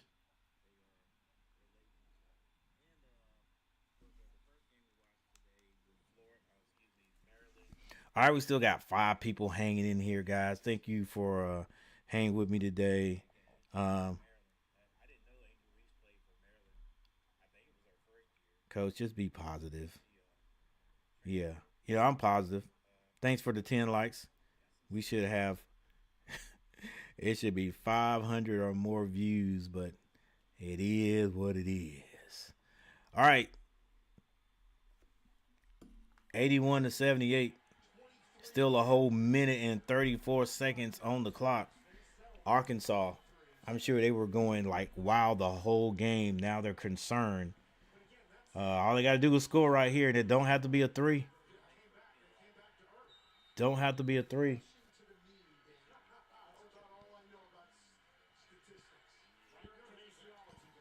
Coach, I'm sure he drew up the play.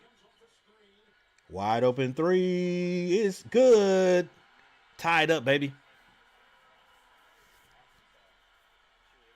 Number 10, Arkansas, hanging in there with number 3, Texas Tech.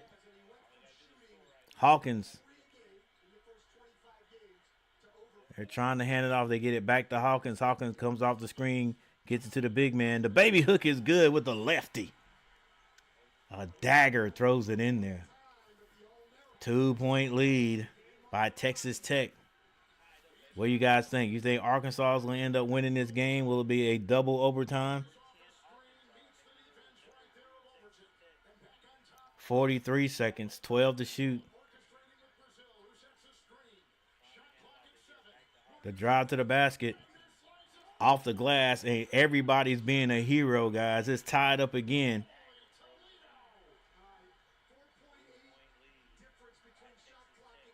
All right, 28 seconds to shoot, but there's only 29 on the clock right now.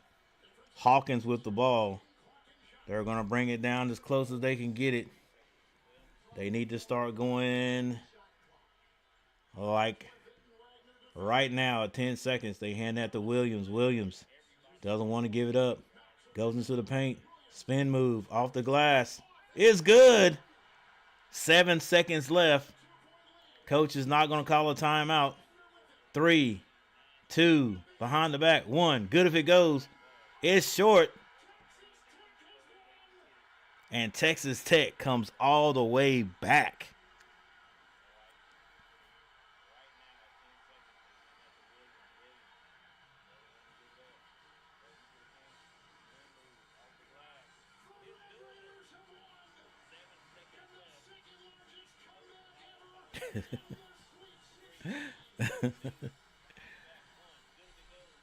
How far were they down is what I want to know, because it was going on while we was watching the last game. There's Williams right there. I don't know. I don't know if Curran was hurt or what, but he wasn't playing. He wasn't in the game at the end there. Off the glass is good. Like, bro, like you got 5 seconds. I know, like you want that. They want to pass. You want to get that ball passed one time, right? Right, because all you need to do is hit a 2. Like you could pass it at least one time when you get down there is what I'd be thinking. But then I know some people be like, "Oh, why'd you pass it?" Like you gotta want to take that shot. Not necessarily. You want to find the best shot. Like my man right there, he didn't want to pass that ball at all. He ain't never wanted to pass the ball. Some of them other guys were like, "Yo, get me the ball." Like you gotta cut, you gotta do whatever you gotta do.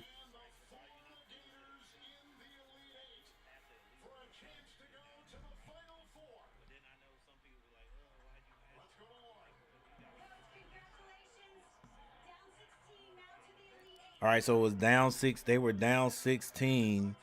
Uh, hey, some of these guys, that transfer, you transfer for the right team. So, you gotta feel good for Kerwin Walton. There he is over there on the left. Leaves Carolina what two years ago? Was it 2 years ago? Yeah, and now he's going to the Sweet 16. But anyway,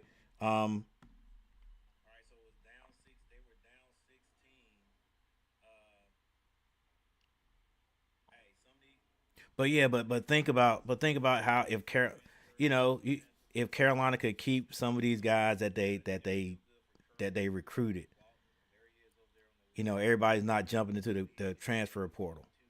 You know, just think about being able to keep some of these guys that you recruited and how seasoned Carolina we were with Walton right there. Dang it, and Walton didn't even score tonight, but Caleb Love. You think of all these guys, you know what I'm saying? But hey, it is what it is. Double overtime. Hey, he should have called another baby. 17, I believe. The big man was open for Arkansas. He should have passed it. Yeah, all he needed was 2. Go into another go into another overtime. Well, make it a double overtime. Yeah, he never looked. He didn't never think about. He never thought about passing that. Has pulling from the transfer portal become more important than?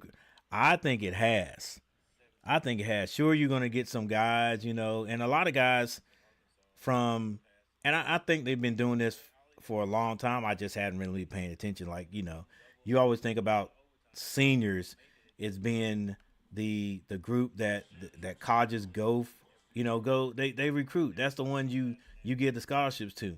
But no, a lot of these guys have been offered when they're like juniors. Some of them maybe even sophomores. They offer them early, and but now I think like I don't know if they're wanting guys that are seasoned, been through their freshman and sophomore year, but I think so. I think so. Look at what they were talking about with Carolina. Like they said, they went after big guys last year. Just nobody came to Carolina. None of the big guys. None of those. The only person that came was what's his name? Lubin. That's the only guy they could get. So yeah, I think it is. I think the transfer portal is the is what they're using to get a lot of recruits. I get a lot of recruits. I think it is. Pulling from the transfer portal been more important than recruiting. I think it is. I think it is these days. Unless you're like one of the top guys, you know. Uh, plus the money everybody's looking to get now when you go where you go. That's why Coach David says, "Look, I know he was like they're probably like, yeah, we got a little bit of money, but we're still going to go on the strength that hey, everybody just wants to come. Everybody wants to come to Carolina because of it's the name, it's Carolina, but that's not the case. So Coach Day was like, we got to change up things. We got to get a general manager. We got to do the whole the works. We got to you know we got to do it like the pros now. But yeah, look. So from this point in the game, what nine to five? It was kind of close right here at the beginning, but then right here, uh,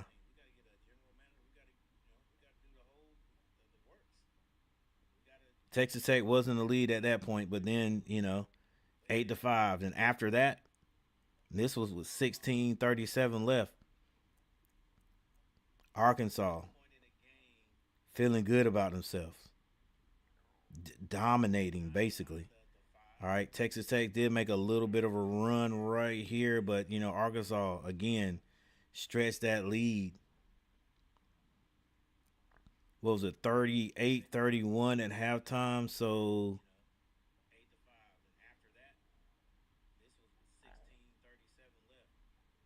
basically right here,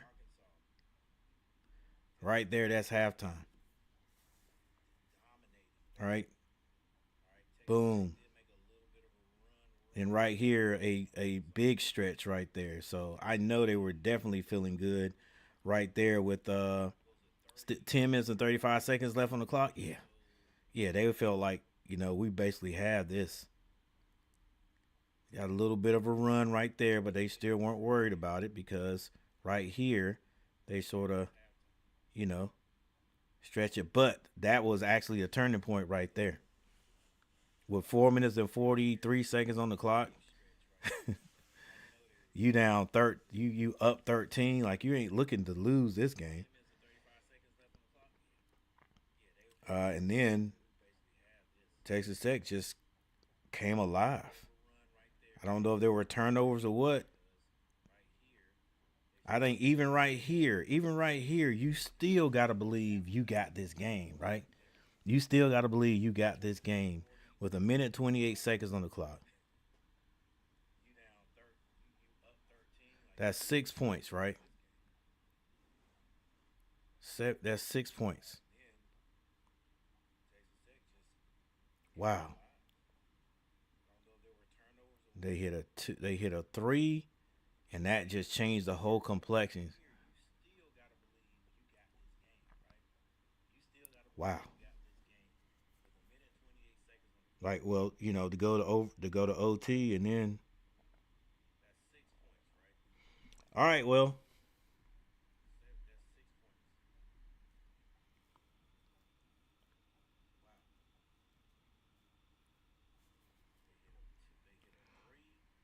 okay, well, guys, you know what? I'm gonna go back and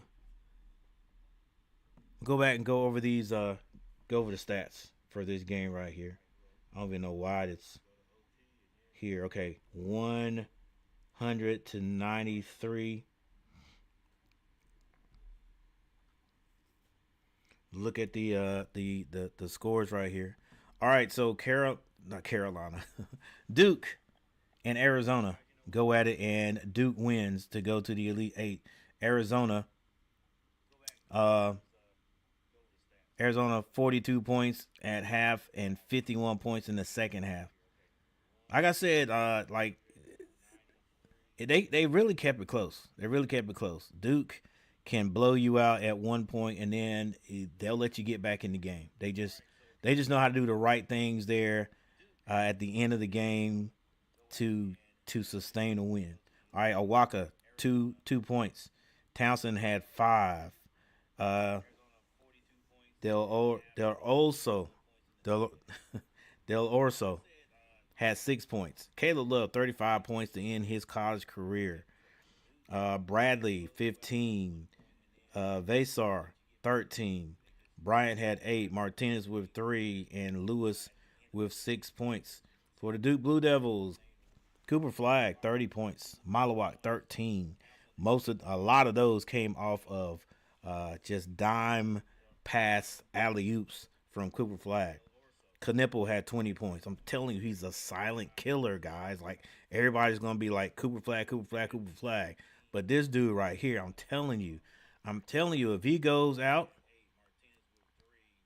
he comes out this year, decides he wants to come out, and he gets and he uh and he's like at number 30 or whatever in the second, he's in the second round, and in the tar I mean and the Hornets can get him, bro. That's like, he's a shooter.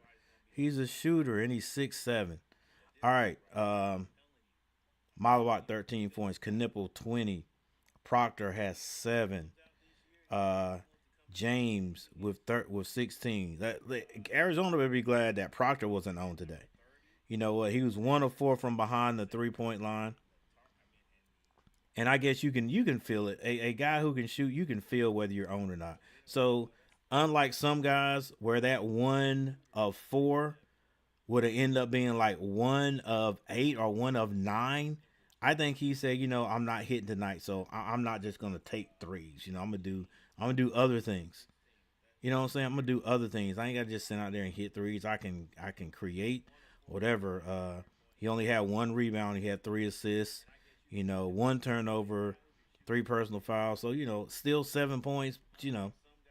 Everybody else is doing the scoring. I ain't got to score 15, 20 points tonight. If I ain't hitting, I'm not gonna shoot us out of the game. Right? I'm not gonna shoot us out of the game. Not when you got Zion James shooting 3 for 4 from behind the arc. Cooper Flag 3 of 5 from behind the arc. Knipple 100% from behind the arc. You just got to be smart. Uh, Mason Gillis 100%, 1 of 1. Uh, Evans 1 of 2. Come on now, you know what I'm saying? But you got some guys on some teams that will miss 3, and just they'll shoot 5 more and miss them. Just keep shooting. All right, Sion James with 16 points. The bench had a few points there. Gillis with 3. Ngomba with eight important points there. Evans had 3. And then your team stats. Let's pick 3 important things about the team stats. And we're gonna go with we're gonna go with a field goal percentage. Arizona 45, Duke 60. Rebounding 27-30 Duke. Assists 20-10 Duke. And turnovers. Duke had 10 turnovers. Wow, Duke had 10 turnovers. Arizona had 6.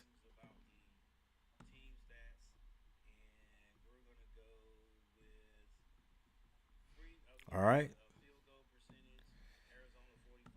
That is it, guys. And then the game we just finished watching right there, you saw it go down, but we won't go over that. Arkansas ends up losing to Texas Tech. Texas Tech had to come back from, I think they said, 16 points.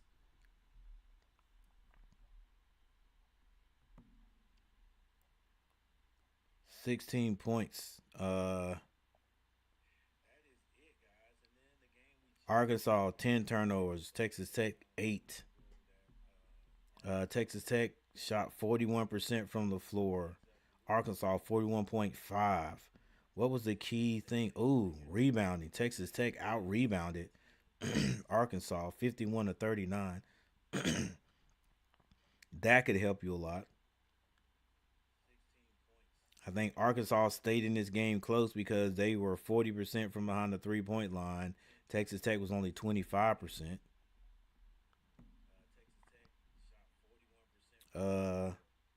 10 to 12 assists. Texas Tech. It wasn't the turnovers. Points in the paint, though. Texas Tech got the ball down there 50-30. Largest lead 16, and you lose. And you have a not a big lead, but a decent lead with a minute and something on the clock.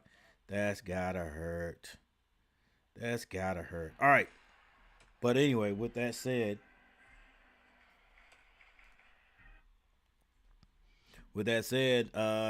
that's gonna be it for me tonight, guys.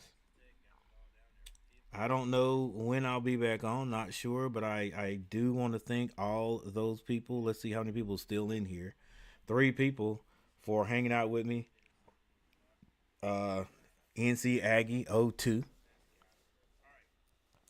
Thank you, sir. Knipple has been projected going in the top 10 in most mock drafts of 2025. All right. Yeah, I like he's been predicted to go, but like who like I think he's I don't know. I think he's if I was the Hornets, I would definitely get him if I had a chance. Of course, if you have a chance to get Cooper Flag, you go with him first. But again, I think Knipple could slip down if he were to come out. I think he could slide because I still, no matter what, I still think people look at athletic ability more than they do anything instead of just a guy that knows how to play. And I think that's Knipple knows how to, and he can shoot the ball. He's got great size. Like I'm telling you. And then what do you need for your team? Well, the Hornets do not have a shooter. The Hornets do not like. Come on, man. Like come on, for real, for real, for real. If you give Knipple 10 shots and he goes 30%, he's gonna be upset because he's a better shooter than that, right? You expect Knipple at any time he shoots the ball 10 times to hit. I would say between 60 and 30%. I mean 60 and 70%. That's what the Hornets need. Right now the Hornets have scorers. They have guys who can score at times. But as far as a shooter, they don't have a person who can just shoot the ball and score. I mean, sure, LaMelo can get on a streak. So can Miles Bridges. They can get on the street. But we need that guy that specifically your job is to come off the bench and hit outside shot. The three to be exact. That's all I'm talking about. Just come off and hit the three, boy. Come off and hit the three. I mean, just you ain't got to bring the ball down, even though Knipple has had a lot of practice there of bringing the ball down. Whatever. Again, a big guard, 6'7". So, dude, that to me that would be great. And I guarantee you got people. If he were to get drafted early and the Hornets got him, I guarantee you be some people, a lot of people like boo. Why'd y'all get him? You could have got this until he puts on the uniform and comes out there like what's my guy's name that they were connect right there. There you go. There's a Dalton Connect right there. Knipple. There you go. Right there. Right there. You want it? You're gonna trade Mark Williams to get Connect. Knipple. Knipple. I'm a Knipple guy. All right, guys. Listen up. Thank you for hanging out with me. I appreciate it. Let's get the last check on the likes. All right, we ended up with 10. That's not bad. That's double figures. Appreciate you guys. All right, it's 1 o'clock. So Coach Gary is about to go get his beauty sleep. So I appreciate you guys hanging out with me. You know, if you haven't hit that like button, hit the like button. I know right there. Right there it says 2490, but it doesn't it doesn't show details. You know, it just shows it rounds it off to tens. So right now I can go ahead and say that we're still under 295. We're still under 295. But the last time I checked was 2493. 2493. So we're trying to get 2500. We're trying to get 2500 before the end of the championship. That's before the championship. We're trying to get right at it. Look, if we hit 2500 in the last shot of the championship, or whoever wins this thing, hey, that's great. Okay, because at one time, look, I didn't know we were gonna even get this close, but yeah, about 100 subscribers ago, but we are getting close. All right, T Cubler, take it easy. All right, so yeah, once again, thank you guys for hanging out. I'm Coach Gary, and I am out. See you guys next time.